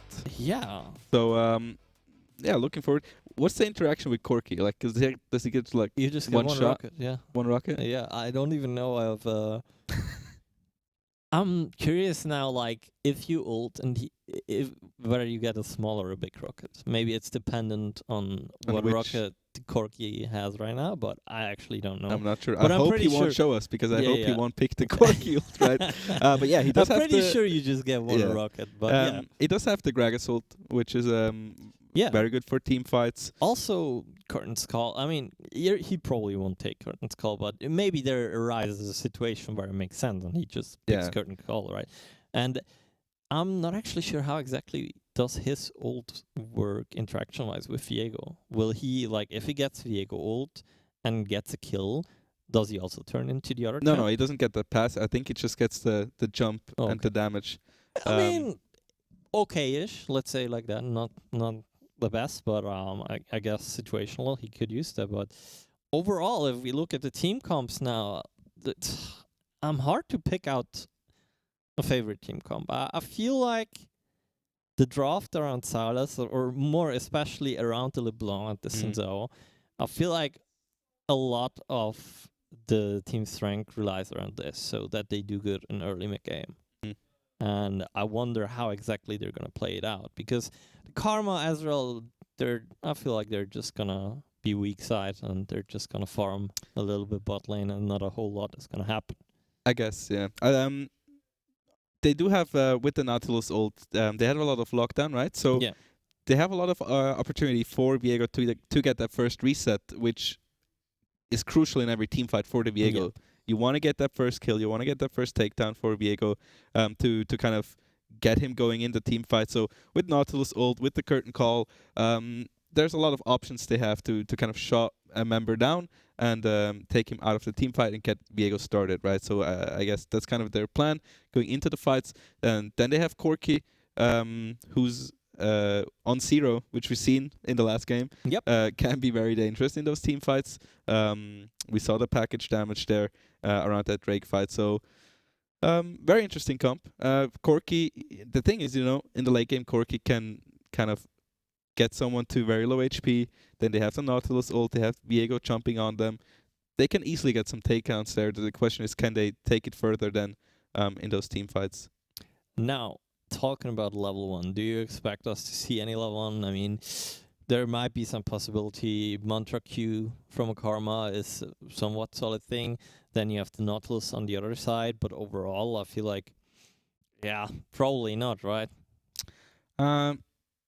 I mean, especially in the stage we're in, both teams. I know, right? Would you want to risk flip it or not?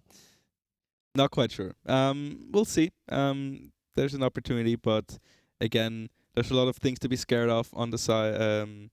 On the side of Senshin as well, or on the side of why would I leak with the Karma Mantra Q, as you said.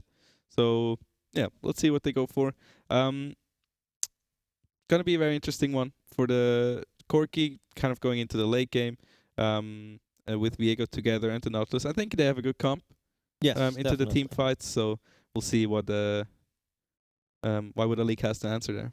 Yeah, and we're about like 30 seconds away from catching up with spectator delay. So guys, let us know in the chat who you think is actually going to make the 5-0 run here at the first qualifier of the Infernal series. Is it going to be Senshin Esports, which we've just seen in the game before, or is it going to be Why Would I Leak that we've seen in the very first game of the day?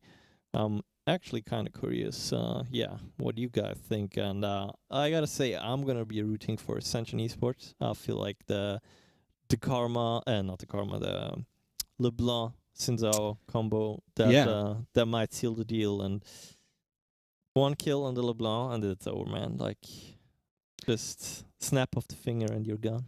Yeah, I mean, it's the first time we've seen her today. She hasn't been picked. I don't think she has been banned away. So yeah, seeing a LeBlanc, very nice to see here. Of course, one shot, the one to be piloting her. And let's quickly look at the setups here. We see the Corki with the first strike, that's pretty normal. Now, what we see very often nowadays is the engage supports with the Glacial Augment. So a lot of people have stopped going Grasp or Guardian with Thresh, for example, and rather go for the Glacial Augment because you have just so much utility in that rune. So very interesting to see that. Looking for the top lane matchup, the Sylas is kind of a question mark for me. He's like going later into the game. He's a very strong champ in those extended team fights because he has so much healing, right? We expect the Gragas to go tank, right? That's going to be a Fimbulwinter or how it's called. Oh yeah. Definitely, right. Absolutely. They need some kind of front line because you don't want the Viego to tank because he has to stay alive long enough to kind of get going into the fight. So Gragas is definitely going to be the one to kind of be the meat shield for the team. As we see, both junglers or Viego starting on the blue buff. Look at Are they going to expect this? Ezreal hiding behind the lane. Okay, they're not even going to try to attempt a little bit of a sneak peek there. So well done there, both teams trying to get the pry on bot lane. I think Why Would a Leak certainly has the better opportunity, as we see sadly here, to get Cryo if they really want. The Karma is just way better at coming, but there we go first. Hook is hitting, and that's 2 Summoner's Gun for Madi on the Ezreal in exchange for the Ignite of Maxi Thunder. So very good first opening there. Same time, a top lane, Sylas doesn't quite connect his chains, so he's in a bit of trouble here. Obviously, he's going to heal up quite a lot with the W, but so is Gragas with his passive. Yeah, that's kind of the thing. They have so much sustain in the lane. Not really worrying about these early trades, but what you have to worry about is this Ezreal, because getting hooked level 1 with no E is not really, should never happen. Yeah, it's really kind of the only opening that the opposing team has in that lane, right? Afterwards, once he has his Arcane Shift, well, you only really get him if he screws up. So giving away the one opportunity hurts a bit, but I think they're still in a position where they're fine. It opens an opportunity for a gank of Viego with maybe a flash engage, but I don't think we're going to see that happen unless there is a fight around the bot lane schedule. That could be the one thing, of course. For the mid lane, I think Corki is in too much trouble in this matchup because LeBlanc has to get on top of him, right? And he has a lot of good trading tools for people who have to go into melee range, so he shouldn't have too much trouble trading early, I believe. But we'll have to see how he plays it. Zero, of course, the 1v1 champion in Switzerland. Yes. We saw in the last solo queue tournament. So he knows his way around those 1v1 matchups. But Broken Barrel, this time not on the Lee Sin, he is on the Xin Zhao. What can he do here? Going around. Yes, he got the first scuttle on bot side, so he's going to path around to the top side scuttle out of vision. But on the minimap, we can already see a blue ping coming down. And the good thing about him is he has Smite up still, and he has that third knock up that we saw now, so he should be able to get the scuttle, and then he will spot the... Oh!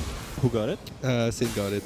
Nice. So got a bit close, but Glacier Ruination actually didn't even have Smite up, so nothing to worry there. But nice for the Xin Zhao. Not only did he get double scuttle, but he also got the info for his team. Hey guys, Viego is top side. He was already buying. He has that Sheen. I'll just go do Crocs, then reset. Please chill until then. Thanks. Very interesting that LeBlanc got the push here. Normally, she doesn't have the greatest wave clear early. But yeah, Corki's not in trouble. A little bit of low mana here in when you compare it to the LeBlanc. But so far, pretty uneventful. Again, this is the game to secure the playoff spot here in the Infernal series that we're gonna see start in 3 weeks. So you want to play this pretty safe. You want to scale into the late game and not be too risky here in your moves on the map. Yes, talking about moves on the map, the first Drake that we're seeing here is a Cloud Drake. Yep. So I don't expect teams to actually put too much weight onto that. Instead, I expect teams to play around the top side, getting that first Herald. So maybe the first skirmish we're actually seeing will be in front of the Herald. Xin Zhao has been in base as well now, just returns to the map now. We'll probably get level 5 off his wolves and then slowly start making his way top for the timer of the Heralds. Yeah, so Drake still up, so we're gonna start to see the lanes start to go for the prio. Bot lane from Why Would I Leak is gonna be resetting right now, and then probably going for a Drake or for a play at the Drake. Zhao doing his Crump at the moment, and on the top lane, not too eventful as well. Kind just clearing, and again with the sustain that they have, but the ult's coming out. But I think Drogas was zoomed, so he couldn't really follow up. So Quadra actually didn't really care too much about that. All he cared about was getting the wave pushed in. Now Broken Barrel clears the pink ward and pit, jumps onto the Drake, and they have the first go at this. Viego is topside, so he can definitely not contest this. Maxi Thunder, he's not going to do anything here, so first Drake will be going over to Why Would I Leak. But again, Cloud Drake not the... but better than nothing, right? Yeah, absolutely, absolutely. It's a little buff. And it's one Drake closer to the soul, right? Exactly. So anyway, it's good. So yeah, no contest from Viego, and ooh, I think that's look at that cookie. There we go. Oh First my goodness! Blood. Like it one shot takes out the Corki, and that's even perfect for him. Like right before the buy. Yeah. And we can see Corki is already respecting the LeBlanc even more now. Buys himself a Hex Drinker. Okay. So that doesn't happen anymore, but that essentially delays his build. Yeah, that's true. We've seen that a lot, Hex Drinker coming into the meta against these comps, but... Ult stolen here, going in shortly, trading a lot. Now, he has to get in front of the Gragas. That would be his goal. So he can block the body slam, but doesn't even need to. Goes in again, the chains hit. Broken Blade is on his way as well. Will pop around probably, and can do so. So the Scuttle field doesn't even see him. And I'm not sure if Wombo wants to be here at this time.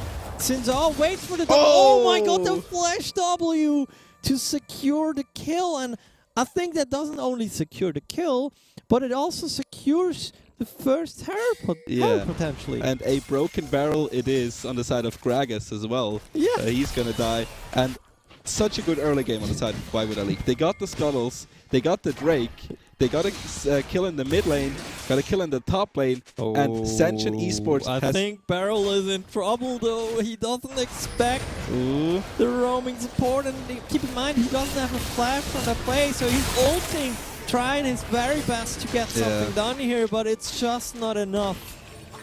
Glacial Ruination is coming in. There's a blast! Oh, no way! The smite can't is jump used out. early. They're not gonna get the Herald, of course, but why did he go back? I think he maybe wanted to somehow get the Herald, but in doing so he killed himself. So great steal by him. Yeah. Not so great move afterwards to get himself killed.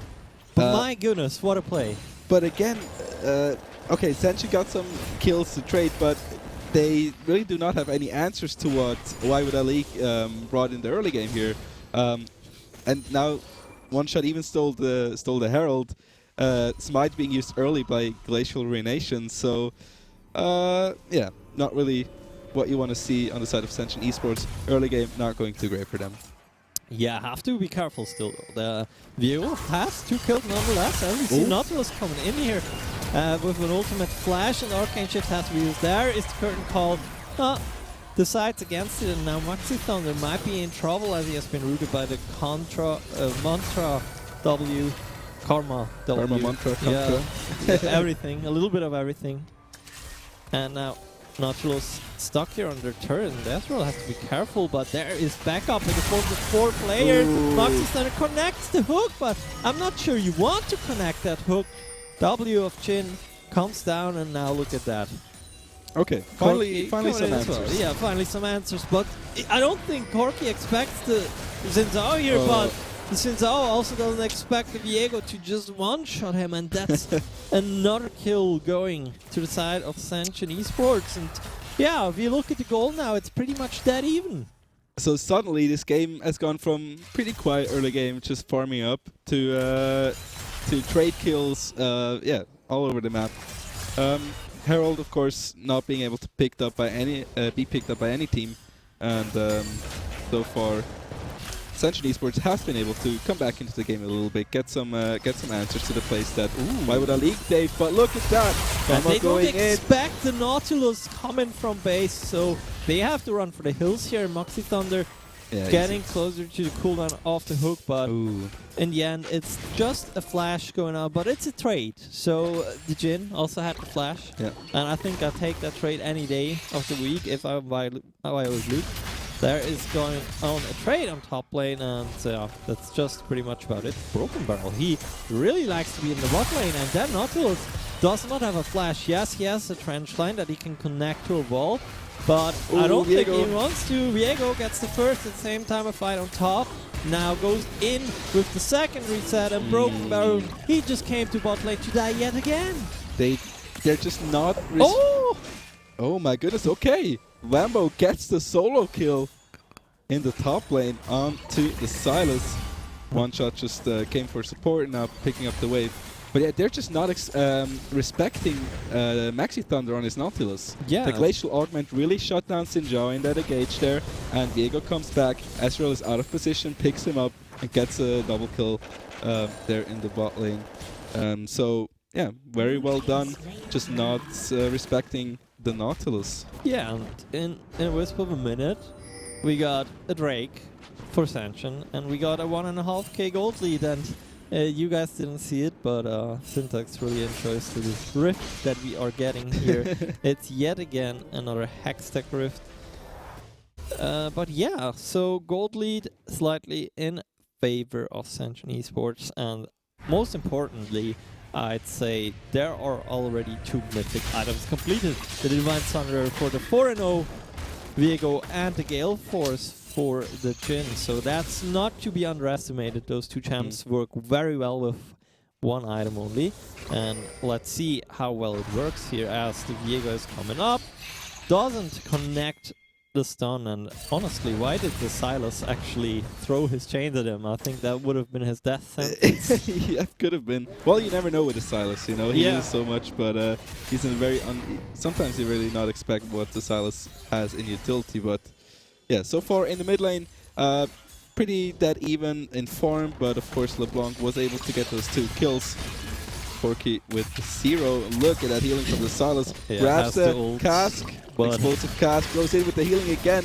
Can he hit the next change? That's the Sinjao important is part. moving up. so Look at the cooldown so much, but he will get just blown away by the barrel. Yeah, I'm not sure if Sinjao actually showed himself, but I think he eventually cleared the ward, so Gragas knows what's up here.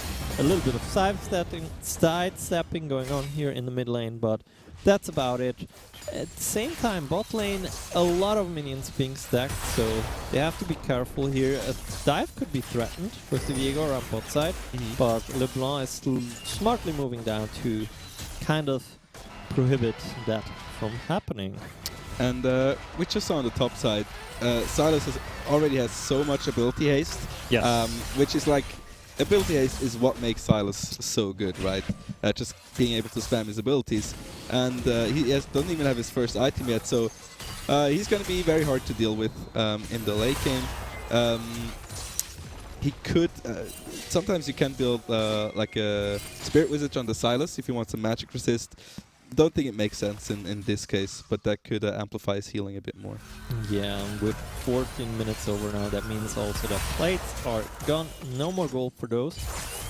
The bot lane of Sanchen Esports though, they keep on pushing, and they're pushing a little bit of an advantage here. 35 CS, that's quite a bit of gold for the Chin, especially if you go up against an Ezreal that is scaling anyways. At the same time now, later Ruination, this time he wants Herald for real. It seems like the Hopefully you LeBlanc get it. is not around to steal the way. Very good. Pick up Takes the the die, okay, good job. now moves mid lane. He pinked the Raptor camp, so maybe he wanted to drop it over the wall. Get spotted out though, so that is not happening. But I really like the vision that Sanchen Esports is setting up. They have 2 rather aggressive pink wards. One has been spotted out now. The other one in the River Brush will be cleared out shortly, that's for sure. Yeah. So, good vision and good vision in an Isle in return from Why Would I Leak. Again, top lane, we're seeing some trading. He hits pretty much everything. Gragas doesn't take that much damage, and yeah, that's the end of the story. And very interestingly, Silas is going for a Leandris build. Not very usual. You see the Everfrost a lot on Yeah. the Silas for the utility, but now he will be going for a little bit of burn damage here. Very interesting. I haven't seen that too much on the Silas, but Maybe that indicates that he won't ever be really grouping, but instead just wants to stick to a lane with Gragas, splitting with him. And then it kind of Yeah. makes sense, because the Gragas is going tanky, right? Yeah. So it helps with burning down that HP. There is another engage. The barrel knocks him into the turn. Nice body slam, forces the flash. Flash in return, flashes. also forced by that cask, and yeah, that's how this trade ends up finished. And now we have about 30 seconds to go until the first Hextech Drake.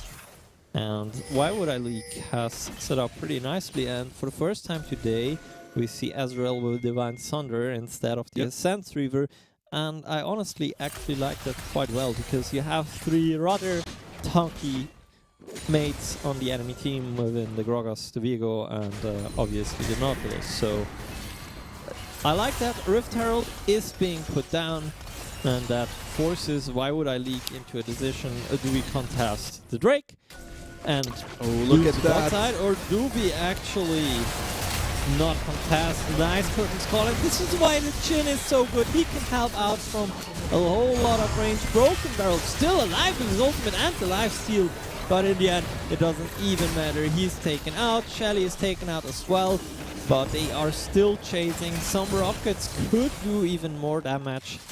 However, now they are turning down to the Drake, and I think that's the best thing that could have happened for Sanchen. Not only do they get the bot turret, they also get a kill, 2 kills actually, and the Drake. Yeah, I mean, why would our league? They walked straight into danger. Nautilus, putting his ult on the LeBlanc, took her right out of the fight. One of the main damage dealers of the team, not able to participate. And like from the start, with no vision walking in there, it was kind of doomed right away. And they got the Drake, so good answers there. 8-3 in form of kills on the side of Ascension. 2 Drakes already, and the gold lead is still in an okay position, 3k. But why would our league has to watch out not to fall behind too much here. Yes, and now I'm really curious what the lane assignments are going to be for Why Would I League. Yep. Because I have a feeling that we're going to see a 1-3-1. But let's see how that plays out. At the same time, there has been some items that have been bought. Corki obviously also has the Monomune now. This time around goes straight into the Luden's Echo next. And interesting choice of items for the Jhin. Respects the magic damage on the opposing team and also builds a Hex Drinker. I can see why. Better be safe than sorry. But I feel like he should not be in a position where it ever happens to him now. Broken Barrel going in, immediately uses the ult. Nautilus ult onto the Karma. There is the Fat Man coming in. TP. Not connecting yet. Oh, there a beautiful barrel into Body Slam combo. Takes out the Ezreal, but support has been returned as kill, and yet another great curtain skull here from Marv. Man, I love Jhin. And Corki also got a kill onto the Silas, solo kill in the bot lane in the meantime. Oh my goodness. Well, this is looking really good. The TP by Wambo and the Gragas proved to be very, very worthy. Now, okay, imagine this, Sharper. You're on the side of Why Would I League. Yes. You press tab. You see a 5-0 Viego who's called Glacial Ruination. What do you think to yourself? Yeah, that I'm ruined. Yeah, That's what I think. it's a ruination all across Yeah. the board, as they are, yeah. Yeah, in all National honesty League here top. though, I think one of the main problems here is that Why Would I League doesn't have any way of forcing Sanction to send the Gragas to match the Silas. Like, they can just send the Corki, and I think the Corki is always going to be fine if he doesn't mess up too hard, and the Silas is going to have a hard time because, let's be honest, the Liandry's isn't going to do a whole lot against the Corki. Nope. So, yeah, great matching from there, from them there, and we already see it. Why Would I League? They're behind. They have bounties activated on the tier 1 turrets and the Baron, but yeah, I don't think the Baron is happening anytime soon, of course. Yeah. Jhin and Nautilus are gonna answer that bot, push that one out. Silas is probably gonna stay there. But yeah, I'm not quite sure about the Liandry spice still, because the Everfrost is so much utility for a Silas in those team fights. And yeah, when you're side lane, you're okay, but they can just send the Corki, as you said, and he got solo killed once before. That can definitely happen again. Well, right now they're even sending the Jhin and the Silas has thrown away, man. Yeah, they're not too scared about Quadra 12 right now. Let's look at this. 11 kills against the 4, 2 Drakes against the 1, and the goal difference is getting bigger and bigger. Now, next Drake is going to be an important one. 1 minute and 15 seconds. But look at it, all 2k gold difference in the jungle, nearly 2k gold difference on the AD carry. Oh, but the shutdown happening. Oh wait, okay. Okay. Yeah, it's like 4 members of Why Would I League were invested into that top side. I think Sanction Esports should have kind of invested into getting vision for the Drake setup. Yes, because I that's a agree. very important next step for them. Quadra will pick up that first top turret, tier 1. A great bounty, only 3k gold difference anymore now, down from the 5k. And I think one point that we have to mention is the LeBlanc hasn't really died yet. So she has a Dark Seal with 4 stacks. And if one fight is going well, that could be suddenly a Dark Seal with 10 stacks. So, yes, he has been forced out of fights, but at the same time, he has gotten value after fights. Even if he wasn't participating that much, right? He's farming well. He's got 2 items already at 22 minutes. That's quite good. 3-1 on the KDA. So he's doing quite well for himself. Ooh, hits the chain on the Gragas. He has Let's to be see this careful exchange. though. There is reinforcements coming in for Sanction Esports. Okay, never mind. They decided to turn towards mid. So barrel coming out, nobody slammed to forward up on the tower. Nothing The is heal is happening here. here. There's another barrel. I think that's pretty much the end of the story. But we have to point out, Bombo, he has the teleport ready, so he can go back to base and teleport. Yeah. Chop Rush was sent up there to interrupt him, but that didn't really do anything, and I think that's just yet another Hextech break for Sanction Esports. So they're one break away from actually getting the soul, and Silas has had enough of that, fed up with the fighting there. Gets himself a grump. I just love this top lane match. It's like they're just hacking away at each other and no one is dying. They're just all healing back up. Look at this. Viego is moving though, so I don't think Quadra expects that. Now he has been stunned, has to flash over. Viego is coming in, trench line. Not gonna hit him, but he's just gonna smack him with an anchor and take him out.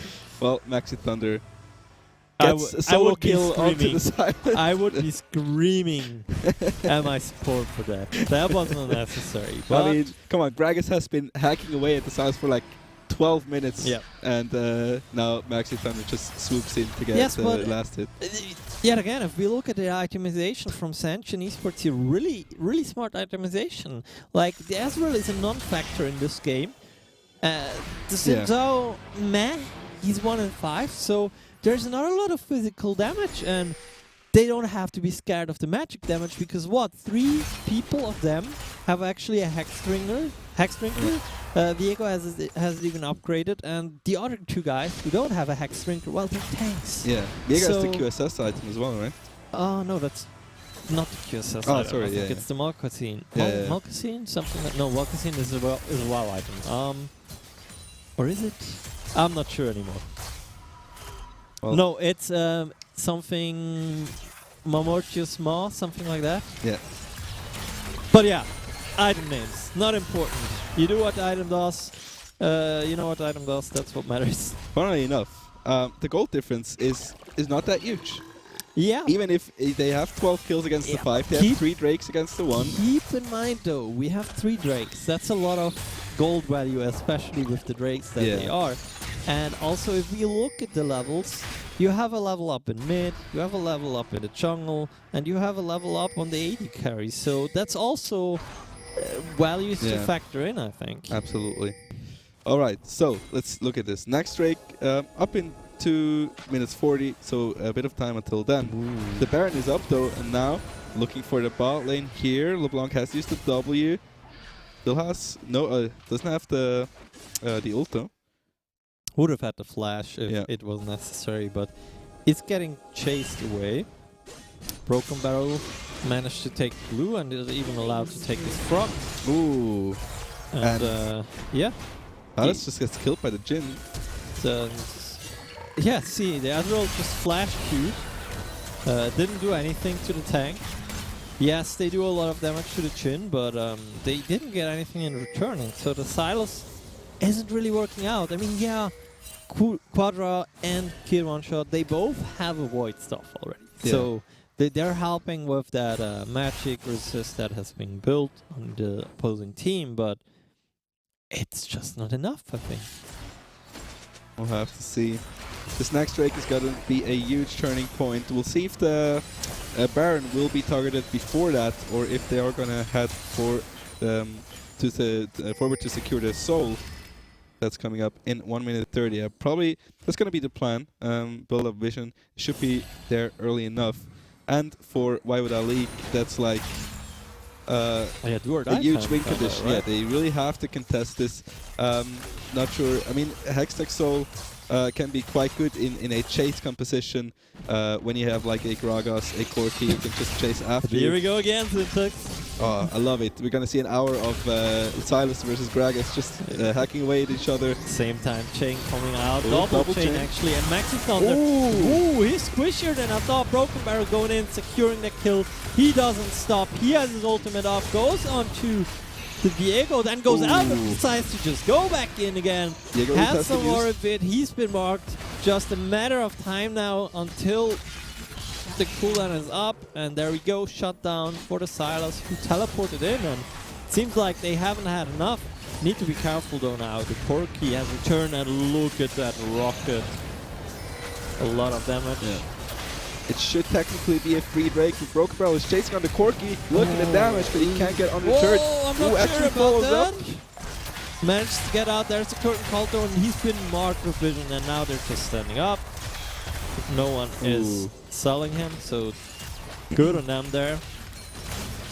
But now the Drake is up, and the Drake is important for why would I league. And if you look at the HP bars, Broken Barrel is low, and most importantly, Broken Barrel doesn't have a smite, so they need to kill this and then get the heck out of the fast. They have stolen Corki the package. The Corki package deals a lot of damage.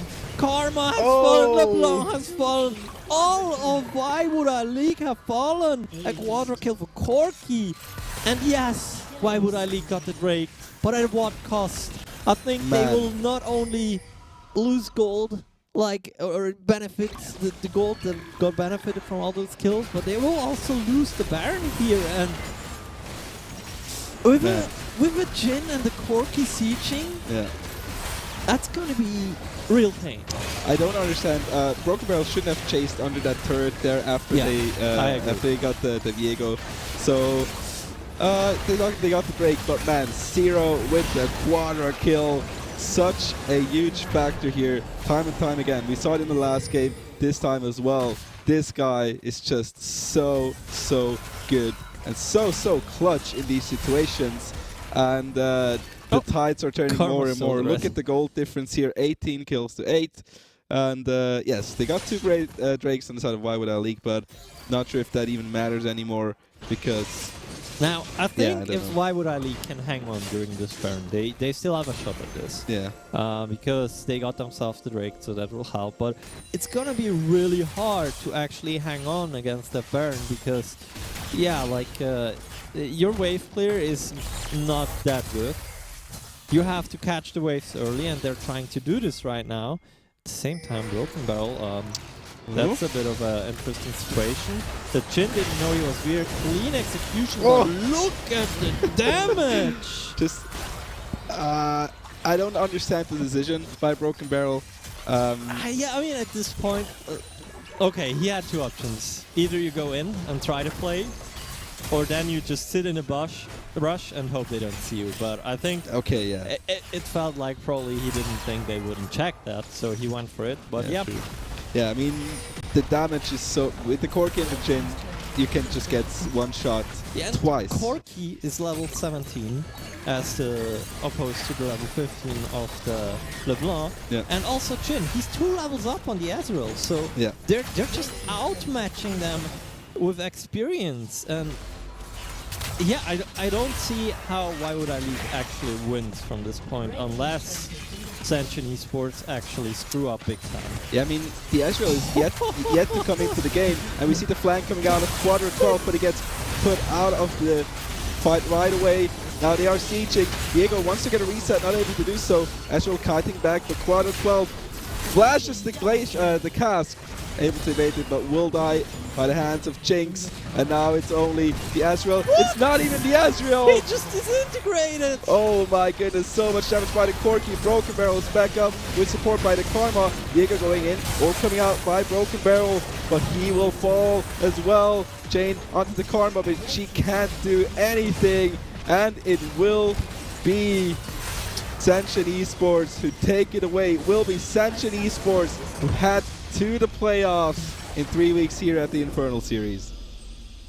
And in what fashion they did that. What an amazing game. I really feel like not only did they play good as team, but they played really smart. Like, if we look at their itemization, they just knew exactly what were the key factors for the enemy team. Like, how can the enemy team win? Yeah, well, they can only win if Sylas or LeBlanc really, kill us immediately. Yeah. So let's just build a Hex Drinker on everyone. Why not?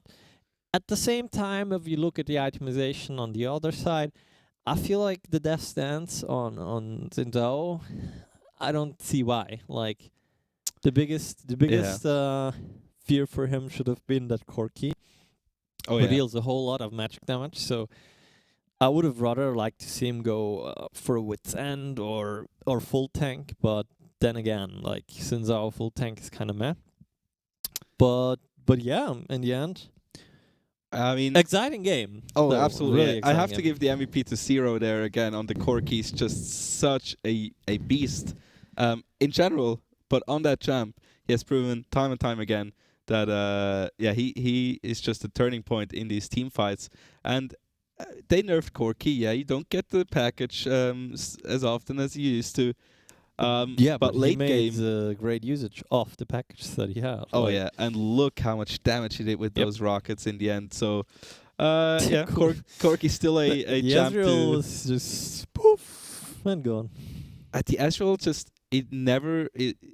he's never really gotten into the game. Yeah, Right. and I get it. You play weak side, and Ezreal is a solid pick, but Yeah. like you can't. Yeah, you still need an AD carry. Maybe if Ezreal had gotten Cyrilda's Crutch and then they have some slow to work with, yeah, maybe then they could have done something, but they just didn't have anything, and that's kind of what I liked about the Jhin, right? Jhin was also a weak side pick, but Jhin could just sit at the other end of Summoner's Rift and do his Curtain's Call, and Yep. and he's like, yeah, you know what, I did my job. And the thing is, the LeBlanc as well. Yes, she had a good early game, Yes. but the LeBlanc, she can't one-shot a Gragas. She can't one-shot a Viego. She can't one-shot the Nautilus. So Yeah, at and least I open the Chin, which Chin he positioned very well. He was never in risk really. So And the problem is, even if she could have one-shot those people, the Nautilus can just press R on her. And exactly. like, then she has the decision to make, okay, do I go in and one-shot someone, but then I'm pretty surely dead afterwards? Or do I use my spells, especially my W, to actually get out with the Nautilus ult, and then I have to just watch my team die in the meanwhile? So, I'd say Sanchen Esports, they use their kits and everything to as much of their advantage as they could. I'd agree with you still. I don't know what the Silas pick was actually supposed to do. Then again, the Silas and the Gragas, they were kind of on their own island, right? It was somewhat a 4v4. Yeah, and every time Silas was not against the Gragas, he just got killed. He got killed by the Corki, got killed by the Jhin. So yeah, it didn't prove as useful as they hoped he would. And again, the itemization, not sure about the Leandri's pick. It was targeted, I mean, it was obviously targeted to the Gragas, right? But Yeah, I assume still, so, yeah. with an Everfrost, if you come up against the Corki, you have a lot of disengage as well. With the Leandri's, you only go in, you don't go out, right? You only go out dead. Yeah, and in the end. yeah, and even if you go in, you kind of want to fight long, and Yeah. you don't fight for a long time against Corki if the Corki hits his spells. Yeah. But yeah, that means Sanchen Esports is 5-0. You mentioned it; they are qualified for playoffs. We're gonna be waiting here now until we hear some more info about which 3 teams will join them. Yeah, I as mean- probably the rounds are still ongoing. Yeah, so remember, why would I leak?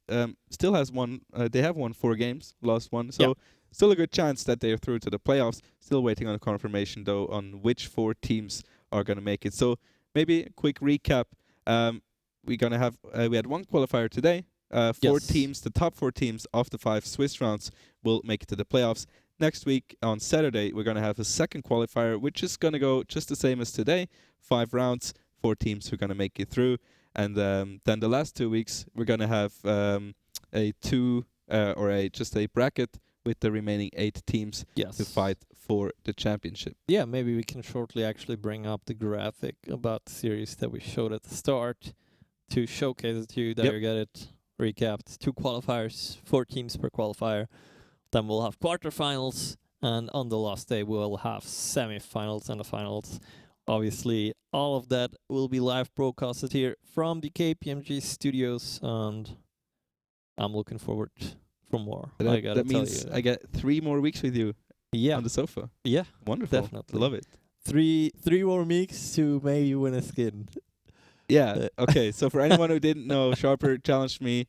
He said if I guess what was it, 4 out of 5. 4 out of 5. Okay. for So the if I qualifiers, guess yeah. 4 out of 5 Hextech Rift. No. Yeah, Yeah, that's what I said. 4 out of 5 just Drake Rifts. Drake Rifts. then he will gift me a skin. So we'll see if we can make that happen in the following weeks. Hopefully so. Odds are it's not going to happen, but I mean, the closer we get to the end, the fewer rifts you will have to actually, True. I mean, your best shot is probably on playoff day 1. I think there we only have 2 series broadcasts. My best shot is just Riot removing one of the drakes. They already did that to help you, right? They're not gonna remove another one. Okay.